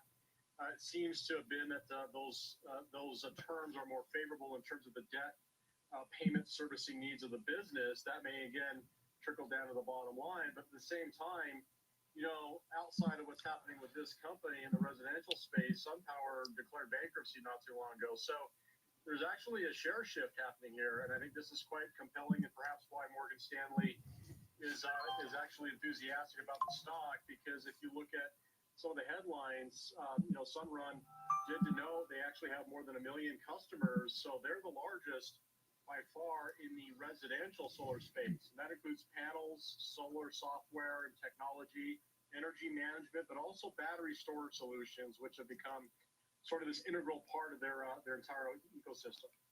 So, George, I know that a huge presence of a lot of these companies is overseas, where solar is considered more prized, more coveted. Like I believe it's Germany. Roblox. Wow, what a move on Roblox. Nice. So have we seen any degree of strength shown from Europe? Because I do feel like, unfortunately, for some of these solar names like a Sunrun, they were unfairly pulled down by like some of the laggards in the space, like the Solar Edge, for example. And now we're trying to recover, but it's like they're not all created equal. And I will say there's still the opportunity vastly, I think, overseas. Yeah. IWM going? Okay, cool. I mean, this market is still very competitive, especially in the residential space. There's going to be companies that are probably going to continue to file bankruptcy. But you may end up seeing consolidation in the stronger areas of this residential space. Now, we talked about Carvana, a while ago, and if you look at that stock, what ended up happening is it was the lone survivor in their business model. Vroom went bankrupt, Shift went bankrupt. That company was in a dire situation. It's actually recovered significantly. So I'm not saying that's going to be the case here for Sunrun, but I'll give you a recent example of a company we cover that actually benefited from the woes of the competitors. And so I think there's improving scalability here for Sunrun, but needless to say, they still have some financial difficulties. Market cap is around $4 billion. Sales last year were about $2 billion, but they actually lost about $1.4 billion. So they're losing still a significant amount of money. I think that, again, is going to be an overhang for this business, but I think it's an interesting case of where if your competitors start to fall by the wayside, including bankruptcy, you can actually benefit as a premier provider of service. And the number of customers now is over 1 million. So that improves the scalability proposition of this particular company. All right. Roblox going. Looking good. Roblox. Man, I can't wait for this to break above 43. Sort of an improving inflection point, let's put it that way, in this particular stock relative to some of their competitive peers. George, feels like it seems like from looking at the chart, the technicals are starting to improve, but this $20 level could be an important place to break through. But we'll leave it there. Appreciate it as always. Senior markets correspondent for the Schwab Network, George Killis. Jenny, Fed minutes are imminent. See what the market does. Kind of middle of the range still. If Fed minutes move with the overall market, I'll be shocked. But I guess I'm hoping for something. Famous last words. I know. Famous last words. Now we'll see things like take off or maybe tank. Hopefully not. But that'll do it for our show today. Coming up next, we have the watch list and, of course, Fed minutes coming up next.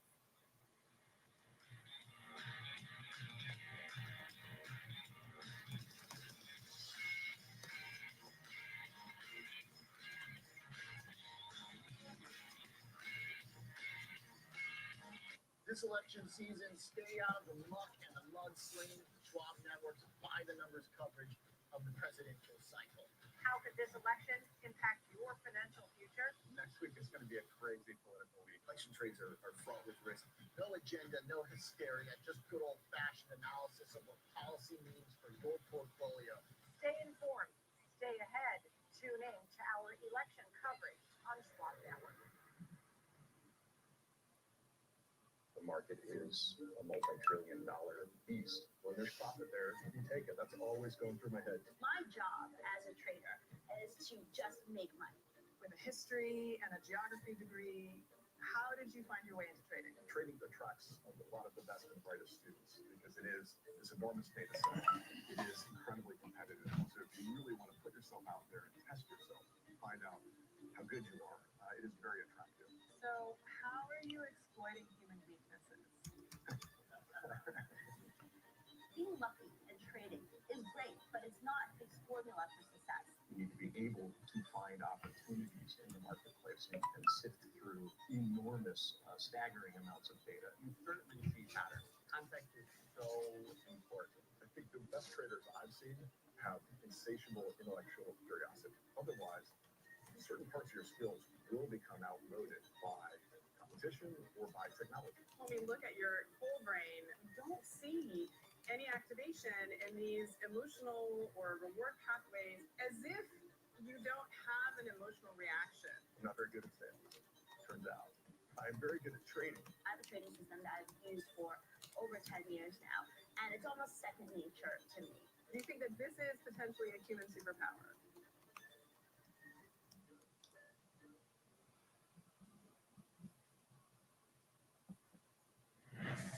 Welcome to Market Overtime on the Schwab Network. Quality Focus has worked pretty much across all 11 sectors. We deployed a fantastic array of new technology. The companies that are doing well are almost too big to fail. Have you set yourself up correctly? It's controversial. The old guard is saying, away, off with their heads. AI feels controversial and it's going crazy right now. It is going crazy. So what does all of this mean for the market? As long as people want to buy it, the price can go up. Oh my goodness, the Fed cannot do everything they used to do to save this market. Instead of taking cues, set the cues. There's nowhere else I would want my money. No more than 5% in any one stock, no more than 20% in any one sector. Now there's a market for every single one. There's a market for you. Market Overtime on the Schwab Network. Thanks for tuning in.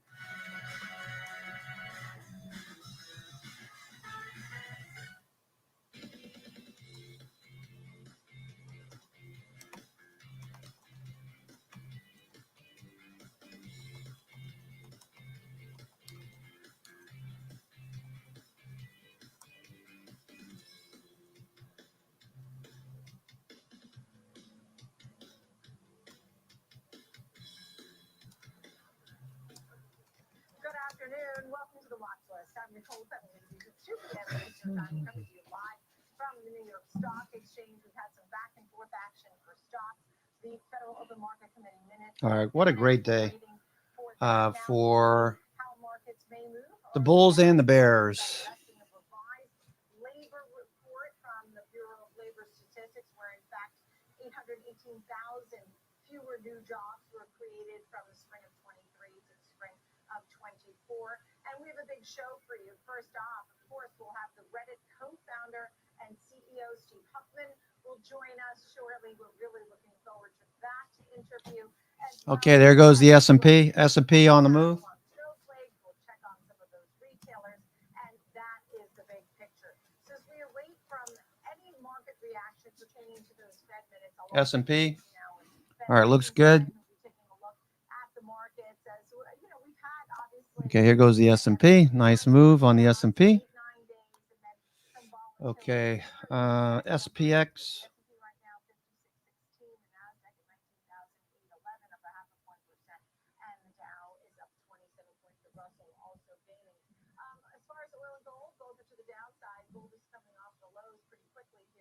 On the heels of the Fed minutes that are probably breaking right now. It's down $1.40, has been down over $2. 71.56 for oil, 25.49 for gold. It's going out 15.52 for the VIX, the 10-year 377, and that is the big picture.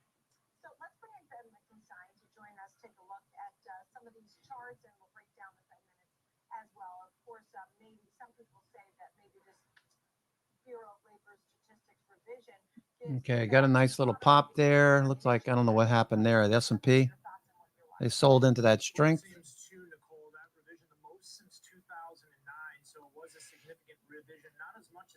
analysts were looking for. They were looking for. Okay, we got 2 hours to go. 2 hours to go. I'm your host, Cousin Vinny, coming to you from theclosingprint.com. It's 2 minutes after 2.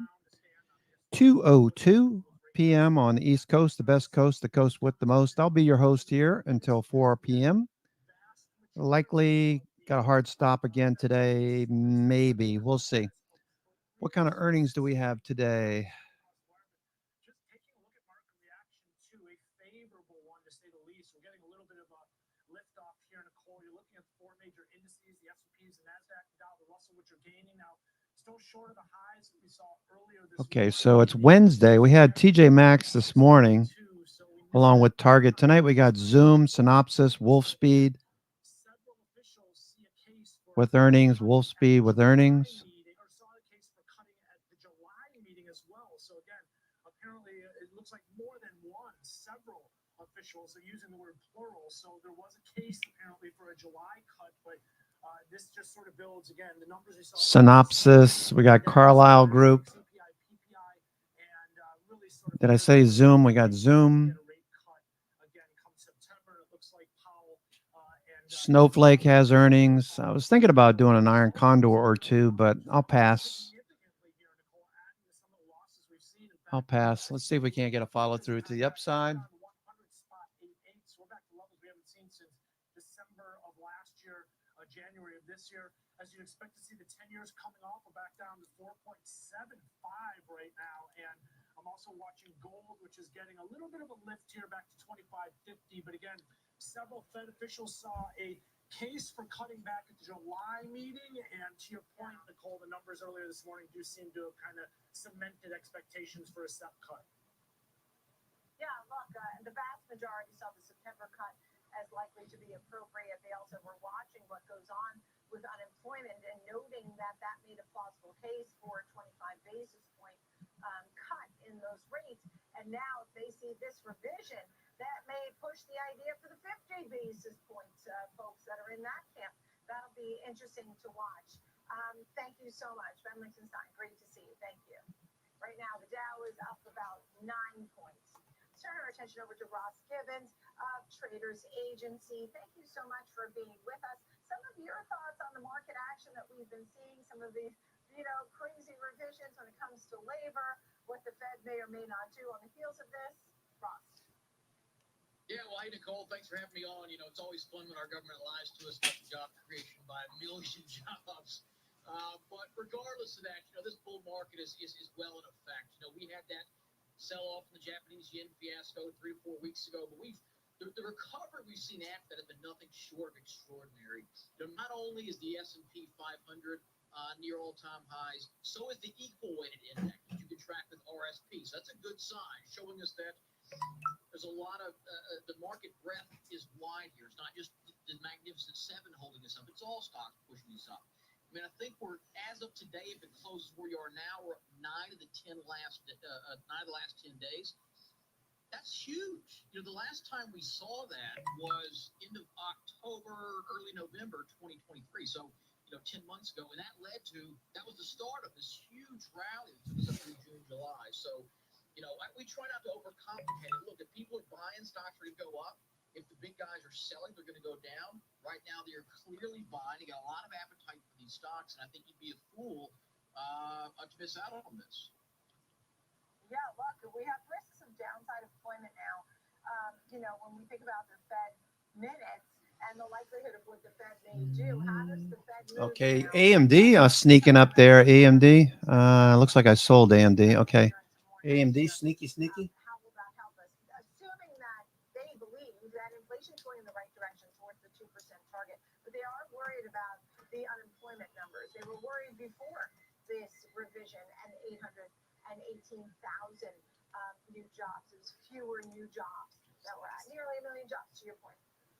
Some of your thoughts. Look at Roblox going. Roblox is ripping. Yeah, look, I'm with you. It looks like they're going to cut. I don't think we should trust the Fed. Their track record is pretty abysmal. I think they're wrong pretty much across the board. We were promised 6 rate cuts this year. We've had 0. We promised inflation will be transitory. It clearly wasn't. So I don't put a whole lot of faith in what these guys seem to think. But the market's smarter than the Federal Reserve. Powell, for the first time, as you I'm sure saw, mentioned the possibility of a 50 bip rate cut. He's very careful about his words. After all, this money printing created this fiasco. So I think that's, if he doesn't cut at least 25 bips, I would be shocked. And so the market's reacting to that. The fact that we're up as high as we are, given that rates have been so much higher for so much longer, is extraordinary. So you see what the market can do with rates above what they thought they could do. Imagine what they're going to be as they start cutting. So I think all this. All right, so we got the minutes out. We started to see a rally in the construction sector beginning of the year, home builders, building materials, all that kind of stuff, which fizzled out when the rates cuts didn't come. But we're starting to see that ramp back up. So yeah, extremely bullish. I think it's good news. So here's the thing. I mean, you had Goldman Sachs, and they came out and they saw a recession, and then they lowered the recession likelihood a little bit. I wonder if now, if we're worried about unemployment, and I'm not sure where those coming into the country fit into the picture. There seems to be some confusion about how it's getting tallied. I don't know how else. All right, so U.S. payrolls earlier were marked down more than what we saw back in 2009. And that could get revised again, down even more. So, yeah, Mike McKee over in Bloomberg is out in Jackson Hole. Nice country. Anybody live out there, out that way? Jackson Hole?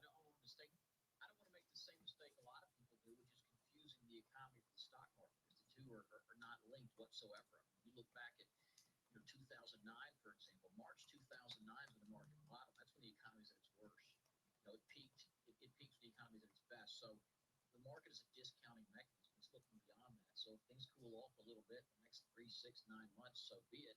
I don't think you're going to see a big reaction from the stock market. All that is for the most part, priced in here. You're right. It's tough to trust any of these numbers. I mean, as if the government being off Targi. 1,000 jobs in the last year wasn't enough.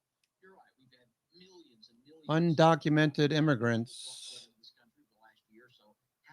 Undocumented migrants, they're calling now. Undocumented migrants contribute to payroll revision.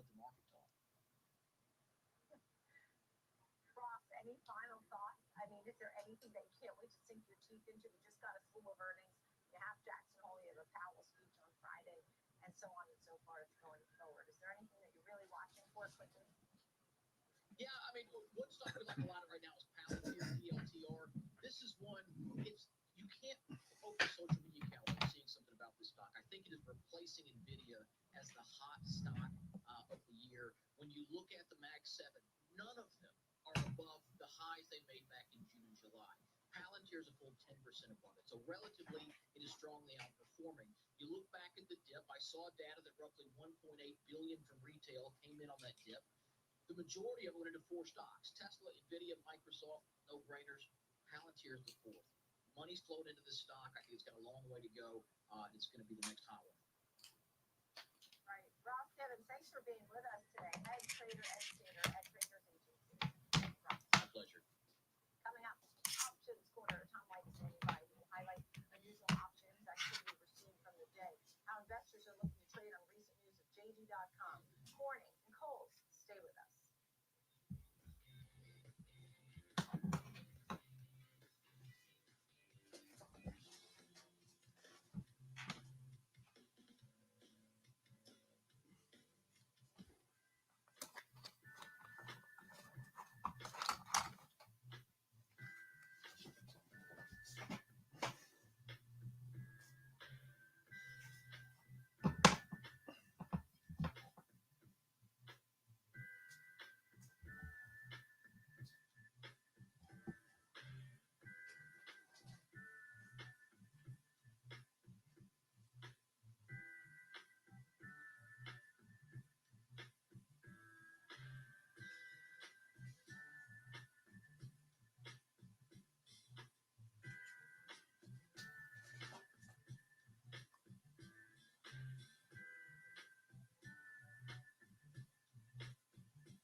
Empower your portfolio with the Schwab Network. Available anytime, anywhere, on any device for free. Schwab Network.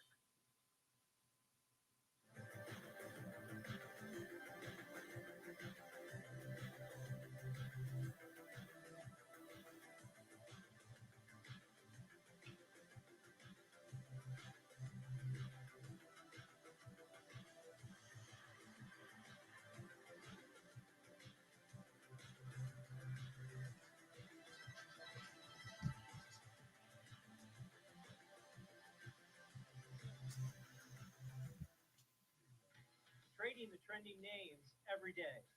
I'm Tom White, host of Fast Market, ready for you, ready to go at 12 p.m. Eastern on the Schwab Network.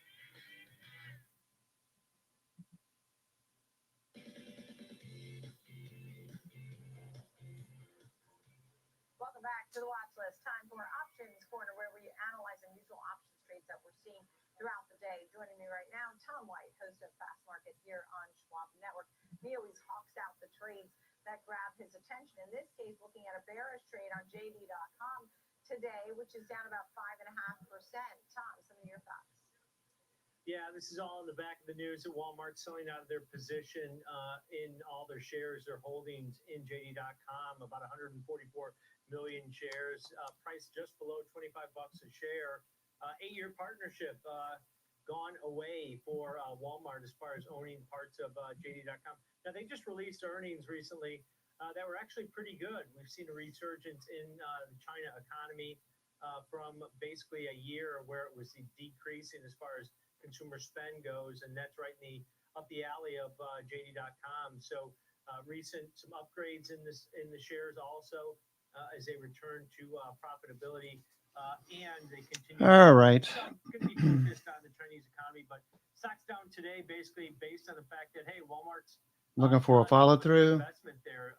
It's uncertainty within the country, and the fact that Walmart wants to raise those funds, $3.6 billion they're getting from their stake that they had in JD.com. So that's going to allow them to do a lot of things moving forward. But we did see some negative bearish activity here in the put side on JD.com today with the stock down over 5%. Out in the January 2025 options, so you've got 149 days to expiration. So a longer term position this trader is taking. They bought over 5,000 of the 25 strike puts for an average debit of about $1.77 on those. So that break even of $23.23 over the next 149 days. That's about 13% below the current share price in there. Volume is about 3 times normal daily average volume that we've seen over the last 5 trading sessions. But at the same time, call volume still more than double put. So maybe some people taking that stance that they're going to buy the dip in here. We're buying some calls, but this trade kind of stuck out to me because it's a longer dated option out in the January 25 strike puts where they think, hey, this stock's going to continue to weaken into next year. All right. Thank you for that one. Okay. And then next up, All right, looking for push higher. has to do with Corning, which actually was saying there was Barron's article that the stock's pullback actually provides an attractive entry point. Curious to see what kind of All right, so Roblox. some of the trades that you saw. You actually Having a good day. Roblox still going. Yeah, you mentioned that Mizuho upgraded the stock. Pretty price target of $47, up from 40. Okay, now you can see that level of supply is gone. All right, so that automatically, once it pushes through a level, it will expire. So we're looking at the next level of supply now, because this level was taken out. The volume that was there was taken out. Everybody's expecting that super cycle to move through Corning. This is going to be a boom for them if this actually takes place. If they did have operating leverage last quarter, our operating margins expanded to about from 8.6% up to over 10%. So that was a positive on their last earnings call. And they generated over $520 million in operating free cash flow. So some positives on that side. And I think the unusual option activity kind of parlaying into that bullish sentiment that we're seeing in the shares today, where they're up 3%. Out in the September 6th weekly cycle, so about 2.5 weeks till expiration. Trader bought over 1,500 of the 42 strike calls. They paid an average debit of about 65 cents on those, so that break even 42.65 over the next 16 days. It's only about 1.5% above the current share price, and their call volume about 2.5 times normal daily average volume that we've seen over the last week of trading. So yeah, some call buyers in here with the expectations, hey, they believe in this upgrade out of Mizuho. All right, and last but not least, Kohl's, which is down 25% in 3 months, I saw a downgrade, at least one of them, as an underweight, not doing particularly well in the retail sector. What did you find there? Yeah, the shares are down over 32% so far this year. And then on the back of Macy's earnings, it's probably a good forecast for what's going to happen with Kohl's when they report next Wednesday. The stock's down a little bit today, but if you look at the Macy's side, the stock's down double digits on a percentage basis today, based on the fact that their sales came in lighter than expected. And Kohl's is still under pressure. They're actually trying to rework and restructure a lot of their inventory right now. Their first quarter revenues fell 5% year over year. Earnings, they had a loss last quarter, 24 cents. And that basically was a big surprise to the downside. The stock got hit pretty hard last earnings.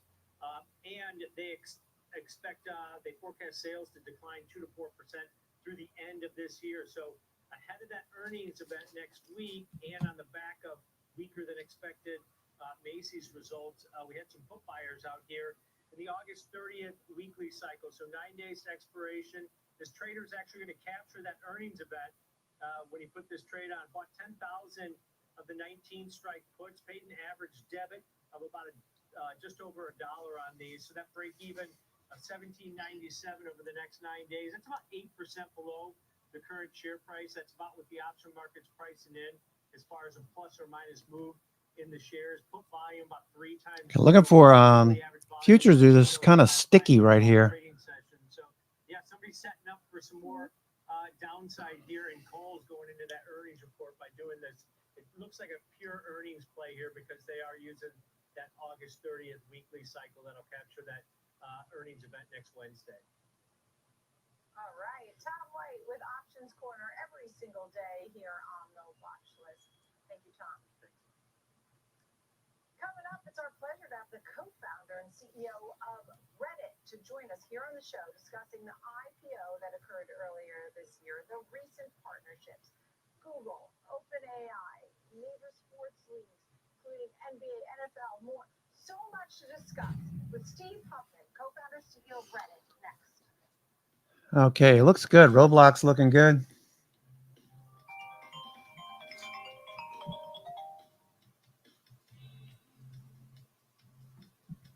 Trading at Schwab is powered by Ameritrade, bringing you futures and forex for round-the-clock market access, even when equities markets are closed. All on our award-winning thinkorswim platforms. So no matter what or when you want to trade, Schwab has cutting-edge tools, curated education and insights, and trading specialists ready to help, however complex the strategy. With a wider range of opportunities, you can trade brilliantly with Schwab. Kickstart your morning with a full dose of commodities, technical analysis, economic data, and live reaction in global markets. Available anytime, anywhere, on any device, and available on all your favorite streaming services.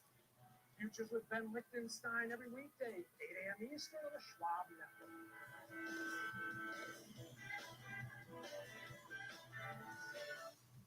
Okay, looking for the S&P to continue grinding higher. We got a 60-minute buy signal, 60-minute buy signal on the futures at the moment. Looking for a follow-through on that signal. Up volume is still 2 to 1 or greater across the board. 2 to 1. 2.3 on the NASDAQ Composite. 2.3 on the SPY. 2.7 on the Qs. 2.6 on the Diamonds. 2.5 on the IWM. And 1.95 on the New York Stock Exchange.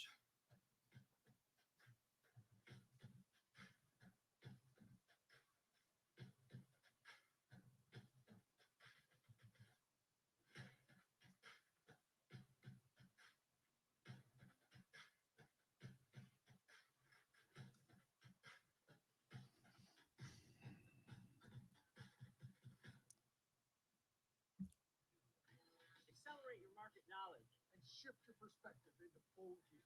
Real time. Okay, stock's looking good. Nice little dip.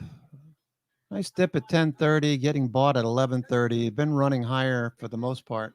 Looking good.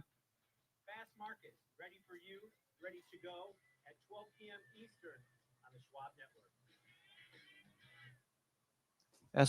S&P futures up more than 21 handles. All right, I got to take a couple minute break. I'll be right back. I'm your host, Cousin Vinny, coming to you from theclosingprint.com. We got a little bit more than an hour and a half to go. I'm going to take a 5-minute break and I'll be right back.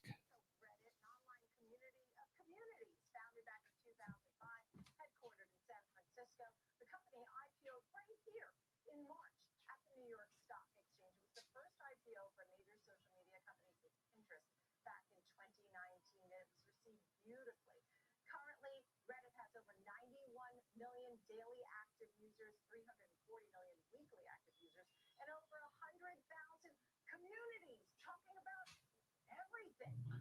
Reddit also announced partnerships with Google, OpenAI, major sports leagues earlier this year.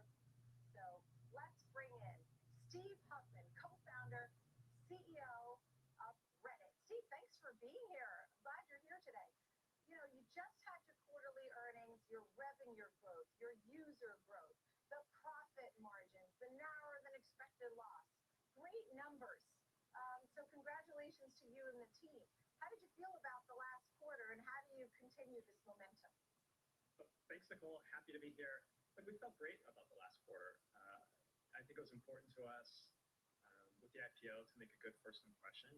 So we've been working hard to do that. But I think, big picture, the revenue and users both growing 50% in the last quarter. It's something we're very proud of. But long story short, our work is working. We've been working hard to make Reddit easier to use, more accessible, make it easier to find your home on Reddit, find the communities that speak to you. And so seeing that work is, I think, very fulfilling for the whole team. And it's amazing how so many folks who are on Reddit are not on some of the other platforms like Facebook and Instagram and so on. Reddit is something unique. I'd love to hear more about your thoughts on that. And the demographic seems to be expanding as well. As you noted, the user growth of the around 50% had been 70%. So you're still seeing great user growth. But growing with the people, maybe they started when they were younger, they went to college, they get a career. I don't know. Are you growing with the users? Is that what's happening here? There's certainly an element to that. So, Reddit is communities. And so the communities on Reddit cover every interest and passion and life stage, big decisions you're making. Where should I go to school? My first job, help me with this relationship. I'm a parent now. I'm thinking about retiring. I'm buying a car. I'm buying a home. So all these things are on Reddit. Whatever you're into or going through, communities are universally it's a universal part of the human experience. And so the peak of the bell curve for Reddit is probably about 25 years old. But I think we just keep expanding. My mother is now a happy Reddit user, for better or for worse. And in terms of Reddit as an advertising platform, because of the broad array of communities on Reddit, that means every company's customers are probably on Reddit somewhere. And 30 to 60% of our users are not on other social media platforms. So Reddit might be a place where, as a company, you can uniquely find your potential customers. Yeah, I found that actually really fascinating because I heard you say how it's a natural fit for big brands, smaller brands. It drives the performance. And so all these different customers that are on with you, big and small, and how you're working so closely with your licensed partnerships with the likes of OpenAI and others. And I'd love to hear more about the AI part of this and how you're going to, monetize that. I even heard about launching your own search ad business, which would make total sense because you have users running over 1 billion searches there. I've been hearing a little bit about that. How do you monetize AI, and are you actually working on a search ad business? So this is one of the fun things about working at Reddit. We've been doing this for 19 years, and it still feels like we're just at the beginning. In many ways, it feels more like a startup today than it did 10 or 15 years ago. And that's because we have so many opportunities in front of us. And so if they S&P pushing a bit higher now. AI or data licensing. So Reddit has a corpus that's nearly 2 decades old that covers conversations about anything and everything. And so we've done licensing deals with companies like Google and OpenAI for AI training. We have other relationships with companies like Cision and Sprinkler. Basically, any company that wants to know what people are talking about, what they're saying, what they think, can find value in the Reddit corpus. We also do non-commercial agreements for researchers or nonprofits as well, because we think there's so much value in. Yeah. Okay, so markets are grinding higher, futures.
Game plan.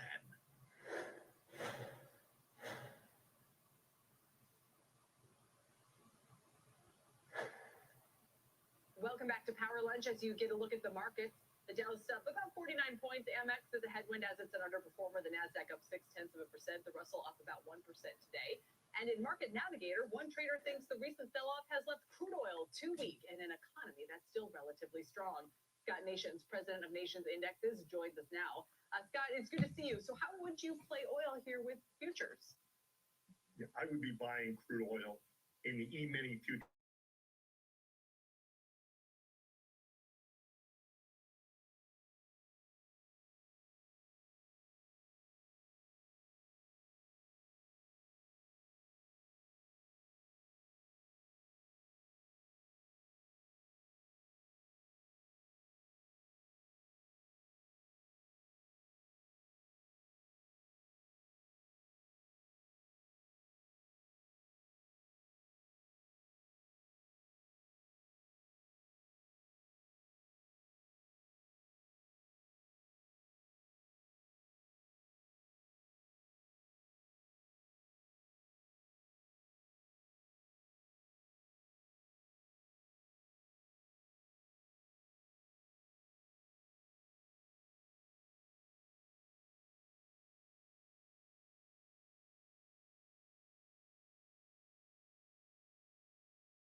Zscaler moving through these levels. The security stocks doing well. Palo Alto, CrowdStrike. Okay, that looks pretty good. Earnings should go up from 5% this year in terms of the equal weight S&P 500 to 11%. You got nice earnings, you got lower interest rates. That's a prescription for small cap. Do you think that'd be 50, 25, 25? Still 2-to-1 up volume across the board. Greater than 2-to-1 up volume on the indices. Futures still drifting a bit. Tick cumulative is still green. Tick cumulative is still green. Okay, futures are losing to 105 on the 1-minute chart.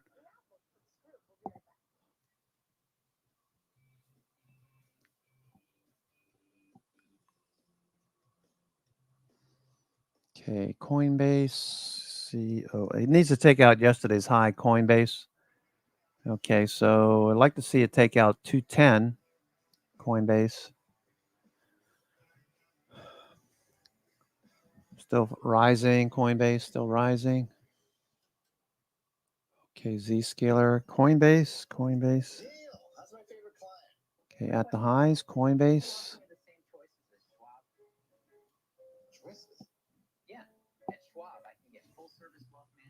Bitcoin looks like it wants to keep going. Bitcoin should do well.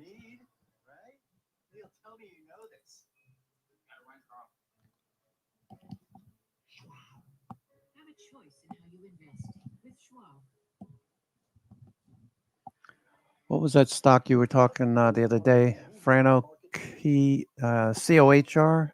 Coherent? Is that what that was? Coherent? Okay, COHR still going. Monday through Friday, 3 p.m. Eastern, available anytime, anywhere, on any device for free. Only on the Schwab Network.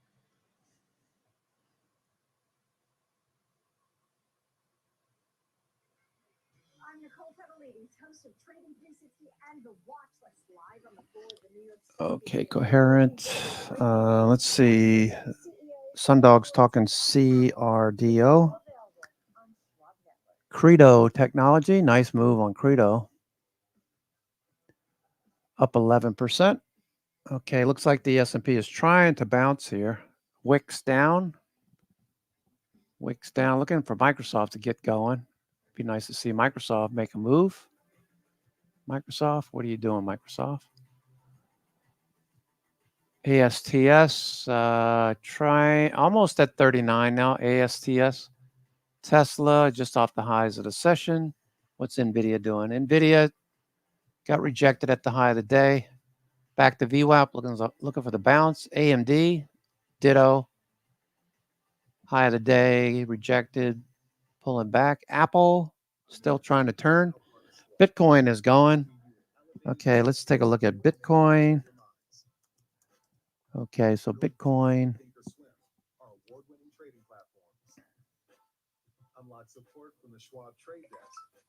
Bitcoin. Okay, watching that. Okay, quite a pattern there, right? Bitcoin. Looks like two of these. This did it over here too.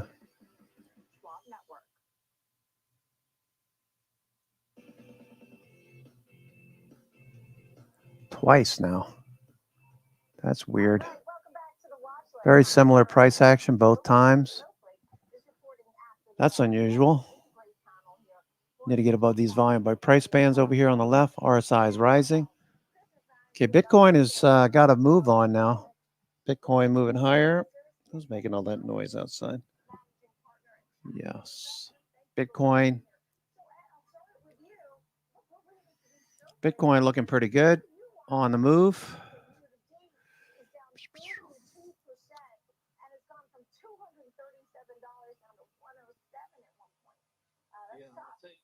I'll say, Nicole, this is a real tough one because Bitcoin on the move.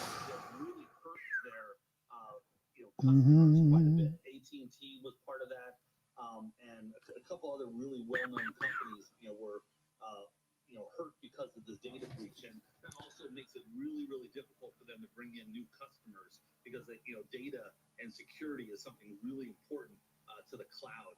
And so Let's see. Bitcoin. share and a revenue estimate of $850 million. All right, let's ask Chris here. Chris, I mean, you noted the slowing earnings of Berkshire Hathaway sell-off. Some of your thoughts? Yeah, I think you're right on. I think that's right. The data breach is a big problem. But my goodness, that when Berkshire Hathaway says we're selling your stock, that is the kiss of death, at least short term. I think what they're struggling with is they're just cumbersome, right? They're a big firm. They're great at data storage, but this prescriptive, this predictive AI is such the big thing now. I don't think these guys have been nimble enough lately. Their growth is about half of their competitors. If you look at Databricks or some of the other firms that are out there, their growth is double. And when you think about that for a second, you say, well, why is that so? Because I think they haven't pivoted quickly. They have a new chairman. He might help them. But our earnings per share are even a little lower than that. So I think it's going to be about 14 cents a share. Whoa. So I wonder how the stock would react, and if it sells off, and would you buy it? How do you think it might react to this stock? I'll say that there's a lot of other companies in this sector that I would buy before I would buy Snowflake. Okay, we're starting to see a bounce in the S&P, turning the corner. Okay, looks good. Looking good.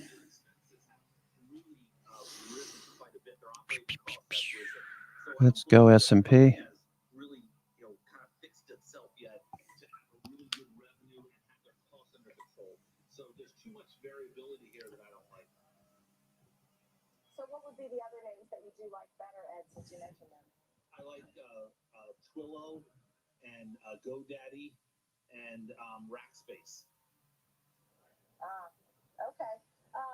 Chris, what say you? Because you look at this and you talked about other companies that have been gaining fast in this competitive space. Yeah, I think, the Gen AI, as everybody's talking about it, I think people are saying Snowflake hasn't adapted quickly enough to Gen AI. I like Ed's picks. I think Databricks is still privately held, but that's a company that we look at very closely when it comes on. So I think in general, the Gen AI is where it's at, and these guys have to change something. They're bolting on other services to get the Gen AI working. They have to have a process that doesn't use exterior processes. They need to have it all in house. Yeah, there's certainly, as we look at cybersecurity, you look at cloud, you look at AI, the space is endless and it doesn't seem to be falling down. Okay, Bitcoin, making things spicy now, starting to ramp up Bitcoin. Okay, if we can just get the S&P to take out the high of the day, that would be awesome. Bitcoin's on the move. Bitcoin. Really like, a lot of the online companies like the Facebooks, or Meta, and companies that can grow by expanding. All right, trying to get in the upper half of this descending linear regression channel. It gets above that, we could start to see higher highs and higher lows over the next week or two. There goes Bitcoin, big time. Bitcoin on the move. My son's going to be happy.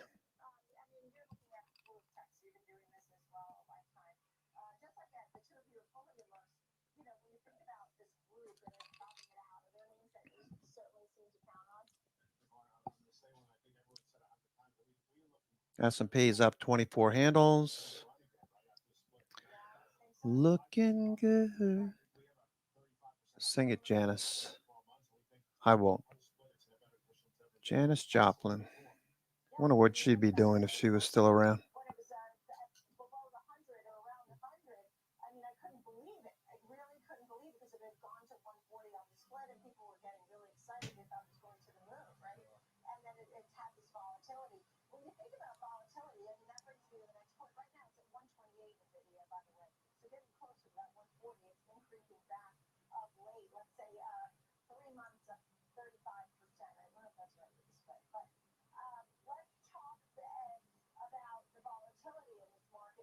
See these kinds of moves. I mean, the Fed is likely to cut rates. Are you going to be buying on dips and feeling bullish overall? Yeah, I love this market. I think that we are only going to have something very positive. Okay, nice move on the Bitcoin. Bitcoin looking good. On your show, probably looking at 50 basis points in September,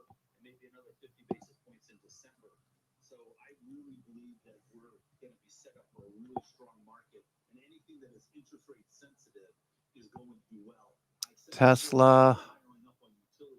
I'd like to see it take out yesterday's high. It's still an inside day. Body of the candle is still inside of yesterday's price action. Let's see. Microsoft, looking for that to take off. Microsoft. Bitcoin is ramping higher. Bitcoin is going quick now. Bitcoin on the move.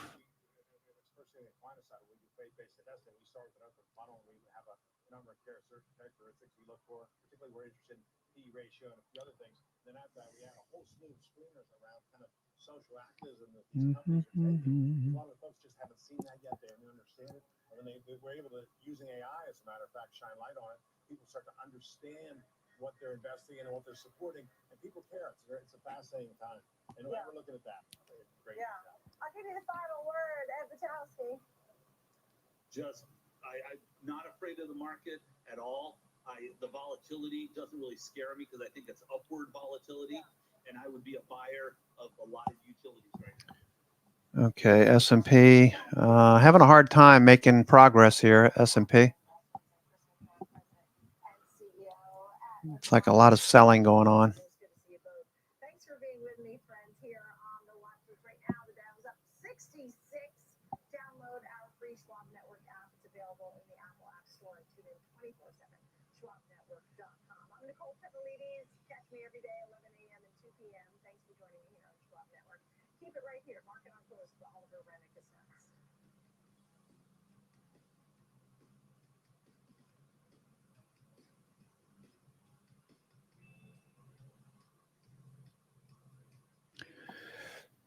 All right, let's explode this thing higher. All right, we got about an hour and 4 minutes to go. How could this election impact your financial future? Next week is going to be a crazy political week. Election trades are fraught with risk. No agenda, no conspiracy, good old-fashioned analysis of what policy means for your portfolio. Stay informed. Stay ahead. Tune in to our election coverage on Schwab Network. The market is a multi-billion-dollar piece. When there's profit there, take it. That's always looking ahead. My job as a trader is to just make money. With a history and a geography degree, how did you find It is so nice outside. It's one of those days, where it's like not too cold, not too hot, sunny, nice little breeze. Okay, Bitcoin is kicking ass right now. Bitcoin.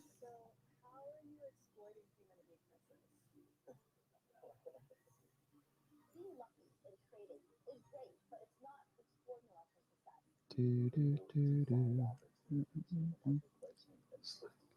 Enormous I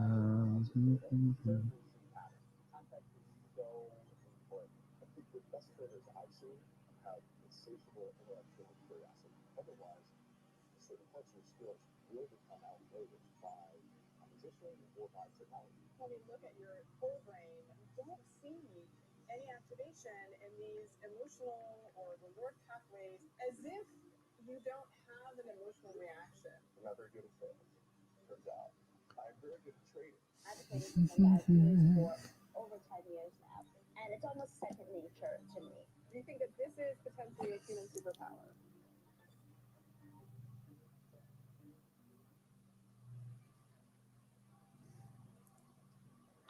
Okay. Surprised Apple's not doing more.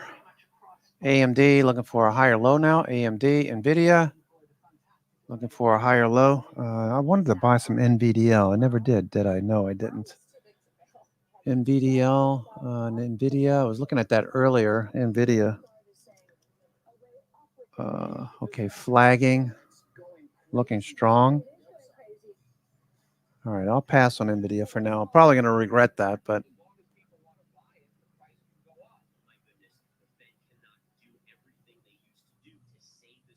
Instead of taking cues, set the cues. There's nowhere else I would want my money. No more than 5% in any one stock, no more than 20% in any one sector. Now there's a market for every single one of these people. There's a market for you. Market Overtime on the Schwab Network. Thanks for tuning in.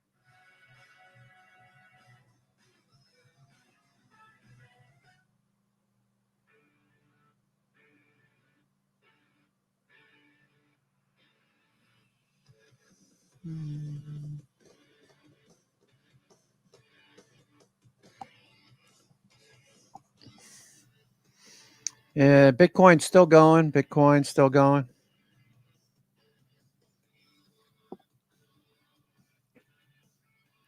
Okay, we're running up against some supply overhead. Let's see what time frame. That's the 15 minute. Let me look at the 15 minute. 15 minute. You got some supply right there now. It's not much. Just 349 shares. Looking for a push to this level. Looking for a push to this level. Bitcoin.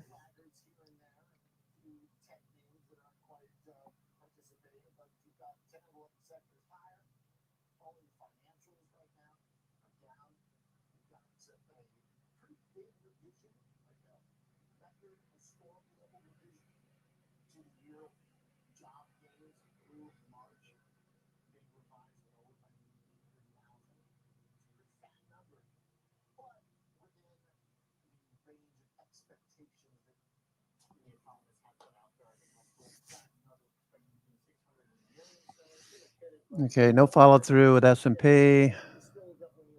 All right, Bitcoin is very strong. It's like somebody's buying Bitcoin. Roblox doing well today. Roblox with the breakout. Roblox. Wow, look at Roblox go.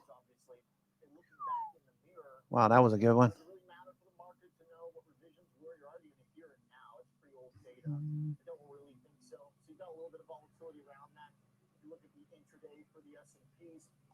It was a little bit of a roller coaster ride, sure. Got the up, the down even further, and then the up again, but not quite as high as earlier. So let's see how we finish out. Kind of seems like it could still go either way, as we haven't gotten above the early morning peak, which was as those numbers came out. So stocks did try to do that kind of bad is good thing, but obviously prefer not to learn that there are 800,000 fewer jobs than we thought. But again, it's backward-looking data, so I'm not sure it's a major catalyst. The market did have some volatility on it, but otherwise we just continue to grind. VIX, though, is kind of notable. Come back into the movers because there are a few things here that are worth pointing out to keep your eye on. The volatility creeping upward. VIX was higher throughout the day, basically. VIX higher when stocks were up, and then VIX higher when stocks pulled back. So, for the most part, you just kind of got a little bit in the vol. We'll talk about that later on in our options flow segment. Looking at the dollar right now, below 101, just falling apart, disintegrating. I don't like it. Not going to lie. I talked about it yesterday. I'm going to talk about it again at the end of the show with the Risk Radar. I wrote about it for my newsletter this morning. Go check it out. I think it's important. The dollar just falling apart. Not really something you root for. Look at Roblox is just kicking it. Roblox is kicking it. Oh my goodness! Look at Roblox. Hi, hi, hi, hi, hi. Wow, wow! Look at this move on Roblox.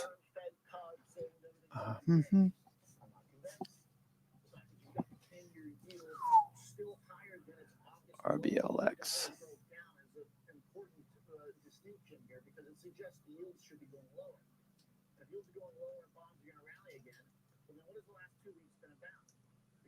Big run up in stocks as the yield in the dollar bottom because our economic data started coming in better. Ah, boy. So the yields of stocks up is the thing that I love.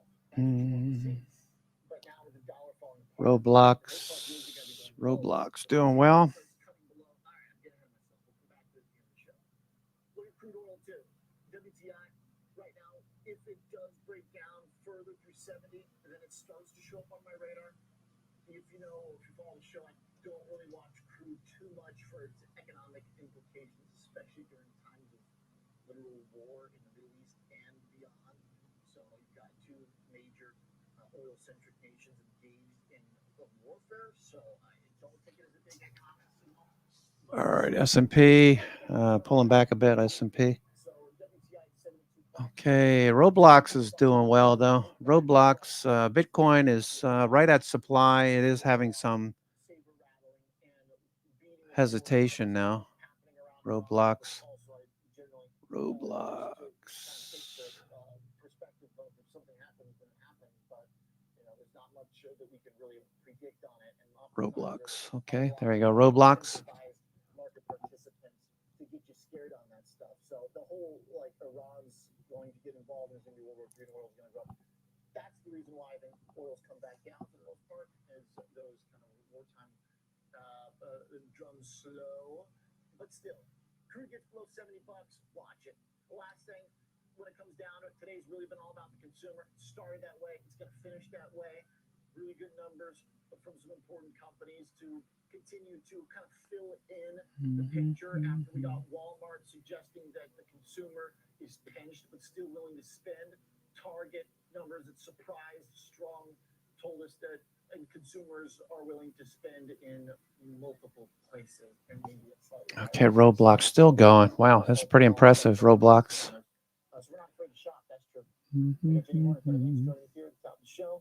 At the end of the day, Jane, this does seem like the best way to describe the day is consumer-led, the same story that we talked about basically this morning. Had all this kind of job stuff in the middle of it, but I think it's actually secondary to the fact that Target came out and delivered a big beat that added on to what we saw last week. I do too, because I think it was a Walmart story and now it's a consumer story. And I was actually a skeptic. I was saying, hey, I think that we were getting a bit into the hype ourselves, saying that the consumer's in the all clear, but the almighty U.S. consumer continues to be resilient. Now, I will say that it does feel like. All right, still pulling back a bit on the futures. Roblox looking good though. Roblox continues to ramp up. Wow. Impressive move on Roblox. Walmart is like the behemoth that is Walmart over the last year because of its price point. So the consumer is still trying to find a good deal. It's not like the consumer is just saying, hey, we're flush with cash. We're back in the stimulus era of the pandemic. It's not quite that. And I think that is where I have my pause. You have declining comps at Lowe's and Home Depot. There's still cracks in the retail trade. It's a really good point. Good stats too, all are discounted items because that was an important part of this. They kind of had to adapt. Well, right. It wasn't just like we saw this relentless demand this quarter that picked up and it's been lacking for several quarters. They were They've been deals. Yes. They still have the blue line deals, the red line deals, or whatever it was. The Sears, or I don't know. I'm not a Target girl because it's too. I walk in and spend too much money, so I don't allow myself to go to Target. Yeah, nice, good rule. Okay. Jumia. Okay, Jumia bouncing. Red light sale. What did Target used to have? Blue light special. There it is. Special. I knew it. Okay, I don't think they call it that anymore. Oh, that was Kmart, wasn't it? Wouldn't they like ring that in the middle of the store? It wasn't. The term was blue light special. It wasn't. Target. Probably not red light special. That's something. Okay. All right. So, Kevin, I mean, ultimately about the consumer today, right? It started out that way. Guys, behave in the trading behave in the trading room. There are ladies in the room, don't forget. Okay. Okay. Nice move today. Nice move in Roblox. Wow. All right, so starting to top out a little bit. Roblox. Big move on the breakout. Expansion day. Low margins. People are out. The U.S. consumer still shopping. They're just getting a little more choosy as it gets late in the Look at this freaking move on Roblox. Wow. See the winners and losers and how this whole economy plays out. And they're moving towards Costco, Amazon, Walmart, but don't count out Target that actually did fairly well today. Then I think that, this market got a little shaky. Okay, Bitcoin is taking off here. Bitcoin is moving through some levels. All right, you can see the supply right here starting to take it out. So this could run pretty quick. There's only 349 Bitcoin there. So not many shares. Looking for a move. All right, starting to move through this level. Bitcoin.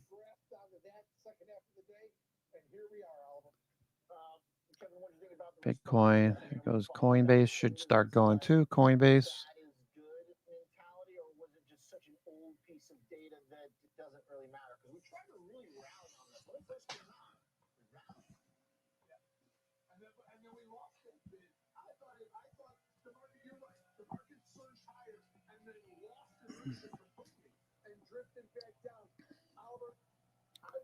It's too stale.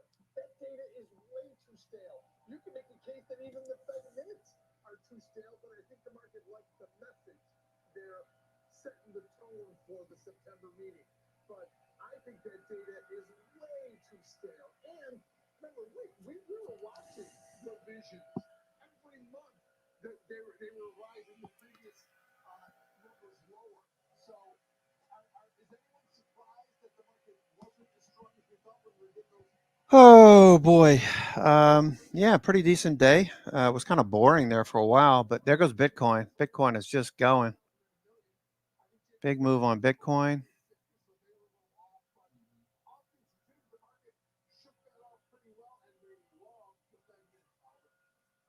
I guess TBD is we're still kind of processing those, but to your point, the fact that some were thinking about cutting in July, I guess that does kind of move the needle closer towards September. But still, we got Jackson Hole to get through. I feel like there's a sense of fragility right now because it's like we cling on to anything we have. Like, I'm not saying that retail's not important, but that has been like the most interesting. Hey, this is the least I've talked about Nvidia in I think maybe the entire year. But now like we cling on to the FOMC minutes. I agree with Wow. Nice move on Bitcoin. A lot of stocks lit up all of a sudden. Microsoft wasn't one of them. Microsoft's not moving. Neither is Nvidia. Neither is AMD. That's off the highs. Apple didn't follow through. Okay. Tesla not doing much either. Microsoft just sitting here. So the FANG stock's not moving much. It's other stocks. Other stocks are moving.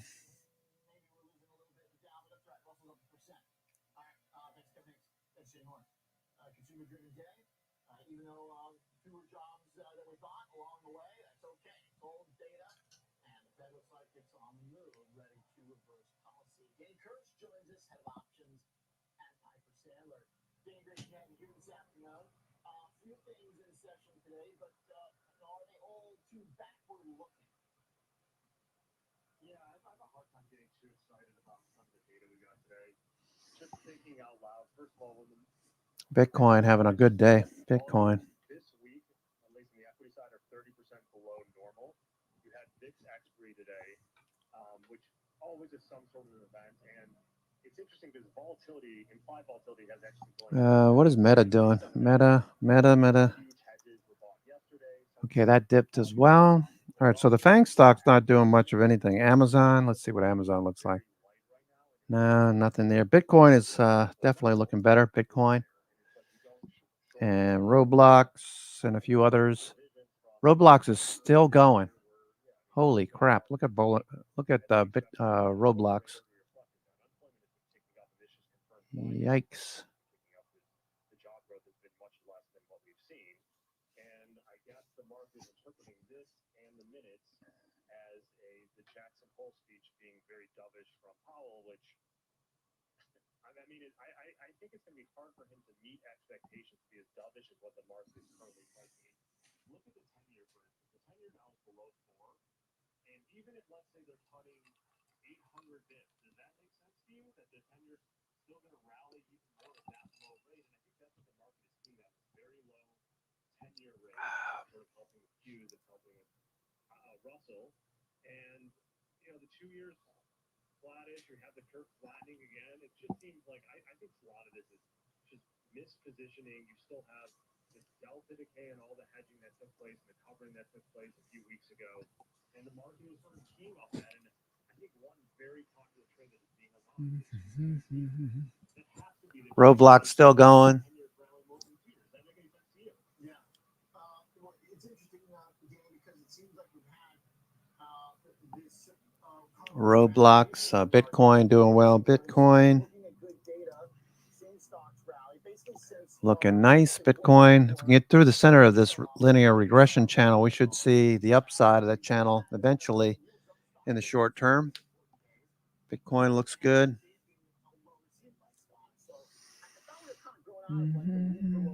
What time is it? We got about 44 minutes to go. 46 minutes to go. 46 minutes to go. I'm your host, Cousin Vinny, coming to you from theclosingprint.com. It's Wednesday, the 21st. It's absolutely gorgeous outside.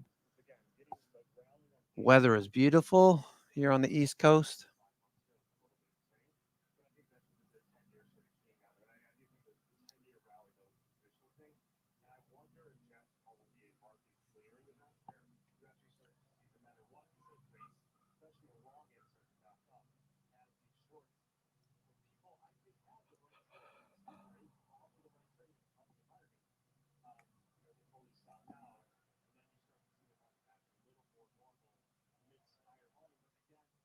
was really just a dearth of events after that. So we got NVIDIA at the end of August, then it's kind of Labor Day. So I think it's the adage, you do not short a dull market, you don't fight the trend when there's no volume. But when it comes to September, I expect that to change. I expect volatility to pick up, and the market perhaps has more data to tell. The market could be challenged. Okay. As far as the move in volatility as an options guy, Danny, what does the landscape look to you like now that the dust has settled from that record-breaking vol spike in collapse, that swing, really unlike anything we've ever seen? So what do we do with VIX? I also know today VIX has been up with stocks. Okay. Bitcoin is stretching its legs. Nice day today. Kind of went quiet there for the last 3 or 4 days.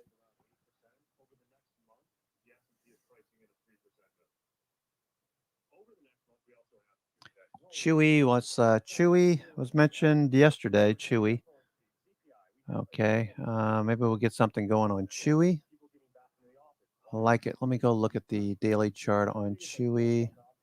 CHWY. Okay. Yeah. Chewy looks really good. Chewy looks ready to go.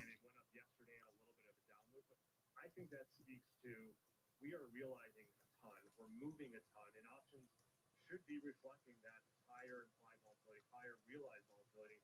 And I think, perhaps on Monday and last week, volatility was a little bit oversold, and that's that fear of not monetizing your hedge. And I think we saw some of that last week, a little bit on Monday. Now maybe people are sort of getting back. Chewy looks like it could go next leg up. All right, let's go take a look at AVCD pattern on Chewy. Okay, yeah, it looks like it's going to rise into the close. It's dipping right now, dipping. And that's what this chart is showing. It's showing the rolling cost of 1 month, 95, 97 half put spread. I think that's roughly like a SPX September 5,500, 54, 5350 put spread, somewhere in that range. And it's 29 basis points to make 2.5%. It's roughly a 10-to-1 payout. Optionality is cheap. You have a ton of macro events, and I agree with you. I thought it was good as bad as bad. Maybe that's not the case now with no like volumes. Wow, the open interest on NVIDIA is incredible. The blue, I assume the blue is puts, right? No. Open interest is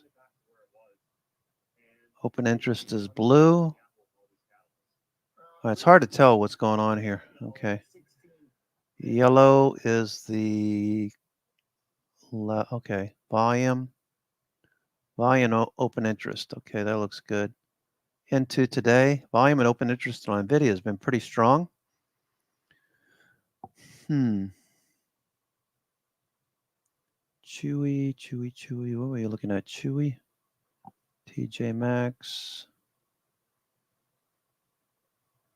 TJ Maxx. All right, so Chewy, online retailer, right? Chewy. Coin. Chewy. All right, there's those blocks on Chewy.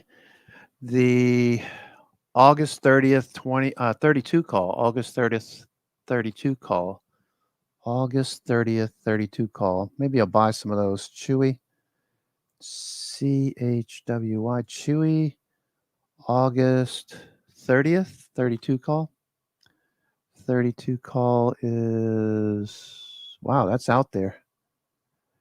32 call.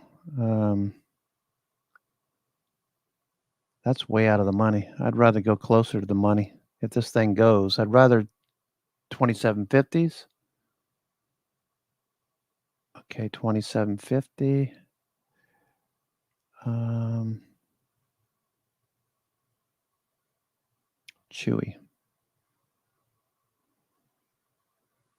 Chewy, the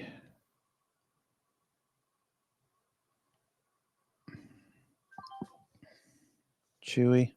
I like closer to the money. I see somebody bought some of the 32 calls. There was 3 blocks. That was just what, yesterday? 1 day ago. Yesterday, yeah. So total is about 5,000 of those. Chewy. All right, so watching Chewy, see what it does. Looking for I like the daily chart, Chewy. You look at the daily chart on Chewy. Okay, it just came down to touch the 90 MA, so it could come down to the 50 days, so be aware of it. But if it does bounce tomorrow and follow through, that would be good. That would be good. MACD turning. Okay, S&P continues to sell off a little bit.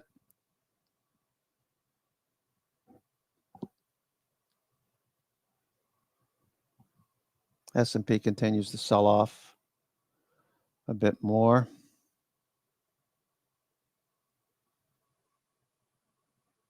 What's going on? What's going on? All right, so Stephanie's on. Broadcom. NVIDIA starting to go green. Let's see what the NVIDIA doing. NVIDIA. Apple pulling back.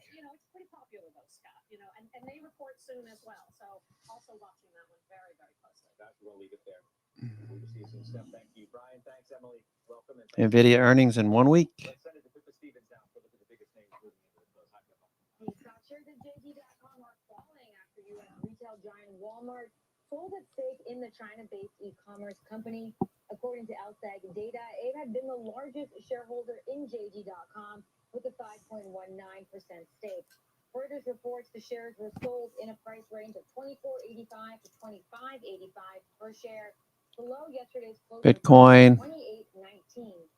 And chipmaker Texas Instruments is gaining ground. Citi upgraded the stock to buy from neutral, saying it believes the company's margins have bottomed and that a rebound could result in significant earnings growth. Those shares up some 3%. Thank you. Off next, navigating the tech trade. After stocks steep drop earlier this month, it looks like some upside could be on the horizon for that sector. At least that's what EMJ's Eric Jackson is betting on. He'll tell us which big tech names he is banking on and the one name he sold, but is considering buying again. That's just after the break. Live in New York Stock Exchange. You watch Rosie Dollars.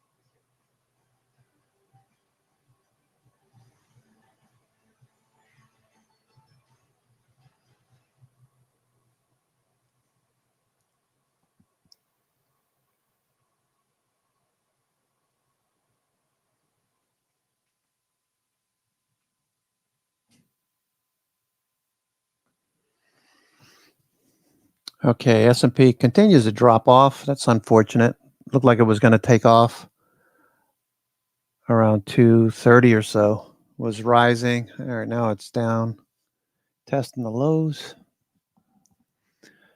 All right, so we've got about 37 minutes to go. 37 minutes to go. The NASDAQ 100 still pretty strong. Most stocks are green on the day. Still about 65, 70% green on the day. Same usual suspects, the top 20. Ulta, Orly, Automotive, Target. Booking wasn't there before. Booking is up. Empower, Coca-Cola, Ryan Holmes, McKesson, Burlington Stores, Elf Beauty, Dick's Sporting Goods, SMCI, Supermicro, KLA. All right, so we got a decent mix of stocks that are moving higher. So with that mix, let me go take a look at the S&P 500 because I want to see both of these growth and value rising. Okay, so I want to see both of these doing well. Okay, value is doing okay. Growth is just sitting here for the last 2 days, so that's pretty much what we're expecting today. Let's look at the equal weight index. Let's see how that looks. Equal weight index. Okay, we're still at triple top high.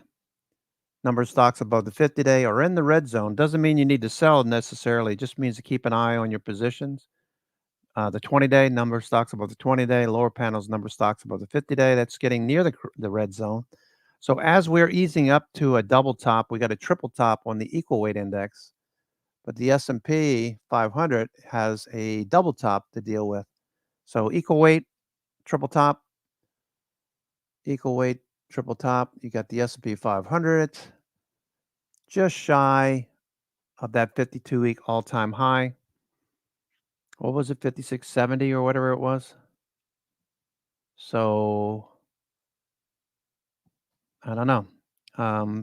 Your choice, but I would be taking profits off into strength. That's what I've been doing. I've been reducing exposure throughout the days over the last week or so. I mean, this run, it's got to get exhausted, right?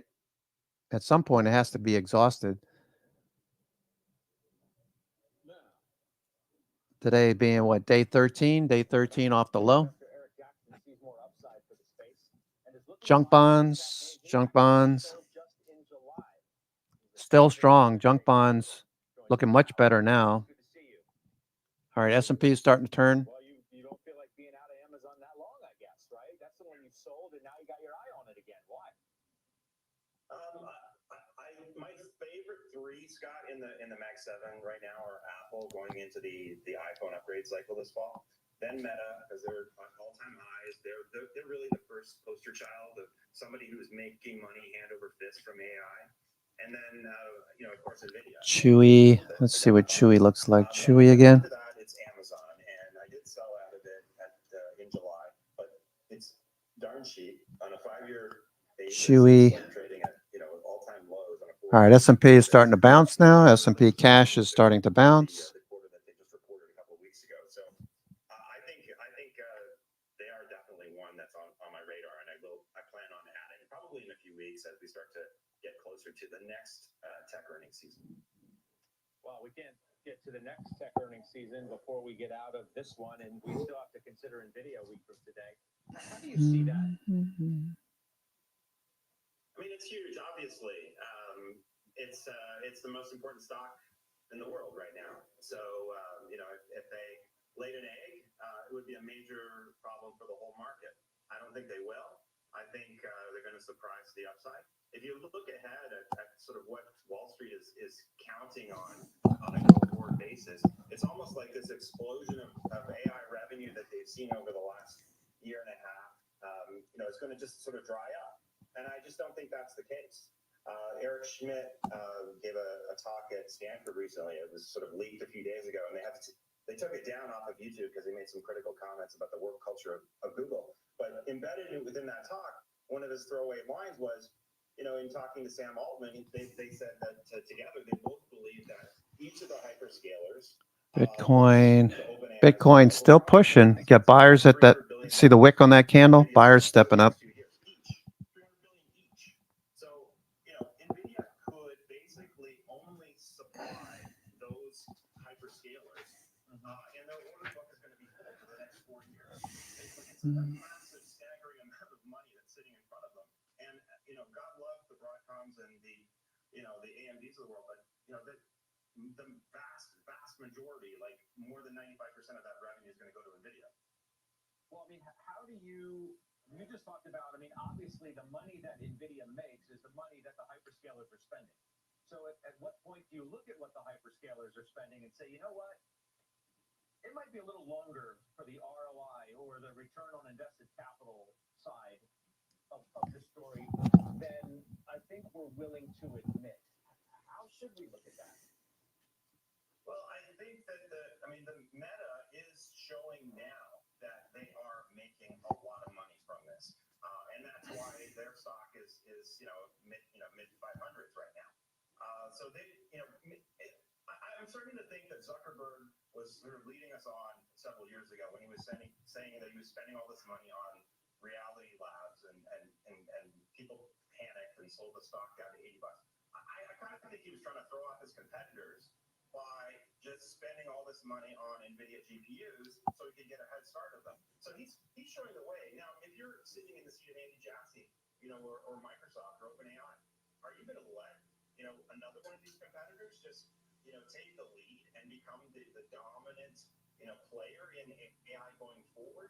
I just don't think you can do that. And you're only spending a minority in some cases, or just, certainly less than your annual free cash flow. Okay, Bitcoin right up to the center of it, linear regression channel. Okay, we've been watching this linear regression channel. for the past couple of weeks, trying to get something going here. Okay, so you can see this linear regression channel. We're at the center line now. Looking for a push through the center line and see some higher highs and higher lows over the next couple of weeks. So the bearish trade is over. Now we're starting to build bullish trades on Bitcoin and Bitcoin related names. All right, let's look at Coinbase. Coinbase, that was pointed out by Joe K over at Option Hawk. All right, so very similar look to Coinbase. Bitcoin holding up very well. Bitcoin.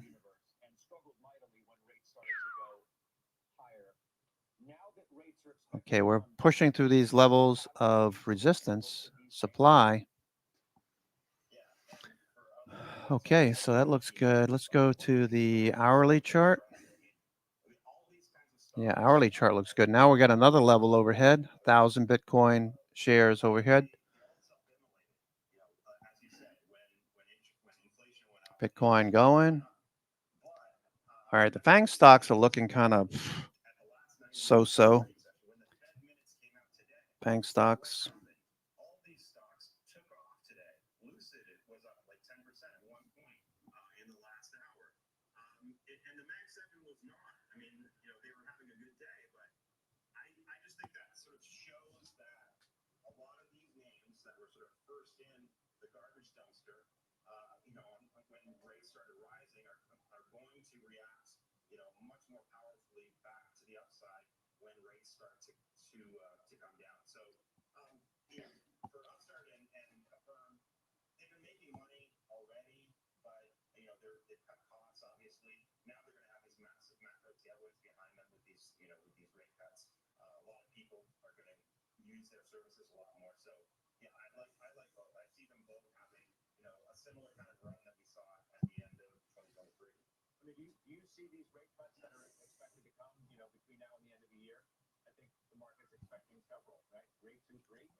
NVIDIA starting to bounce. NVIDIA, we got a dip in NVIDIA. Maybe some NVDL.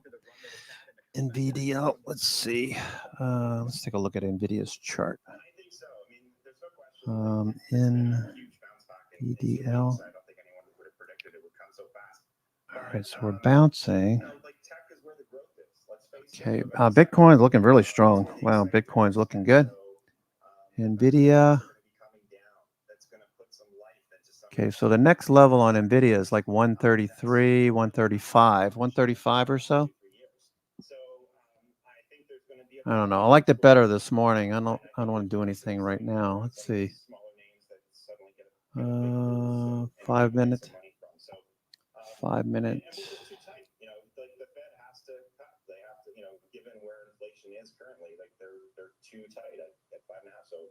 Okay, it is bouncing though. EJ, we'll see you soon. Thank you.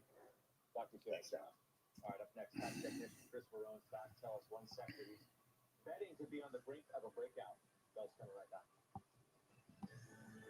now. All right, we've got 27 minutes to go. 27 minutes to go.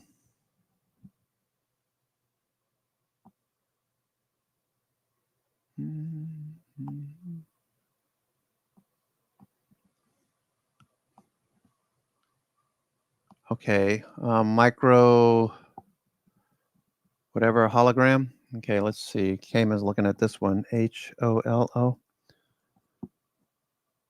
Okay, finally breaking out, hologram.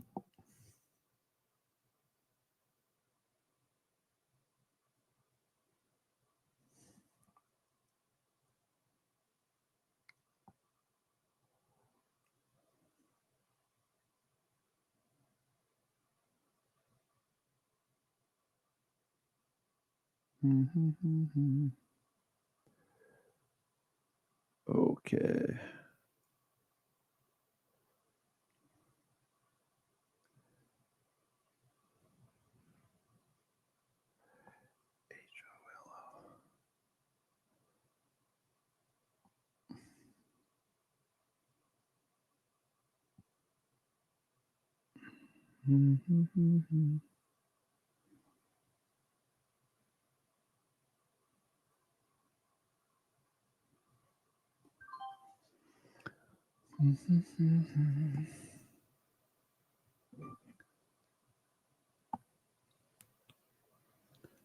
Okay, so HOLO, you looking at there? Okay. Looks like it could go. It's a penny stock, so beware. Beware penny stocks. Lyft, what's Lyft doing? Looks like it wants to go. Hollow breaking, picking up again. Hollow. Supply levels overhead.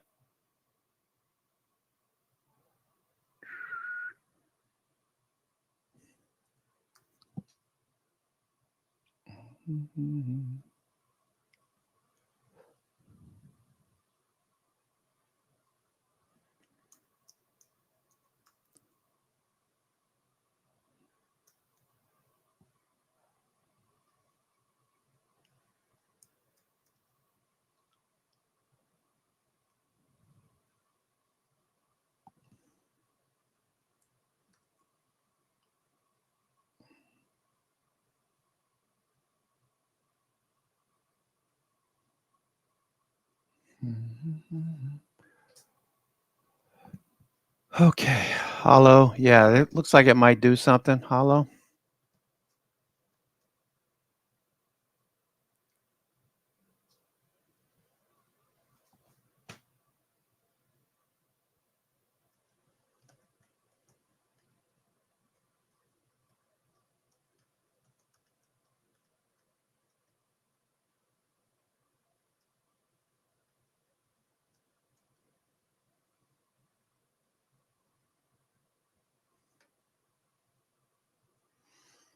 Okay, looks like it might go again.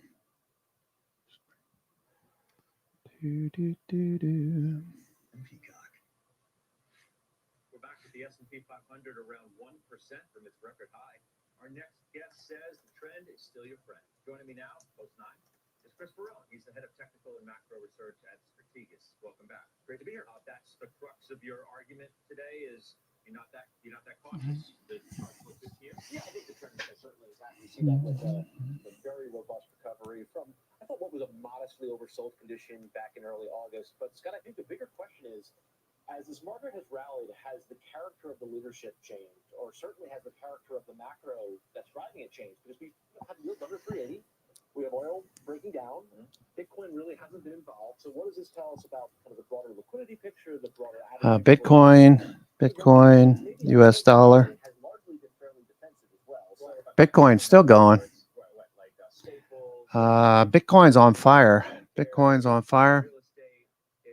Those more defensive parts of the market. What do they all have? Bad thing? Well, I think what do they all have in common? They all have in common that lower bond yields are a tailwind here, particularly the REITs. I think particularly the biotechs.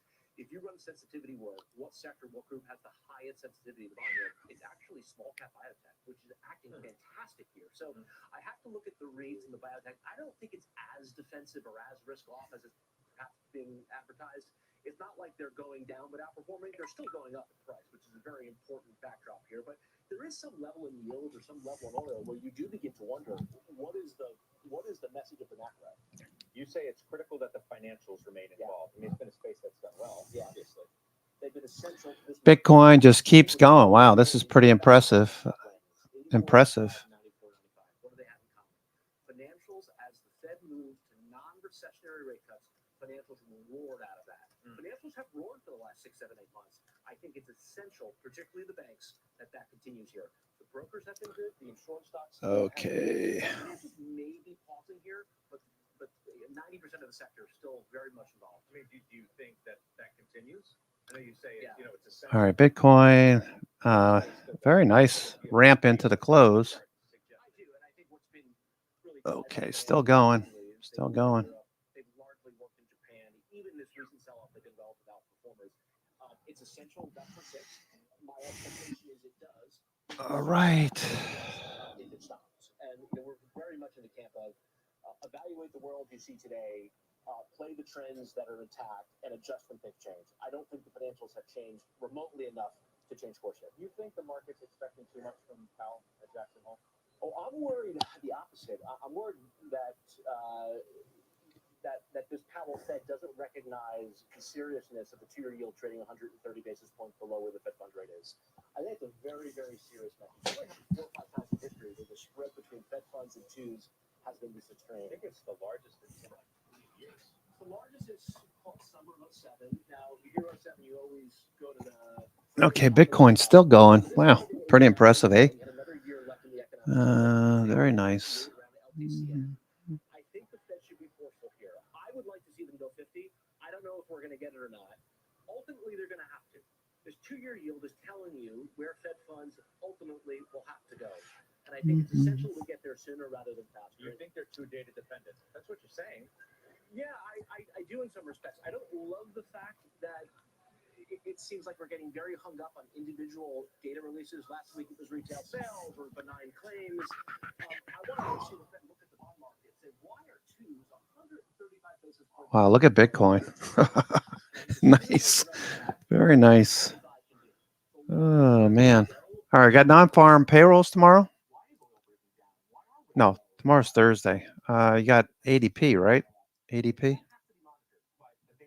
Their numbers come out. Don't they come out on Thursday, ADP? Feel like there's a sense of urgency. And you think he needs to articulate that, Powell, being key on Friday? I do. We always say in our work, the only Fed speaker we care about is the 2-year yield. Right? The 2-year yield will tell you everything that you need to know. And it's screaming here. That's another gun lock perspective, too. It's like the 2-year leads the Fed. Think back 2 years ago, 3 years ago, late 21. The 2-year yield was screaming on the way up that they were late. We have the exact same setup here on the other side. I just think it's one risk in an otherwise benign environment. Yeah, we ought to be careful. I mean, it's a big risk. Yeah, maybe the biggest. Sure. Chris, good to see you. Thanks. Good seeing you. Thank you. All right, up next, we're tracking the biggest movers into the close. Bitcoin. Yeah, looking good. Puts up the caution flag on one of this year's best Dow performers. We've got all the details coming up next.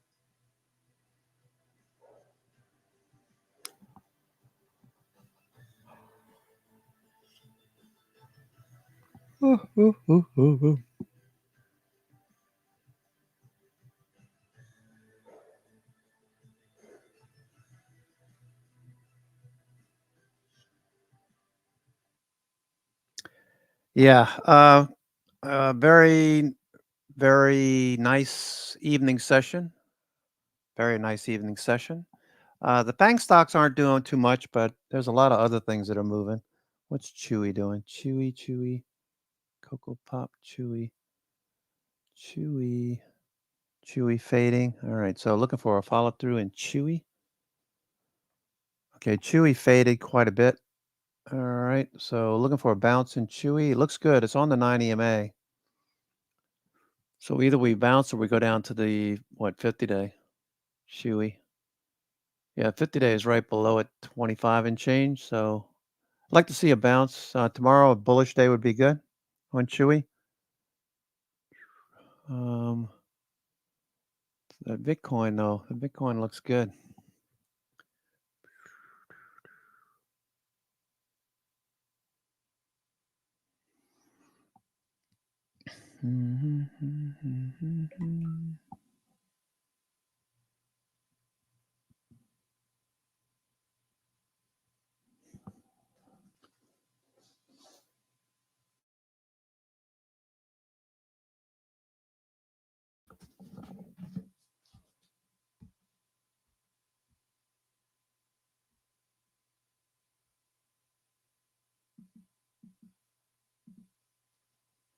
They should move in July. So that really that already pretty much already solidified, but that they're going to move in September. And now the question is it going to be 25 or 50? And based on the minutes, I think the market's now thinking it's definitely going to be 50. And I guess we'll get a little more clarity on that on Friday, Oliver.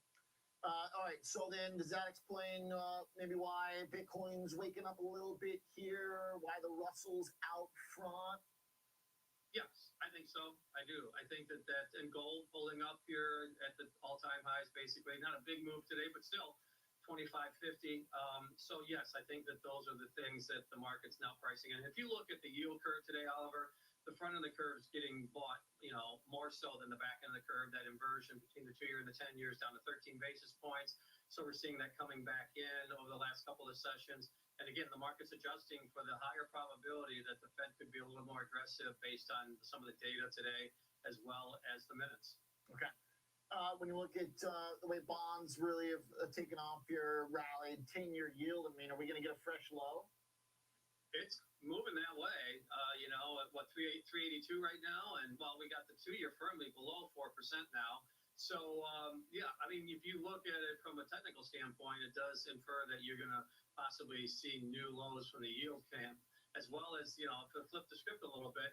I mean, now that we've made new lows here, basically for the year for crude, you got a lower high and now a lower low. So I can see crude going to $70.50 here very quickly, and if it breaks there, then I see 68.5 as the next point. Yeah, let's talk about that, Dan. WTI, it looked like it was going to try and push towards 80, but rejected again. The trend seems pretty clearly downward still. Do you attribute this to cooling of geopolitical tensions, or is this a read-through on economic stuff?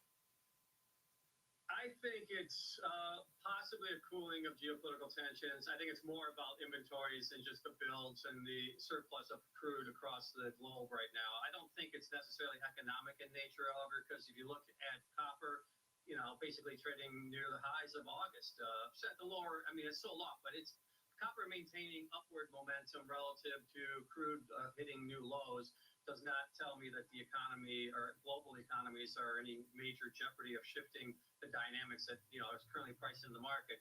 So I think it's more about the impact of geopolitical tensions, as well as just inventories maintaining an elevated stance. We did get a draw today, but nonetheless, from a longer term perspective, it does appear that there's a surplus of oil in the market. Yeah, it's a good point on copper, which has had a pretty good couple of weeks here. Kind of a good month for August after, starting awful soft, selling off in July, coming back. Silver, too, with a little bit more cyclicality than gold. And then at the top of it is gold. I mean, it just keeps cruising. Down a little bit in the last 24 hours, comes right back. This thing's unstoppable. It is right now. I mean, you would think that basically everything that's unfolding right now is a tailwind for gold. When you got the dollar under significant pressure, you got yields coming down. You've got the dynamics of the uncertainty surrounding the election, Bitcoin catching a bit. All those things, are impacting, I think, the gold trade. Certainly, central banks have been buying gold. It's been common knowledge, I think, if you study it at all, that central banks have been very active in the gold markets the last couple of years. And again, I keep going there, and it's one thing that's still the outlier to me, Oliver, is the debt structure. And again, that's, I think, another tailwind for gold, and that's why you're seeing it continuing to move to all-time highs. Yeah, gold just a steady climb. Pretty impressive stuff. All right, thanks, Dan. Good takes. Nice. All right, Oliver. Some hot metal takes there. Dan Denning, managing partner, KKM Financial, coming back. We'll get our team from Schwab in for a big picture discussion ahead of the next 2 days. Jobs in the morning with the jobless claims, now a weekly highlight. And of course, Jackson Hole now with the context, fresh from Fed minutes, sounding somewhat dovish. Michelle Gidley and Colin Martin with us, so we'll expand our discussion to the international realm as well. Up next.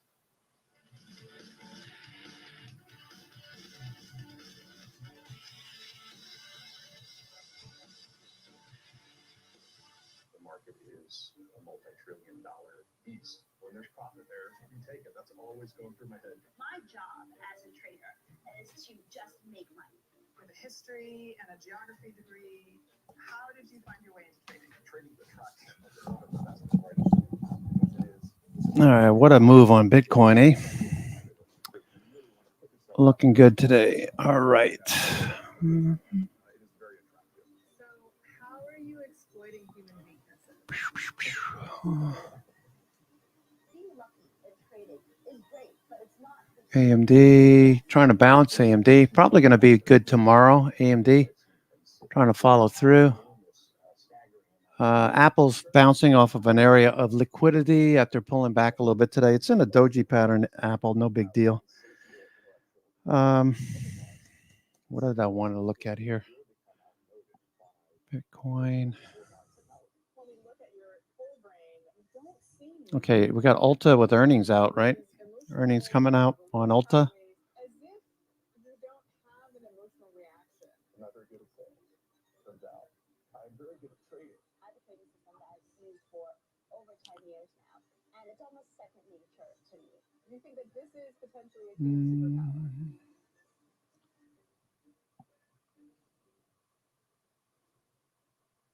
Okay, so tonight.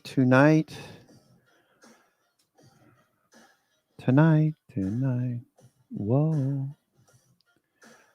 Okay. I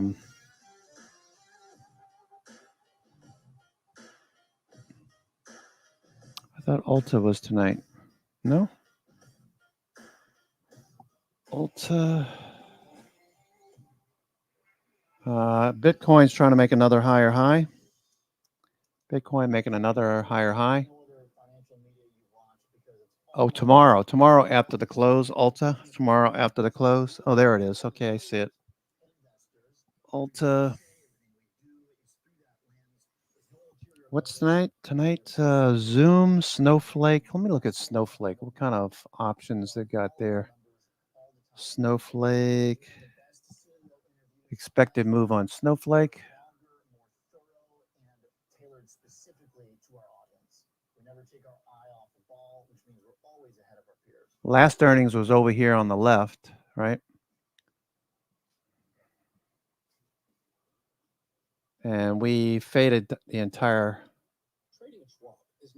3 months. All right, starting to turn the corner. S&P's turning. We got about 8 minutes to go. 8 minutes to go. Mm-hmm.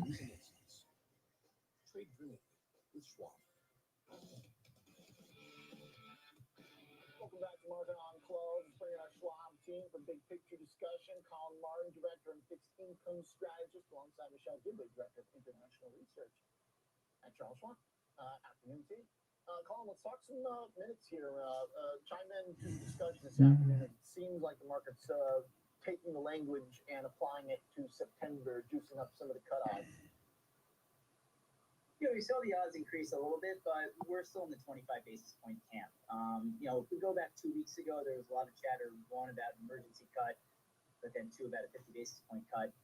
I'd say based on what we got in the minutes today, we're still in the 25 basis point cut. Okay, S&P ramping higher. We got 8 minutes to go. Can they run this back up to the highs?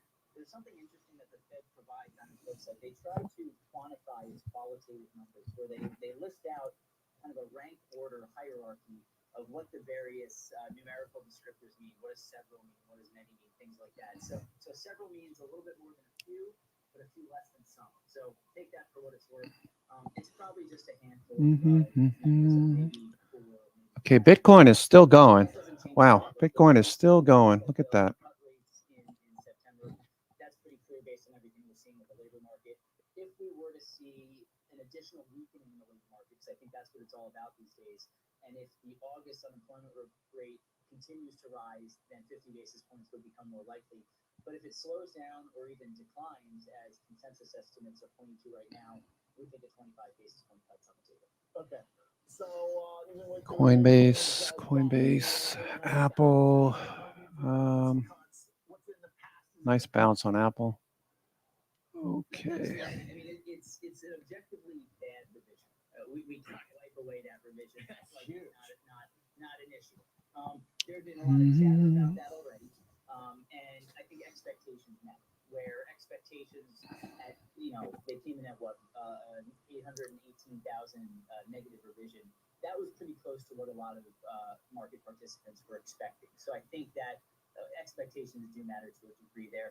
We've been seeing so many signs of a labor market that's coming more into balance. It's not just the recent increase in the unemployment rate that we've seen. It's that rise in initial claims, but especially continuing claims. Okay, we got 6 minutes to go. Because that's showing that we're seeing 6 minutes to go. jobs taking longer and longer to find a new job. And I think that Bitcoin. Yeah, Bitcoin. Negatively impact the labor market in and of itself. So there's a lot of indicators out there. So today was obviously not good, but I think a lot of that was already baked in. Understood. Okay. Here at home, it kind of seems like the Fed means everything. But Michelle, there's also other central bank speakers this week in your domain of the rest of the world. Tell us about it. What are we looking for?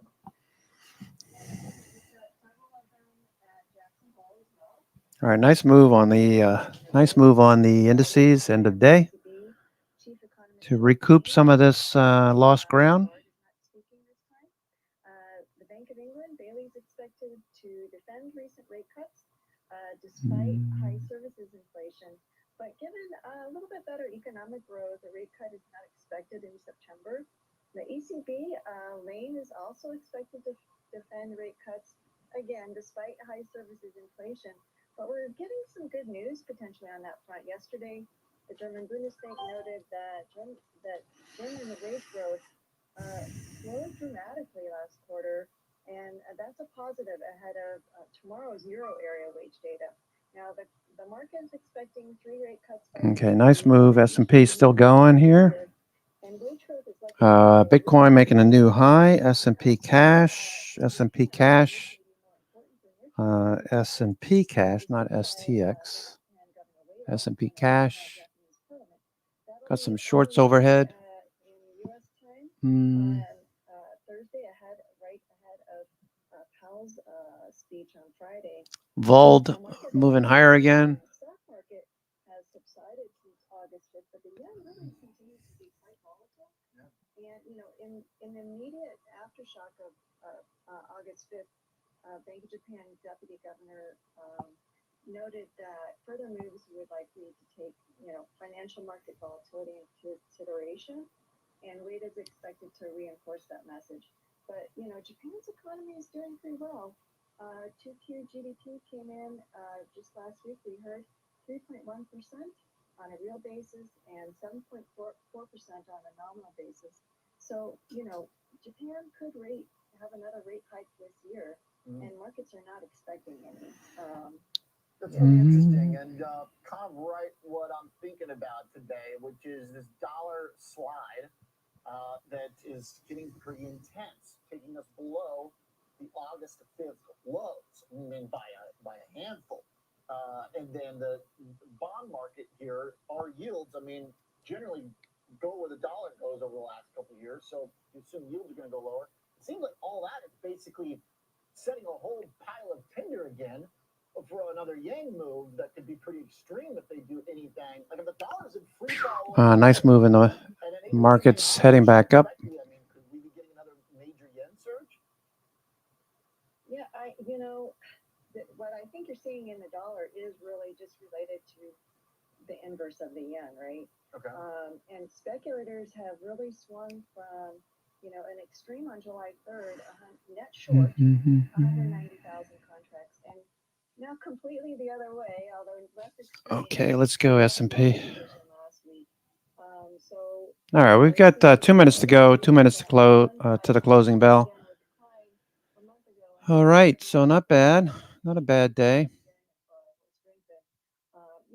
Again, I think we're just going to see more volatility around this because I think, it seems as though there's some uncertainty about what's going to happen. Well, pound and the euro are looking pretty strong too. They're kind of jamming as well. Have they noticed? Bitcoin's still going. Jeez, Bitcoin. Somebody lit a fire under Bitcoin. Did they say something in the minutes? BTC, USD. All right. Bitcoin's still going. In the Eurozone, it's a little bit sluggish still. Okay. Hey, Colin, close us out with a little thought here as Jackson Hole begins. What are those? You gave us kind of the words and the framing of the minutes and stuff. Are there any key buzzwords, many, some, etc., that we're looking for from Powell? Yeah, well, I think at the speech, it'll probably be clear that rate cuts are coming. I think Powell will stop short of being explicit about the timing. So he's not going to come out and say September is when they'll cut rates. But I think he'll leave and make some pretty strong hints that it's coming. So whatever verbiage. Okay, less than a minute to go. Got a nice surge higher. There's your closing bell. Just snuck up on me right there. Okay.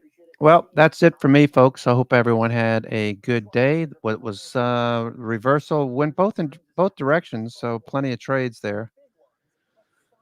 in both directions. So hope everyone has a good evening.